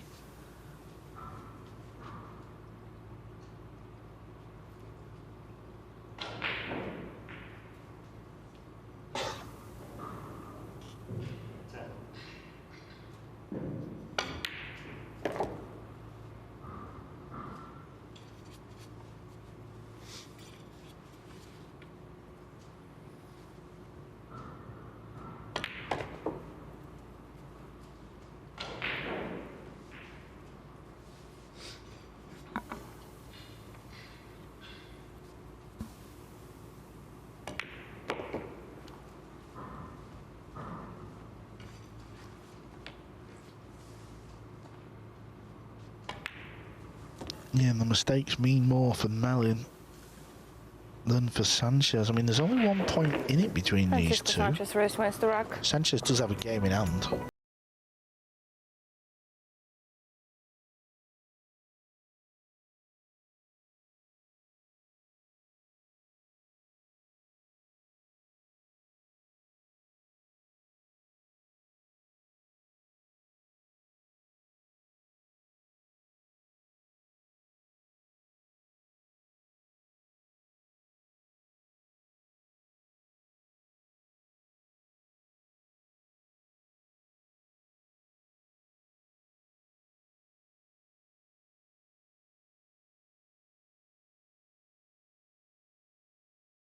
Racks to 3. Can Chris Melling take this match to a 1-rack shootout? He's breaking. Yeah, he's making the 1 ball a lot more now as well. Cue ball looks like it's going to slow up. He's got a super thin cut, if it's playable at all. He's got a pretty easy safety rolling the 2. Kind of using what is the 6, 8, and 3 as big blockers. Could go for the bank. I think he's got to play the safety here. He could chip the 2 as well. I like putting the cue ball underneath the 8-3 myself. And this is where the jump cue is going to beat you a lot of times, though. I mean, you're going to play safe here, knocking the 2 around. If he can reach it, the right-hander. Can he get to the kick that's any good?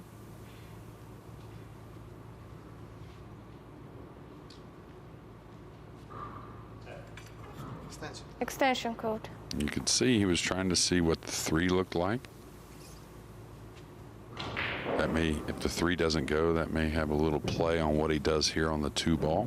It does appear the 3 does go, though.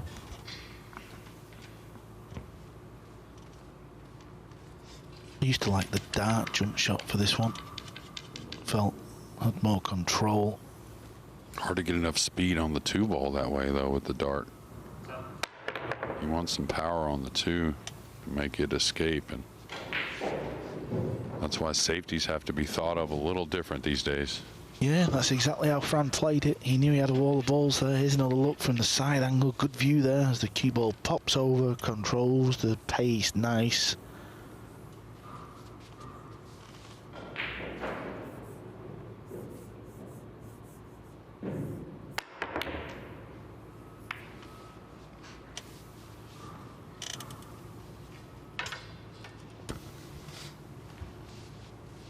Now Sanchez Ruiz has a couple options here on the safety.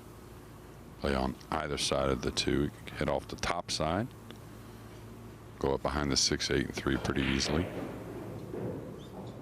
Dig on the cue ball using the 5. I kind of like using the 6, 8, and 3 going upstairs with the cue ball.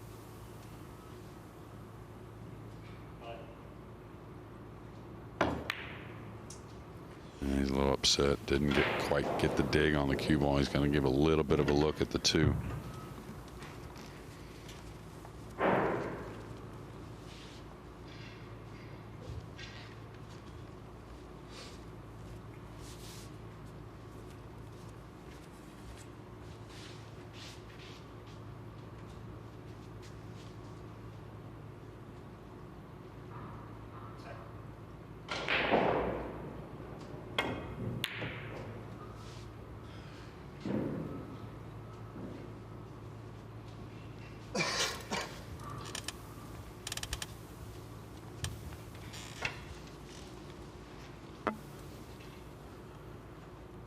Fran's just having a look if the 3 sneaks by the 8 ball.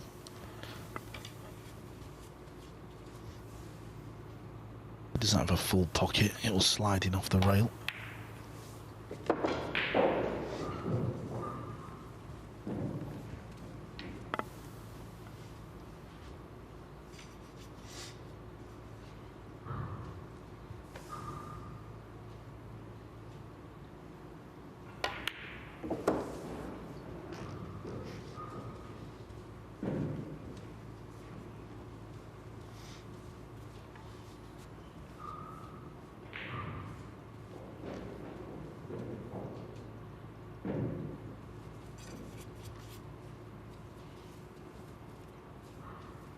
Should just come out to the center of the table. Could come across if he wanted. So good at this shot, though, just digging on it a little bit.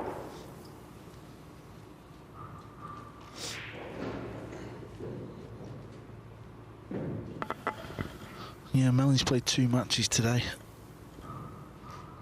Looks like he's going to go on and lose his 2nd match of the day. He'll be back tonight over on table 2, where he'll be playing Sanjin Pelovanovic, so that's going to be a big game for Chris tonight, that one.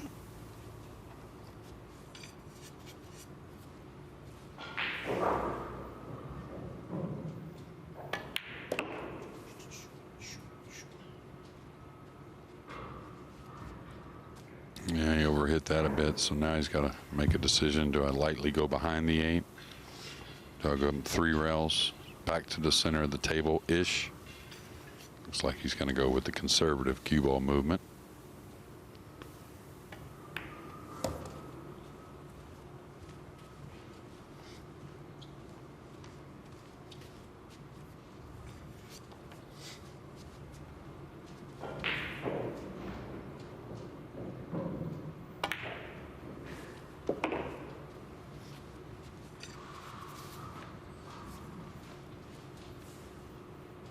Chip shot 9. Well, that match had a little bit of everything. Good pool, bad pool, good shots, misses. Up next, do not miss this one. SVB versus Auschen after the break.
Hopefuls go into action over 6 days.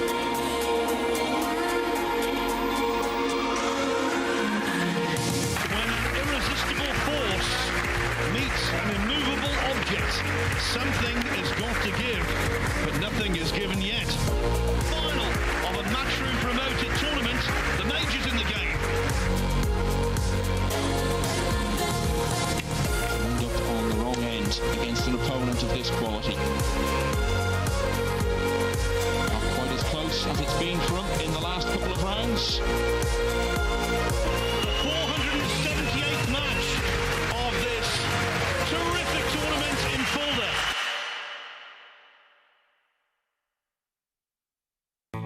The Diamond Paragon Pool Table.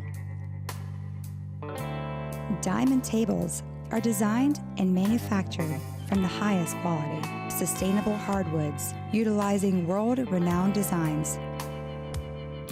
Diamond tables are unparalleled for playability and durability. After all, they are designed by players for players.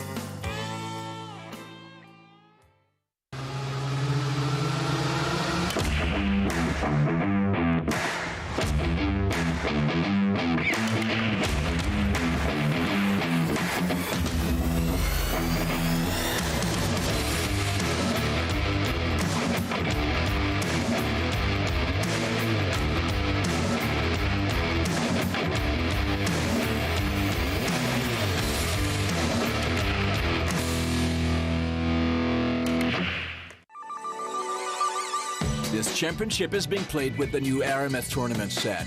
Featuring a unique molecular structure, it guarantees razor-sharp precision and unsurpassed longevity. Unquestionably the best pool balls in the world, this set is available in a TV and a value pack version, as well as in the new My Aramith Ranger of Ball and Q cases. Now you can bring and play with the best ball set everywhere you go. My Aramith, bringing new dimensions to your billiards experience. Of the Kazoo Champion of Champions!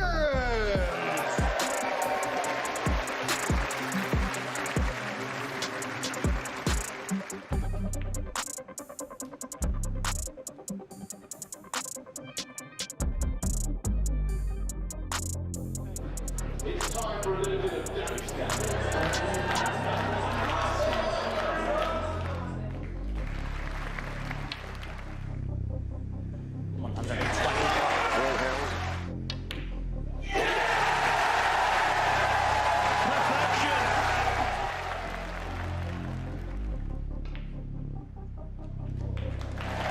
Ladies and gentlemen, let's hear it for your champion of champions, Ronnie the Rocket O'Sullivan!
Chris Mellin needed a win.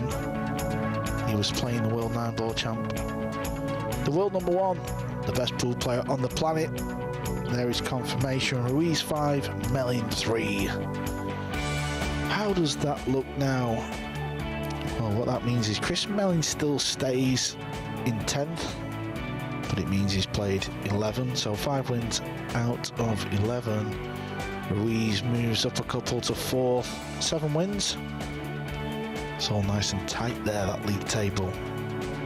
Skylar Woodward, he just won on table 2, 4 points now, goes above Earl Strickland. Chuche Yu, Ladies World 9-ball champ, finally won a match, beating So Soa. What a match to end day 4 afternoon session. These two have met many times. Played in 2 world finals. That was 1 apiece. Shane beat Albin, Albin beat Shane. Morning wins the luck. Played Moscone Cup matches. Shane to break. Just another day at the office. Let's have a look at the SVB break. He's the only player who breaks like this. No one else does it this way.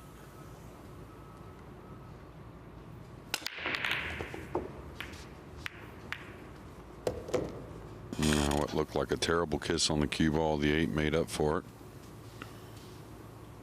And he's one of the greatest at the thin cut as well, in my opinion. Just like shots that most players will say I should probably pass on.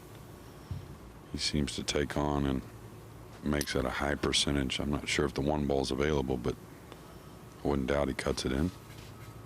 Yeah, he broke the balls that hard. I didn't realise the cue ball was going straight in the side. He was a lucky boy there, SVB. Now he's looking at the cross-side bank, willing to hold the cue ball in the in rail, taking on a thin cut on the 3 if he makes the bank.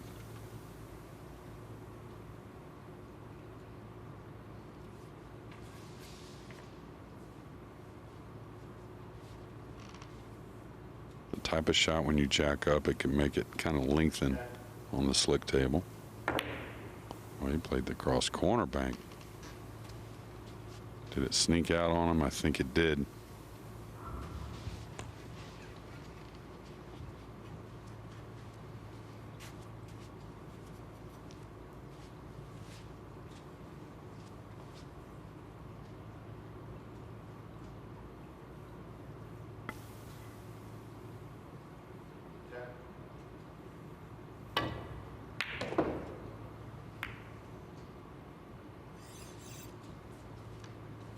Going for the jump cue. Didn't really know where the cue ball were going.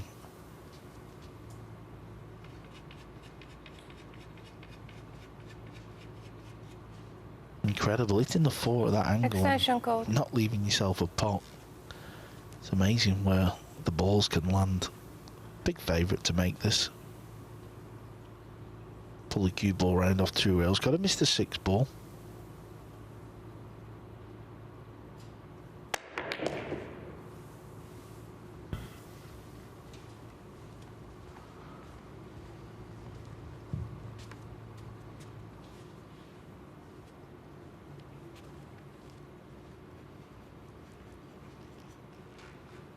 Yeah, pretty much by design. Maybe a little more cue ball movement, but he's okay for the 3 in the corner.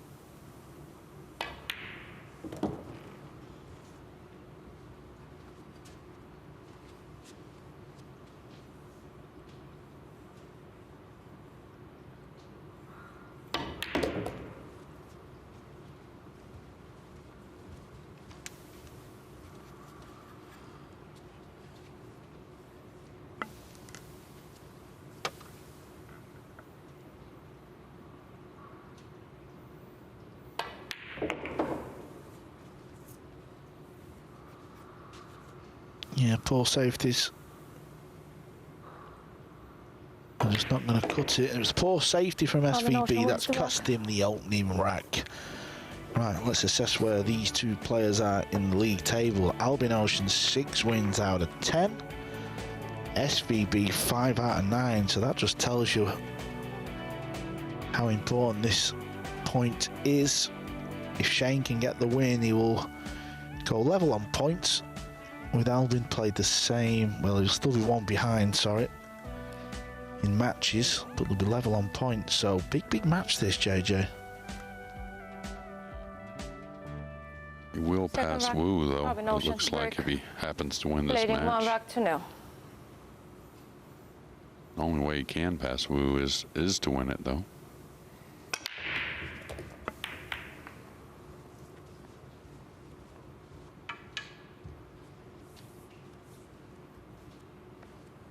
Awkward queuing here. There is a cross corner bank, but probably because of the queuing, he doesn't take it on. Probably some type of chip off the right side of the 2. Maybe coming behind the 3. He's got the 4 and the 9 to really help him out. All ball fouls, of course.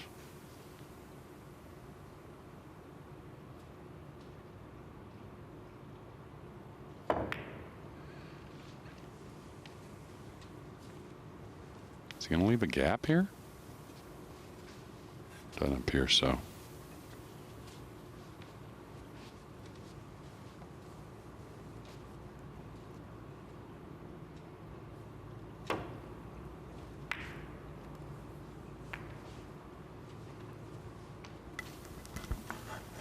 There's a gap there though, so Albin's got a good look at this 2. This is a prime example of a lot of the times in this game. It's all about one shot. If you can just get the cue ball off 3 rails back into a similar position to where it is now. It doesn't have to go as high as that, but that type of area. Here you go. You have a good look at the 3 ball. And I think Albin plays the slick table as well as anyone, recognizing right there that he had to get a little more into that 2 ball. Yeah, when we was working with him in the Mosconi Cup, that really come to light. You know, the speed hits the ball. He understands how to hold the cue a little firmer, a little lighter. He's not scared to just leave the ball a little long because he'll play the next shot with finesse. Yeah, he really has it all. I think if one thing held him back at times, probably the break shot. I think at the break shot, he was behind some of the top guys there for a while. He's gotten better at it though. Yeah, and the other thing is he's good. He's good in the safety department. He's good at kicking out and kicking it on the right side, the right speed. You know, when we were doing a lot of the kicking drills, he was always, well, he was showing the other boys up quite a lot. You know, he was very, very clever in that department. And all that is spending a lot of time doing it. Speed means the most, it seems like, on the kick shots to increase your percentage.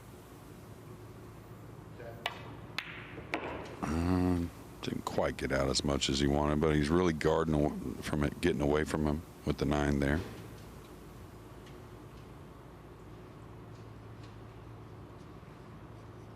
Probably a high ball here.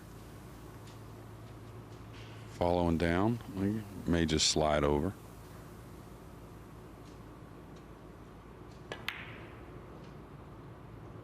Oof. Yeah, it didn't look clean, but that is the prime example of how he plays the shot. Right. He gave the pocket all the ball, didn't he? He could have gone up towards the top rail. Many a player would have done, but he just thought, just hold it in, leave myself this angle.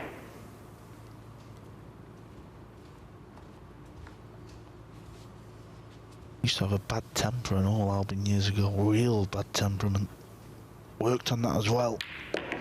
As he ties the match up 1-1.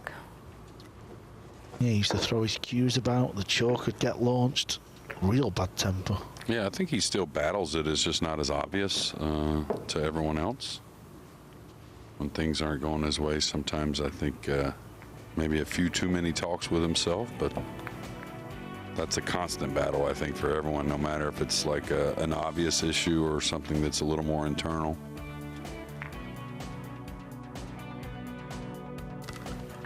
Two racks to 0.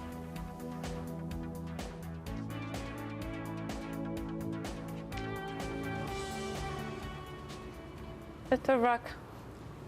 Shane Van Bonny to break, trailing by 2 racks to 0. Long days as well, JJ, aren't they? You know, the players, you know, ourselves, we're here in the morning, they're playing 2 and 3 matches per day. But it's not just a case of the matches, you know, they're here, aren't they? They're kind of stuck here, you know, they're in the playing clothes, they're practicing when we walk through. You know, they can be long, tiring days. And the schedule doesn't really offer to, like, you know, get a break, go do this, go do that. The pool schedule used to have more of a season back when I first started. Seemed like the summer months weren't near as much pool, but now, forget about that. It's a year-round project. May have overhit this a little bit. Actually, a lot of bit. And over the 7, and very odd getting from the 3 to the 4.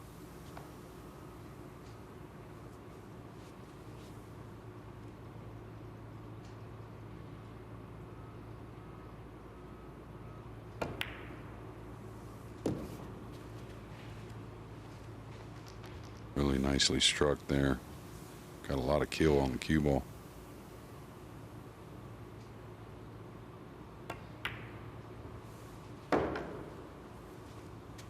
Gonna get on the 50 here, though. He's okay.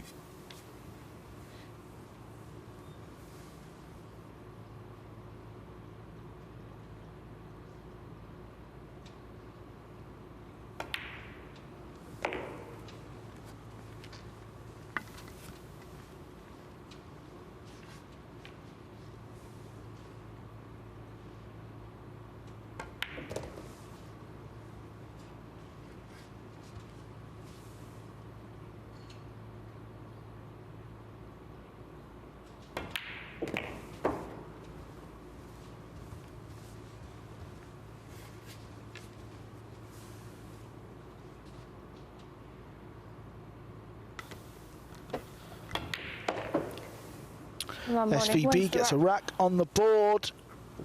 He now trails Alvin Ocean 2 racks to 1.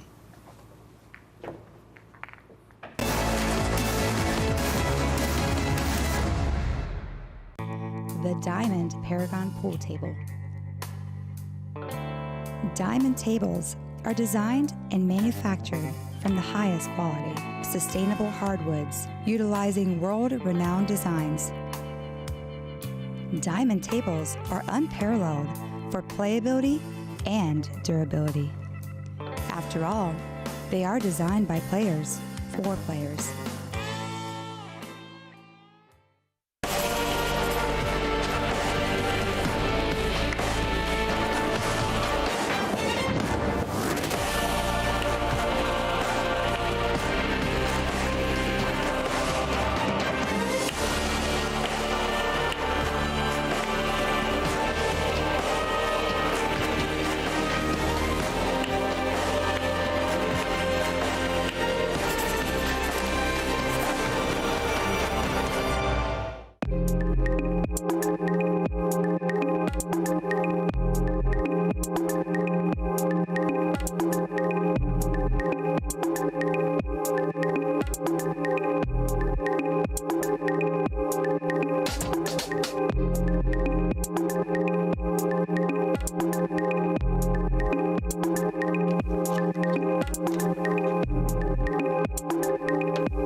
Rack 4, Alvin Ocean to break, leading by 2 racks to 1.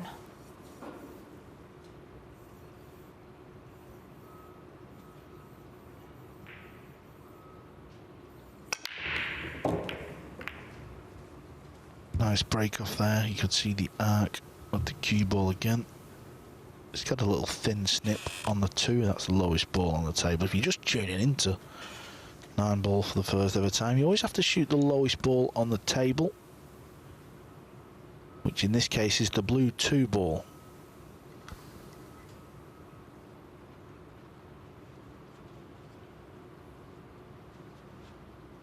Yeah, I'm not sure how much of the 2 he really has.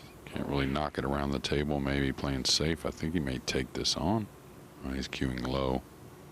So you got to figure maybe that's, he's trying to maybe, like I said, knock the 2 around, hold the cue ball on that top rail. All right, got it thin. He's going to need some help. Did not get it. Kind of let up on the stroke a little bit as well. Yeah, mark that one down. Don't see that very often.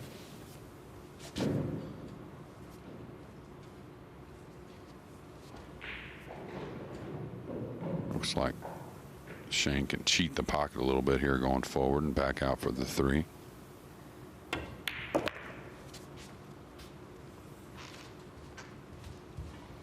He's got to really dig on this to get around the 9 easily. Shouldn't be a problem. Agrees with position, coming back up for the 4.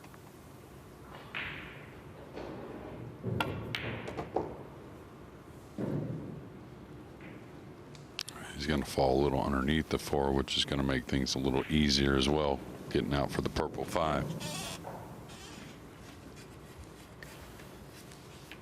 Yeah, you can sort of play this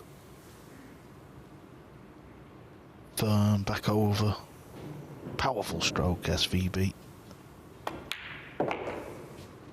Wants to get away from the 8 ball. Don't want that to get in the way of your bridge hand.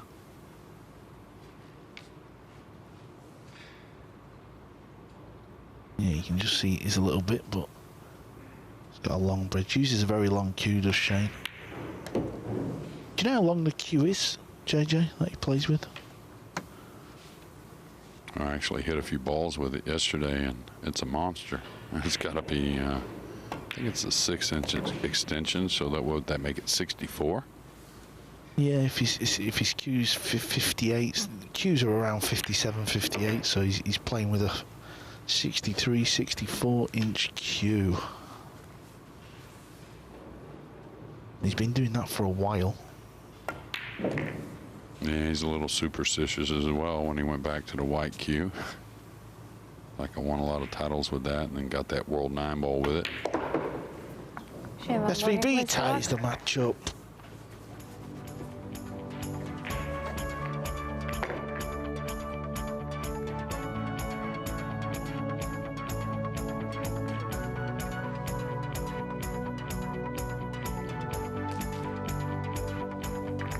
I wonder how many matches these two have played over the years. It's got to be a fair few. They've played some big ones. I said earlier they've played in 2 World Finals.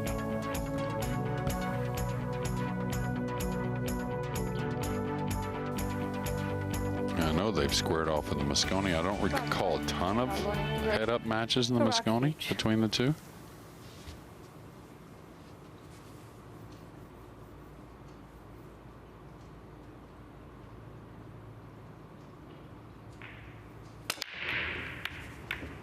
Missing the one in the side.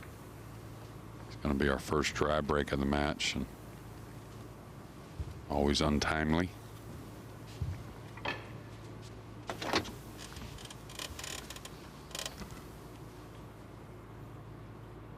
Albin should definitely take this bank on natural position, just a high ball. Oh, he's missed it. Wow. Albin's liable to come a little unglued. You can hear the cues hit the table next to his chair a bit. And in his last match, he was at the table with a shot when it was hill-hill. And now mistaking the last rack, a kind of a duck bank cross corner for these guys. Extension code. You know, just thinking as well, JJ, what about the European final they played last season? Yeah, definitely one of the greatest matches you'll ever watch. I remember SVB missed a long ball in the top left to send that to a hill. Yeah, I think it was the 4 ball, I believe, if I remember correctly, after making one incredible long rail bank. Looking forward to Fulda again. Really enjoyed it there. That's going to be in August, right? Yeah, European Open Tour Championships, August 8th through to the 13th. in Fulda, Germany. Fantastic venue. Don't want to miss that one. Get your tickets for that event. Fantastic venue, fantastic place to go.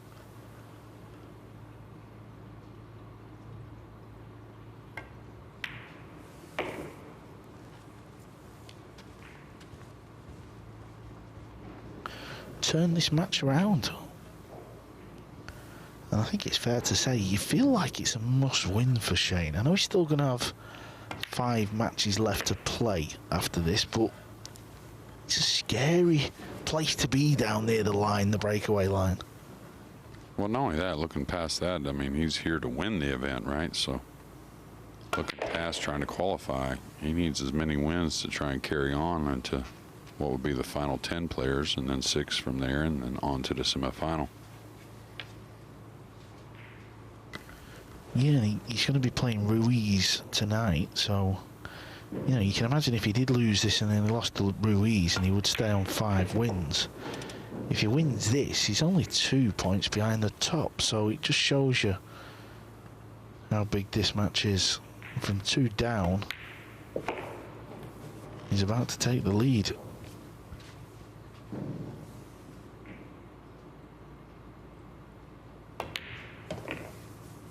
That's 3 racks in a row for Shane. Yeah, Albin to break in game number 6, but 2 mistakes from Albin to get 2 of those games back for Shane, so we'll see how Albin responds. Yeah, and you always kind of felt this game was going to be close. Never going to be a runaway match.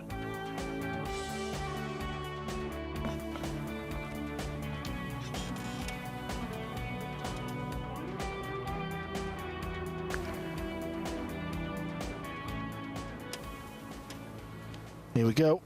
Rack 6. Albin Ocean to break. Trailing by 3 racks to 2. Down very quick, and he's hitting quick. He did not waste time there. And look at this. Just look at this. 4 ball needs thinking about. I don't believe it passes the 8. Yeah, but with the 3 ball near the corner, if he has any angle on the 2, he can kind of move the 8 a little bit with not much stress. Just come across the top side of it. Should be okay. I don't think I'd try to move the 4. Yeah, he just moved it just enough. Keeping the cue ball off the rail, and now a little top spin, maybe a hair right side.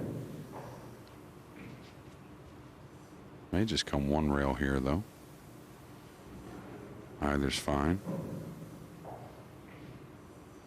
I mean, that is very surprising. Kind of shot in between there, meaning if you're going to shoot it with that much force, you're going to add the right spin to carry the cue ball off the 2nd rail. Otherwise, you're going to kind of chip it in and come 1 rail.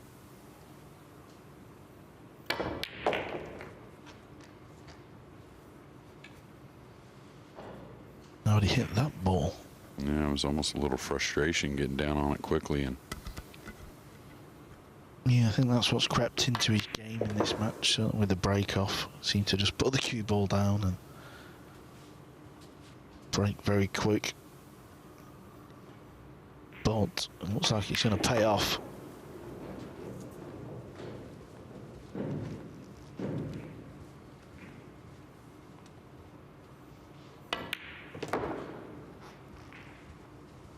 And of course, the Premier League isn't the U.S. Open, isn't the World Nineball, right? But it's got a lot of value, and between all these players playing so many matches and everything, it's a little, you know, notch under their belt, right? Whoever takes this thing down.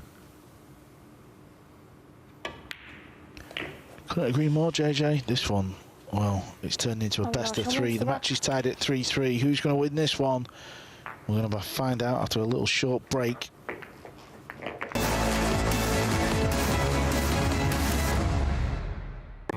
The Diamond Paragon Pool Table. Diamond tables are designed and manufactured from the highest quality, sustainable hardwoods, utilizing world-renowned designs. Diamond tables are unparalleled for playability and durability. After After all, they are designed by players for players.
Rack 7, Shane Van Boening to break, 3 racks each. One of the most famous shots in the game of pool, SVB to break. And that's why consistency is always there. Very rarely lets you down with the break. Seemed to struggle with it when the new break rule was implemented, but of course we knew it wouldn't take long for him to figure it out. Yeah, I know it's probably comes redundant a little bit with the fans, but as a player, to play a cut break with so much speed and to, you know, rarely lose the cue ball, you know, rarely a bad hit on the one. It's just go out there and try it when you get to your local club, and whew, it's tough. Can he get to the bottom rail here? Okay.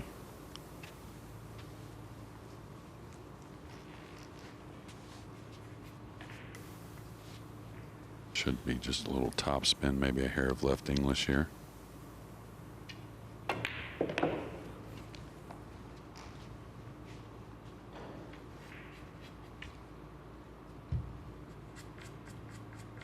He's going to have to play short side here. I think he's considering a top English.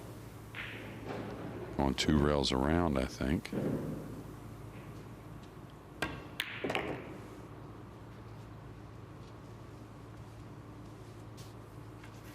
He'll do that a lot too.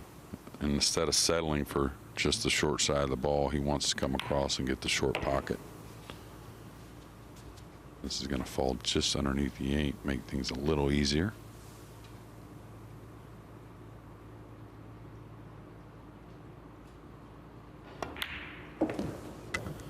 The shot he played to the 8 ball, would he play for the rail there? You wouldn't think so. And maybe he just wasn't too worried. You know, if the 9 was maybe over a couple more inches, he just comes above it. Shane Van Boening wins the rack. SVB is on the hill. Just needs one more rack. And that will just bump him up that little bit more. That will tie him on the same points as Albin. 3 players tied on 8. Top of the leaderboard, Sanjin Perlvanovic. Wouldn't have been many players and fans picked to be on top, but he's just come back from Vegas where he lost in a final out there, the Las Vegas Open, I believe it was. So he's coming in with good... Albin Ocean to break, trailing by 4 racks to 3. Some good confidence.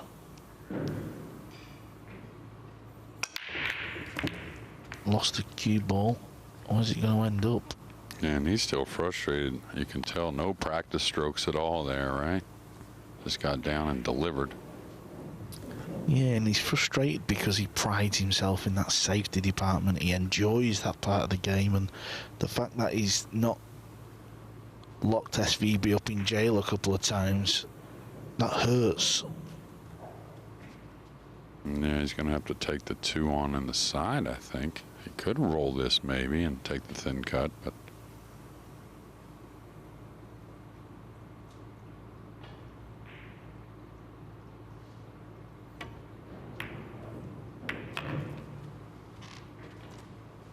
Nice shot there. Really calm too, right? A lot of times when a player knows they're going into other balls, it's easy to add that extra speed just without even thinking about it, and maybe get a little out of line with the stroke or the shot itself.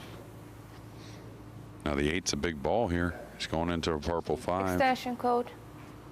I don't think he can really kind of make it bounce and go with a high ball off the purple 5 and up the rail. Can he draw with? I don't think so with the 8 there, so maybe he has to take a little chance, putting a little more speed on this.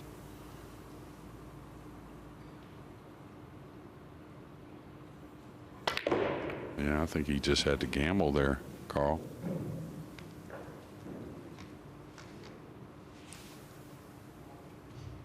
He does have a shot in the left centre. It also goes in the right corner.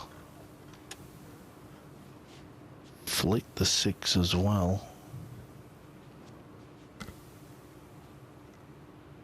Going left centre. Cue balls. He's going left centre, isn't he? Is he playing safe? If he's playing safe, he's just trying to tickle the pink. Wanted to come back up on those balls, though, I bet. Didn't want to leave the jump shot. Probably a little worried trying to contain the 4 as well, though.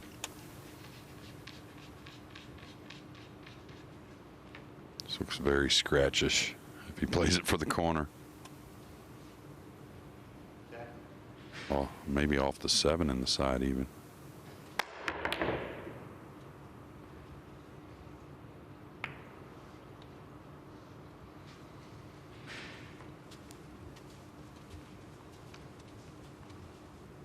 Pink 4 onto the 6, holding the cue ball.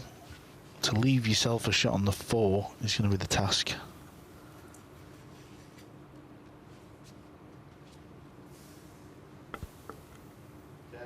You can see how low he's aiming on the cue ball. I think he's going to play this shot with drag.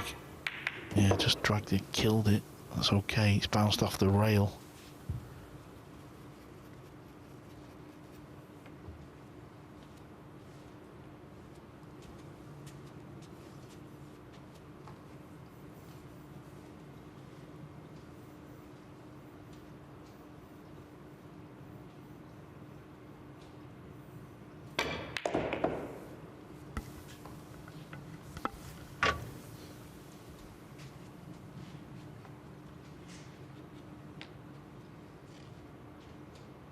I don't know if he can draw to the good side of the 7 or if he has to go beyond it. Can't quite tell, but I think he can hold it for the short pocket in the upper left.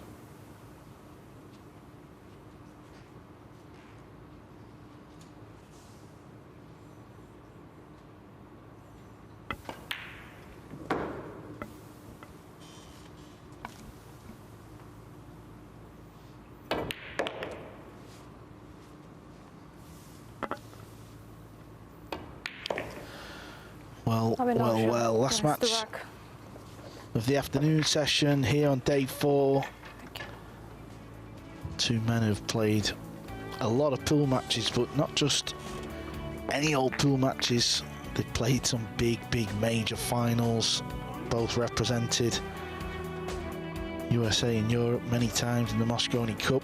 They've seen it all, they've done it all, they've got the t-shirt, but it's all about this one rack coming up. SVB's got the break. Yes, he does. He's had one dry break. 2 break and runs, I think. The deciding rack. Shane Van Boning to break.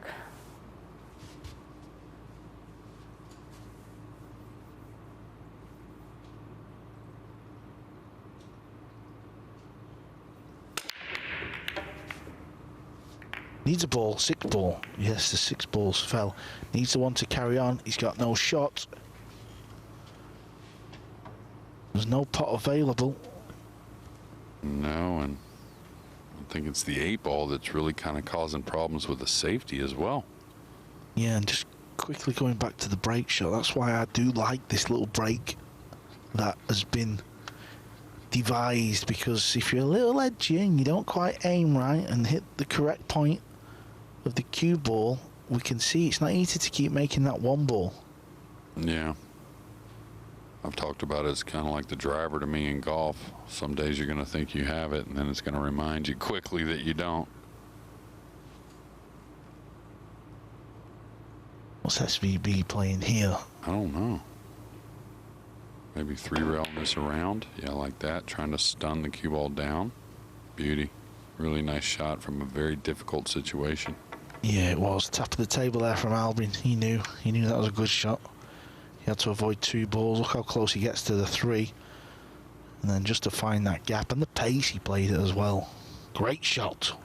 Yeah, like you said, the pace means everything there. If you let up a little bit, the one doesn't take its path. If you overhit it, certainly can have problems as well. Hit all the numbers on that one. Extension code. Now Albin knows the 2 ball's kind of in the path of the kick shot he really would like to play. Doesn't really want to cut the one much, so may come underneath this a little more, huh? Try and slide the cue ball behind the... Oh, wow, he's going 2 rails? No way. Wow. I think the 2 ball's putting him off, like you said, JJ. Yeah, but still, I still got to believe the 1 rail underneath is a better way to figure things out. I mean, he's so good at these, though, but kind of just always felt like that was more of a gamble.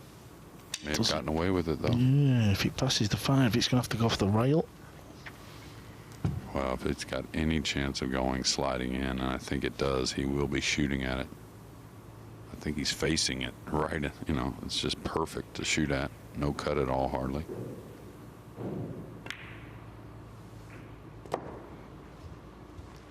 Yeah, from that angle, you can play him into the rail, the pocket will swallow.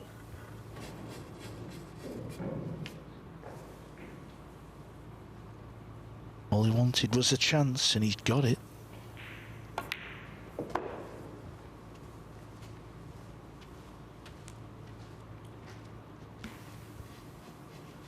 Yeah, the cue ball somewhat where it's at now is ideal on that line.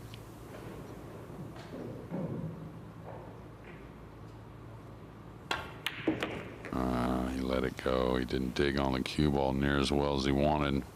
Big trouble now. Wow. How many times does SVB not clear the table when he's got a chance in that type of situation? What has he done there? Yeah, and I think that was a little bit maybe trying to get a little too close to the 4. He's going to get a kiss here. Can he avoid the kiss? No, he did. So at least he got the 4 up to the end rail. It's a pretty nice shot there. Yeah, that was a good shot, that. Has he missed the trick here, SVB? Bit of drama to finish this session off. We love it. Yeah, what's the shot here, Carl? Is he edging off the right side? Trying to use the 7-9 maybe? That's what it looks like. He's aiming a high ball. Can Albin find the right path? It looks a little wide. It's not going to get in behind there. Well. Oh, I thought the 9 was just going to brush over onto the 7 and make this rack even more fun. I think he cuts this. Yeah, I think he chops this ball. Extension code. Yeah, well, taking the extension definitely tells me he's going offensive. Knows this is the shot. Got to avoid the right middle. You said earlier, JJ, he's very good at this type of shot.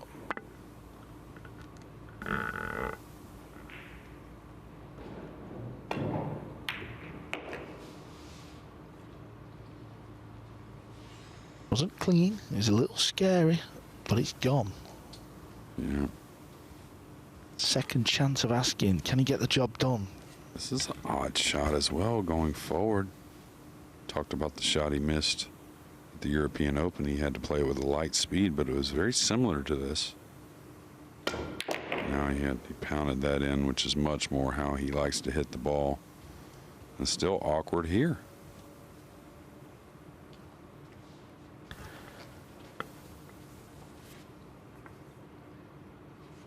What he's going to say to himself is, Don't put enough to draw the ball and scratch in the side, but if he could, he may shave the 9 and go towards that side. That occasionally will happen.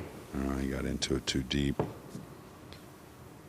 I don't think he's going to play safe here either. I think he's ready to shoot.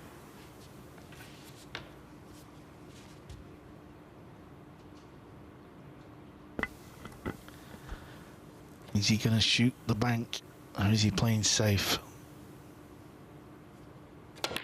Gone for the bank. Oh, what a shot he's played here, JJ. What a shot he has played here. He needs another good one. I thought that was going to roll okay. He's down quick. I don't think he has the extension. This to win the point. It's there. It's there. Morning wins the match. Wasn't clean, but on a pool table, we know that will slide in. Good shot, good finish. Went down swinging with a bank on the 8. Yeah, he got wins about the a match foot in the air, 5-4. huh? Yeah. Yeah, the cue ball was bouncing around. What a match. What a finish to the afternoon session.